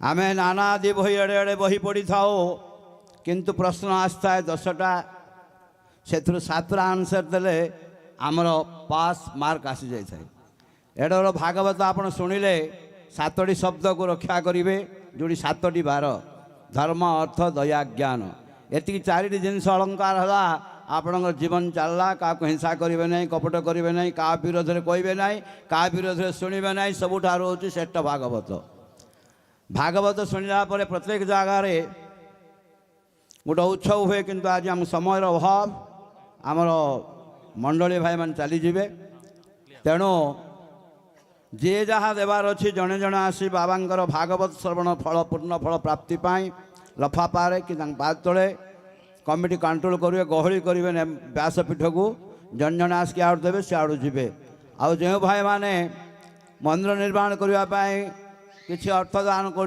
कल्याण मंडप ताहले आम रसीद बुक अच्छी लिखे ने बा आम वकील भाई बापी भाई पाखे पैठ कर रसीद ने बापी भाई को आम से दायित्व देचु रायघर कमिटी को जो माने मंदिर निर्माण करने अर्थ प्रदान करेंगे कल्याण मंडप आमर वृंदावन यह रायघरवासी सुविधा हम रायघर माटी से जाऊ रायघर अर्थ से लागू यह ही आमर शुभकामना अति सुंदर अति आनंद भाव जना पड़ा 7 दिन चलीगला ना घर ना द्वार ना संसार ना गाई ना गोरु ना आंठू बता ना पेट बता किसी जना पड़ा ना जा हो बहुत खुशी रे समस्त आसी जगदल यही अमृत वचन भद्रं कर्णे भी शुणियाम देवा आम सर्वदा भद्र कथा शुणुवा आज आम कर्णमान पवित्र हो गला जे आम भल कथा 7 दिन शुणिलु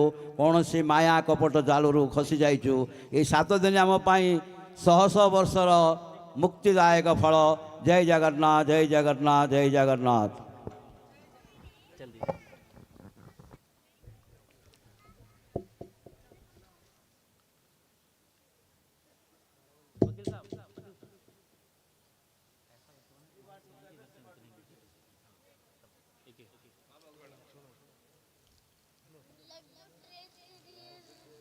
हाँ बेटा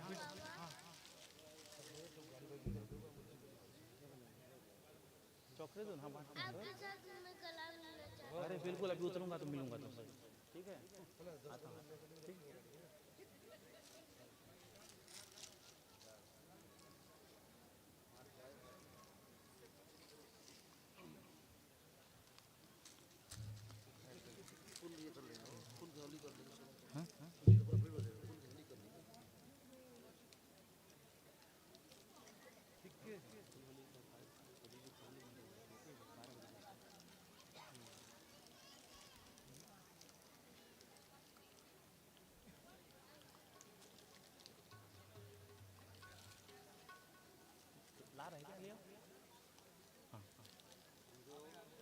बिठाओ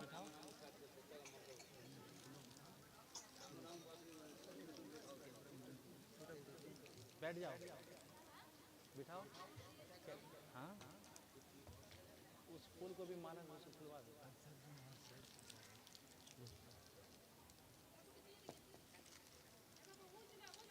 हमेशा आपका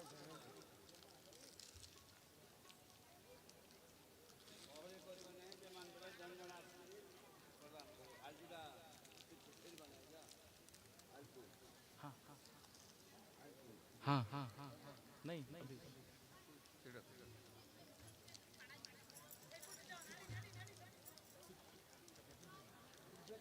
एक तरफ से आइए, एक तरफ से जाइए, ऐसा बनाइए ना। एक तरफ से आइए।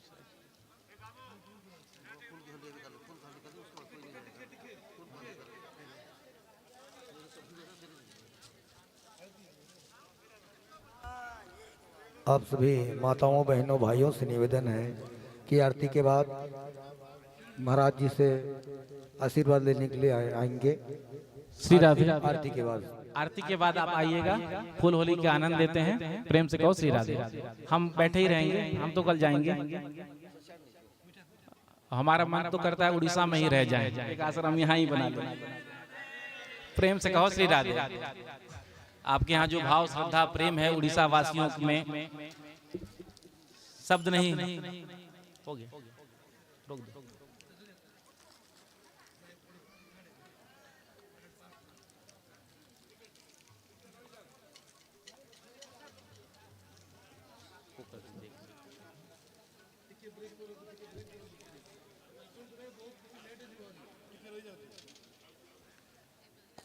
ब्रेक कर दो।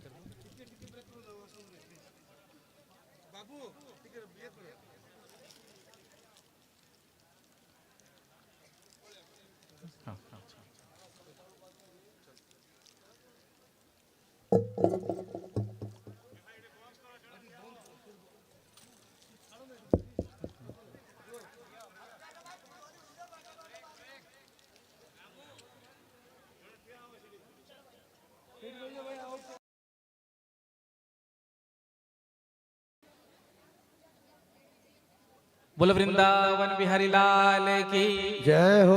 बोलो भागवत भगवान की जय हो। बोलो हनुमान जी महाराज की जय हो। बोलो होली के रसिया की जय हो।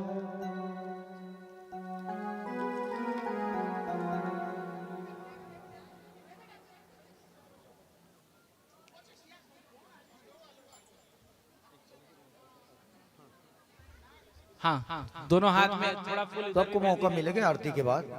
फूल बांटी। पीछे पीछे भैया, ये फूल दे दो, फूल वो वाला फूल दे दो ना, फूल।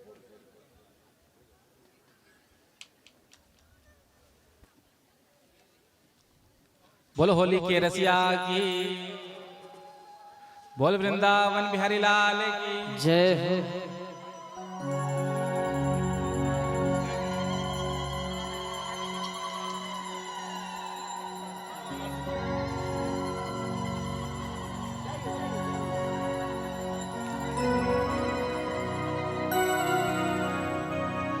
बोलो वृंदावन बिहारी लाल की जय हो। राधे श्री राधे।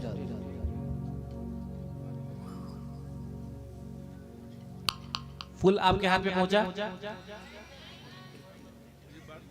वॉलंटियर दी ना, हाँ दे दीजिए फूल। हाँ थोड़ा सा मेरे लिए रहने दीजिए।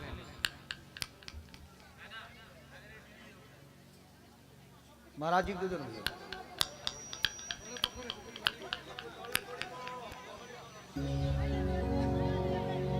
आरती अभी नहीं।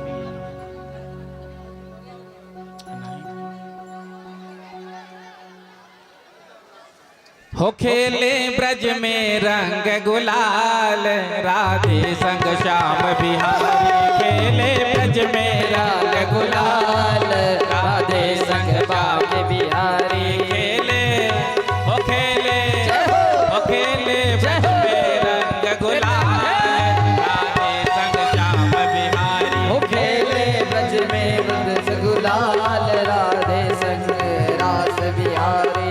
राधे संग श्याम बिहारी, राधे संग श्याम बिहारी।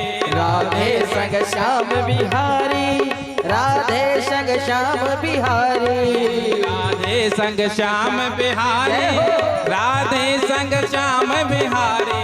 राधे संग श्याम बिहारी, राधे संग श्याम बिहारी। हो खेले ब्रज में रंग गुलाल, राधे संग श्याम बिहारी। खेले ब्रज में रंग गुलाल, राधे संग रास बिहारी। सामने से हट जाइए, कैमरा के सामने से हट जाइए। आप सफेद सामने से हट जाइए, आपसे निवेदन है भैया।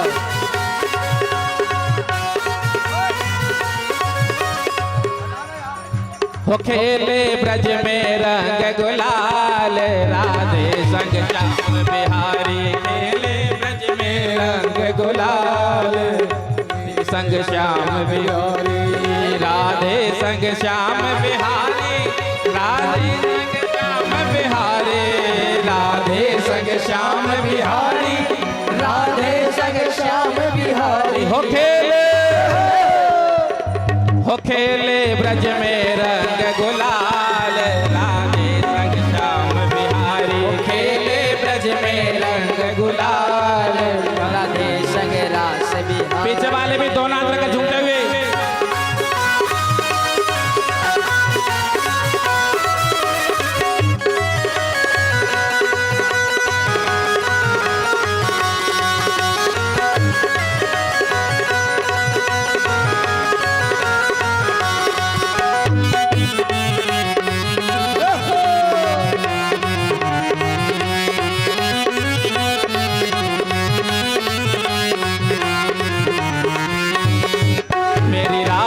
छुप छुप जावे जब काना रंग लगावे। मेरी राधा छुप छुप जावे जब काना रंग लगावे। मेरी राधा छुप छुप जावे जब काना रंग लगावे। मेरी राधा छुप छुप जावे जब राधा रंग लगावे। कर दे ब्रज में आज धमाल, राधे संग श्याम बिहारी। खेले ब्रज में रंग गुलाल, राधा संग रास बिहारी। राधे संग श्याम बिहारी। राधे संग श्याम बिहारी। राधे श्याम बिहारी, राधे संग श्याम बिहारी। हो खेले ब्रज में रंग गुलाल, राधे संग श्याम बिहारी। खेले ब्रज में रंग गुलाल, राधे संग रास बिहारी।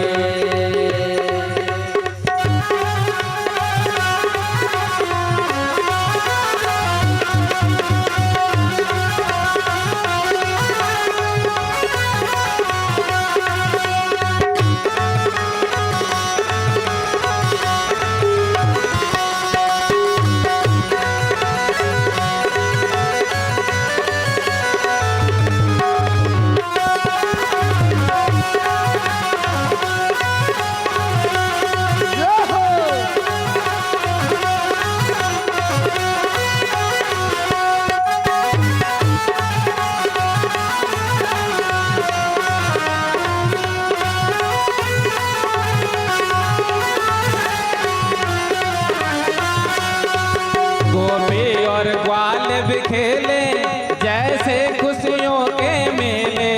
गोपी और ग्वाल भी खेले जैसे खुशियों के मेले। लगती जोड़ी खूब धमाल, राधे संग श्याम बिहारी। खेले ब्रज में रंग गुलाल, राधे संग रास बिहारी। आज ब्रज में होरी रे रसिया, आज ब्रज में होरी रे रसिया। होरी रे बर जोरी रे रसिया। होरी रे बर जोरी रे रसिया। होरी रे बर जोरी रे रसिया। होरी रे बर जोरी रे रसिया। आज ब्रज में होरी रे रसिया। आज ब्रज में होरी रे रसिया। आज ब्रज में होरी रे रसिया। आज ब्रज में होरी रे रसिया। हो होरी रे रसिया। होरी रे रसिया। देखो अब होली आने ही वाला है, कैमरे से थोड़ा पीछे हो जाइए। होली आने ही वाला है तो आप मेरे साथ कहेंगे, मैं कहूंगा हो होरी रे रसिया। आप क्या कहेंगे? हो होरी रे रसिया। आज ब्रज में होरी रे रसिया। आज ब्रज में होरी रे रसिया। हो होरी रे रसिया। होरी रे रसिया। होरी रे रसिया। होरी रे रसिया। आज ब्रज में होरी रे रसिया।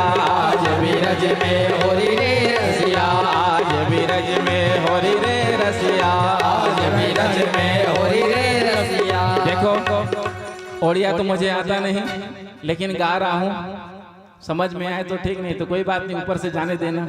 प्रेम से कहो श्री राधे। थोड़ा सा दो दो हाथ पीछे हो जाइए तब गाऊं, पता चल रहा है मुझे ही आप पीछे फेंक दें।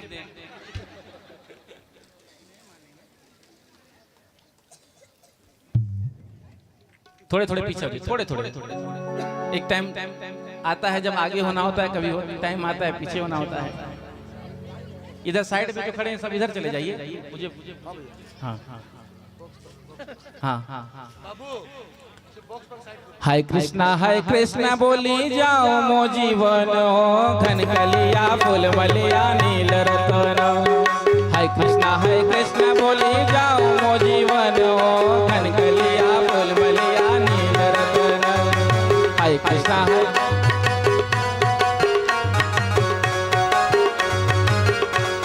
दोनों हाथ जाकर पीछे वाले में।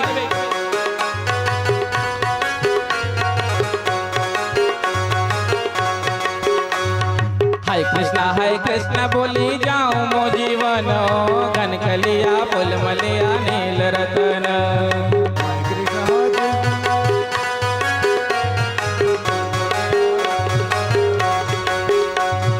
कृष्ण के करी छे मोई जीवर जीवन गो, घन कलिया फूल मलिया नील रतन। गाइए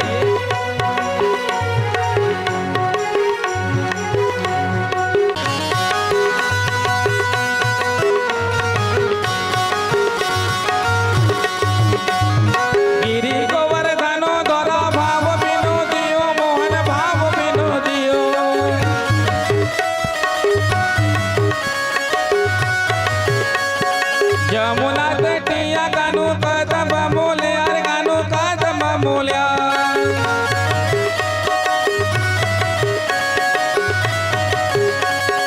बंसी बजई राधा गौरी मोहि लीला मन हो, घन कलिया बोल मलिया नील रतन।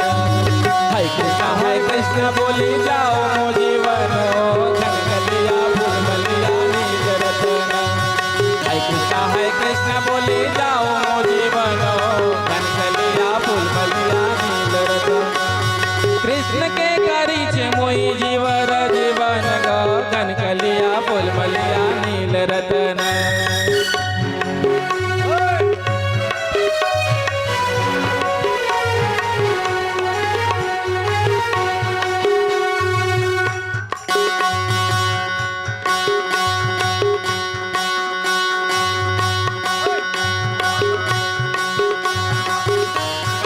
कीबोर्ड का वहाँ थोड़ा कम कर, वहाँ थोड़ा कम कर यार। हाय कृष्णा बोली जाओ मो जीवन, घन कलिया। वृंदावन से आकर हम गा रहे हैं, आप उड़ीसा में रह के नहीं गा पा रहे हैं, बोलो हाँ ठीक बात नहीं है ना। केते गादी केले दामो नूर थकी गले, मोहन नूर थकी गले।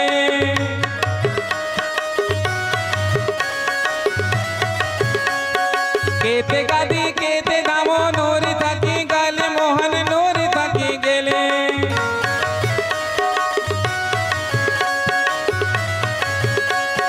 केने हेले गोल्या कान देखा नहीं पाइले, सते देख नहीं पाइले।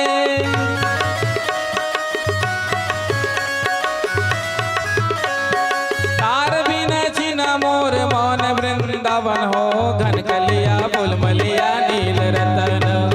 हाय कृष्णा बोली जाओ मो जीवन, घन कलिया फूल मलिया नील रतन। हाय कृष्णा बोली जाओ मो जीवन, घन कलिया फूल मलिया नील रतन। कृष्ण के करी छे मोई जीवर जीवन गो, घन कलिया फूल मलिया नील रतन। कृष्ण के करी छे मोई जीवर जीवन गो, घन कलिया फूल मलिया नील रतन। हाय कृष्णा बोले जाओ मो जीवन, घन कलिया फूल मलिया नील रतन। हाय कृष्णा बोले जाओ मो जीवन, घन कलिया फूल मलिया नील रतन। हाय कृष्णा बोली जाओ मो जीवन, घन कलिया फूल मलिया। कृष्ण के करी छे मुई जीवर जीवन गो,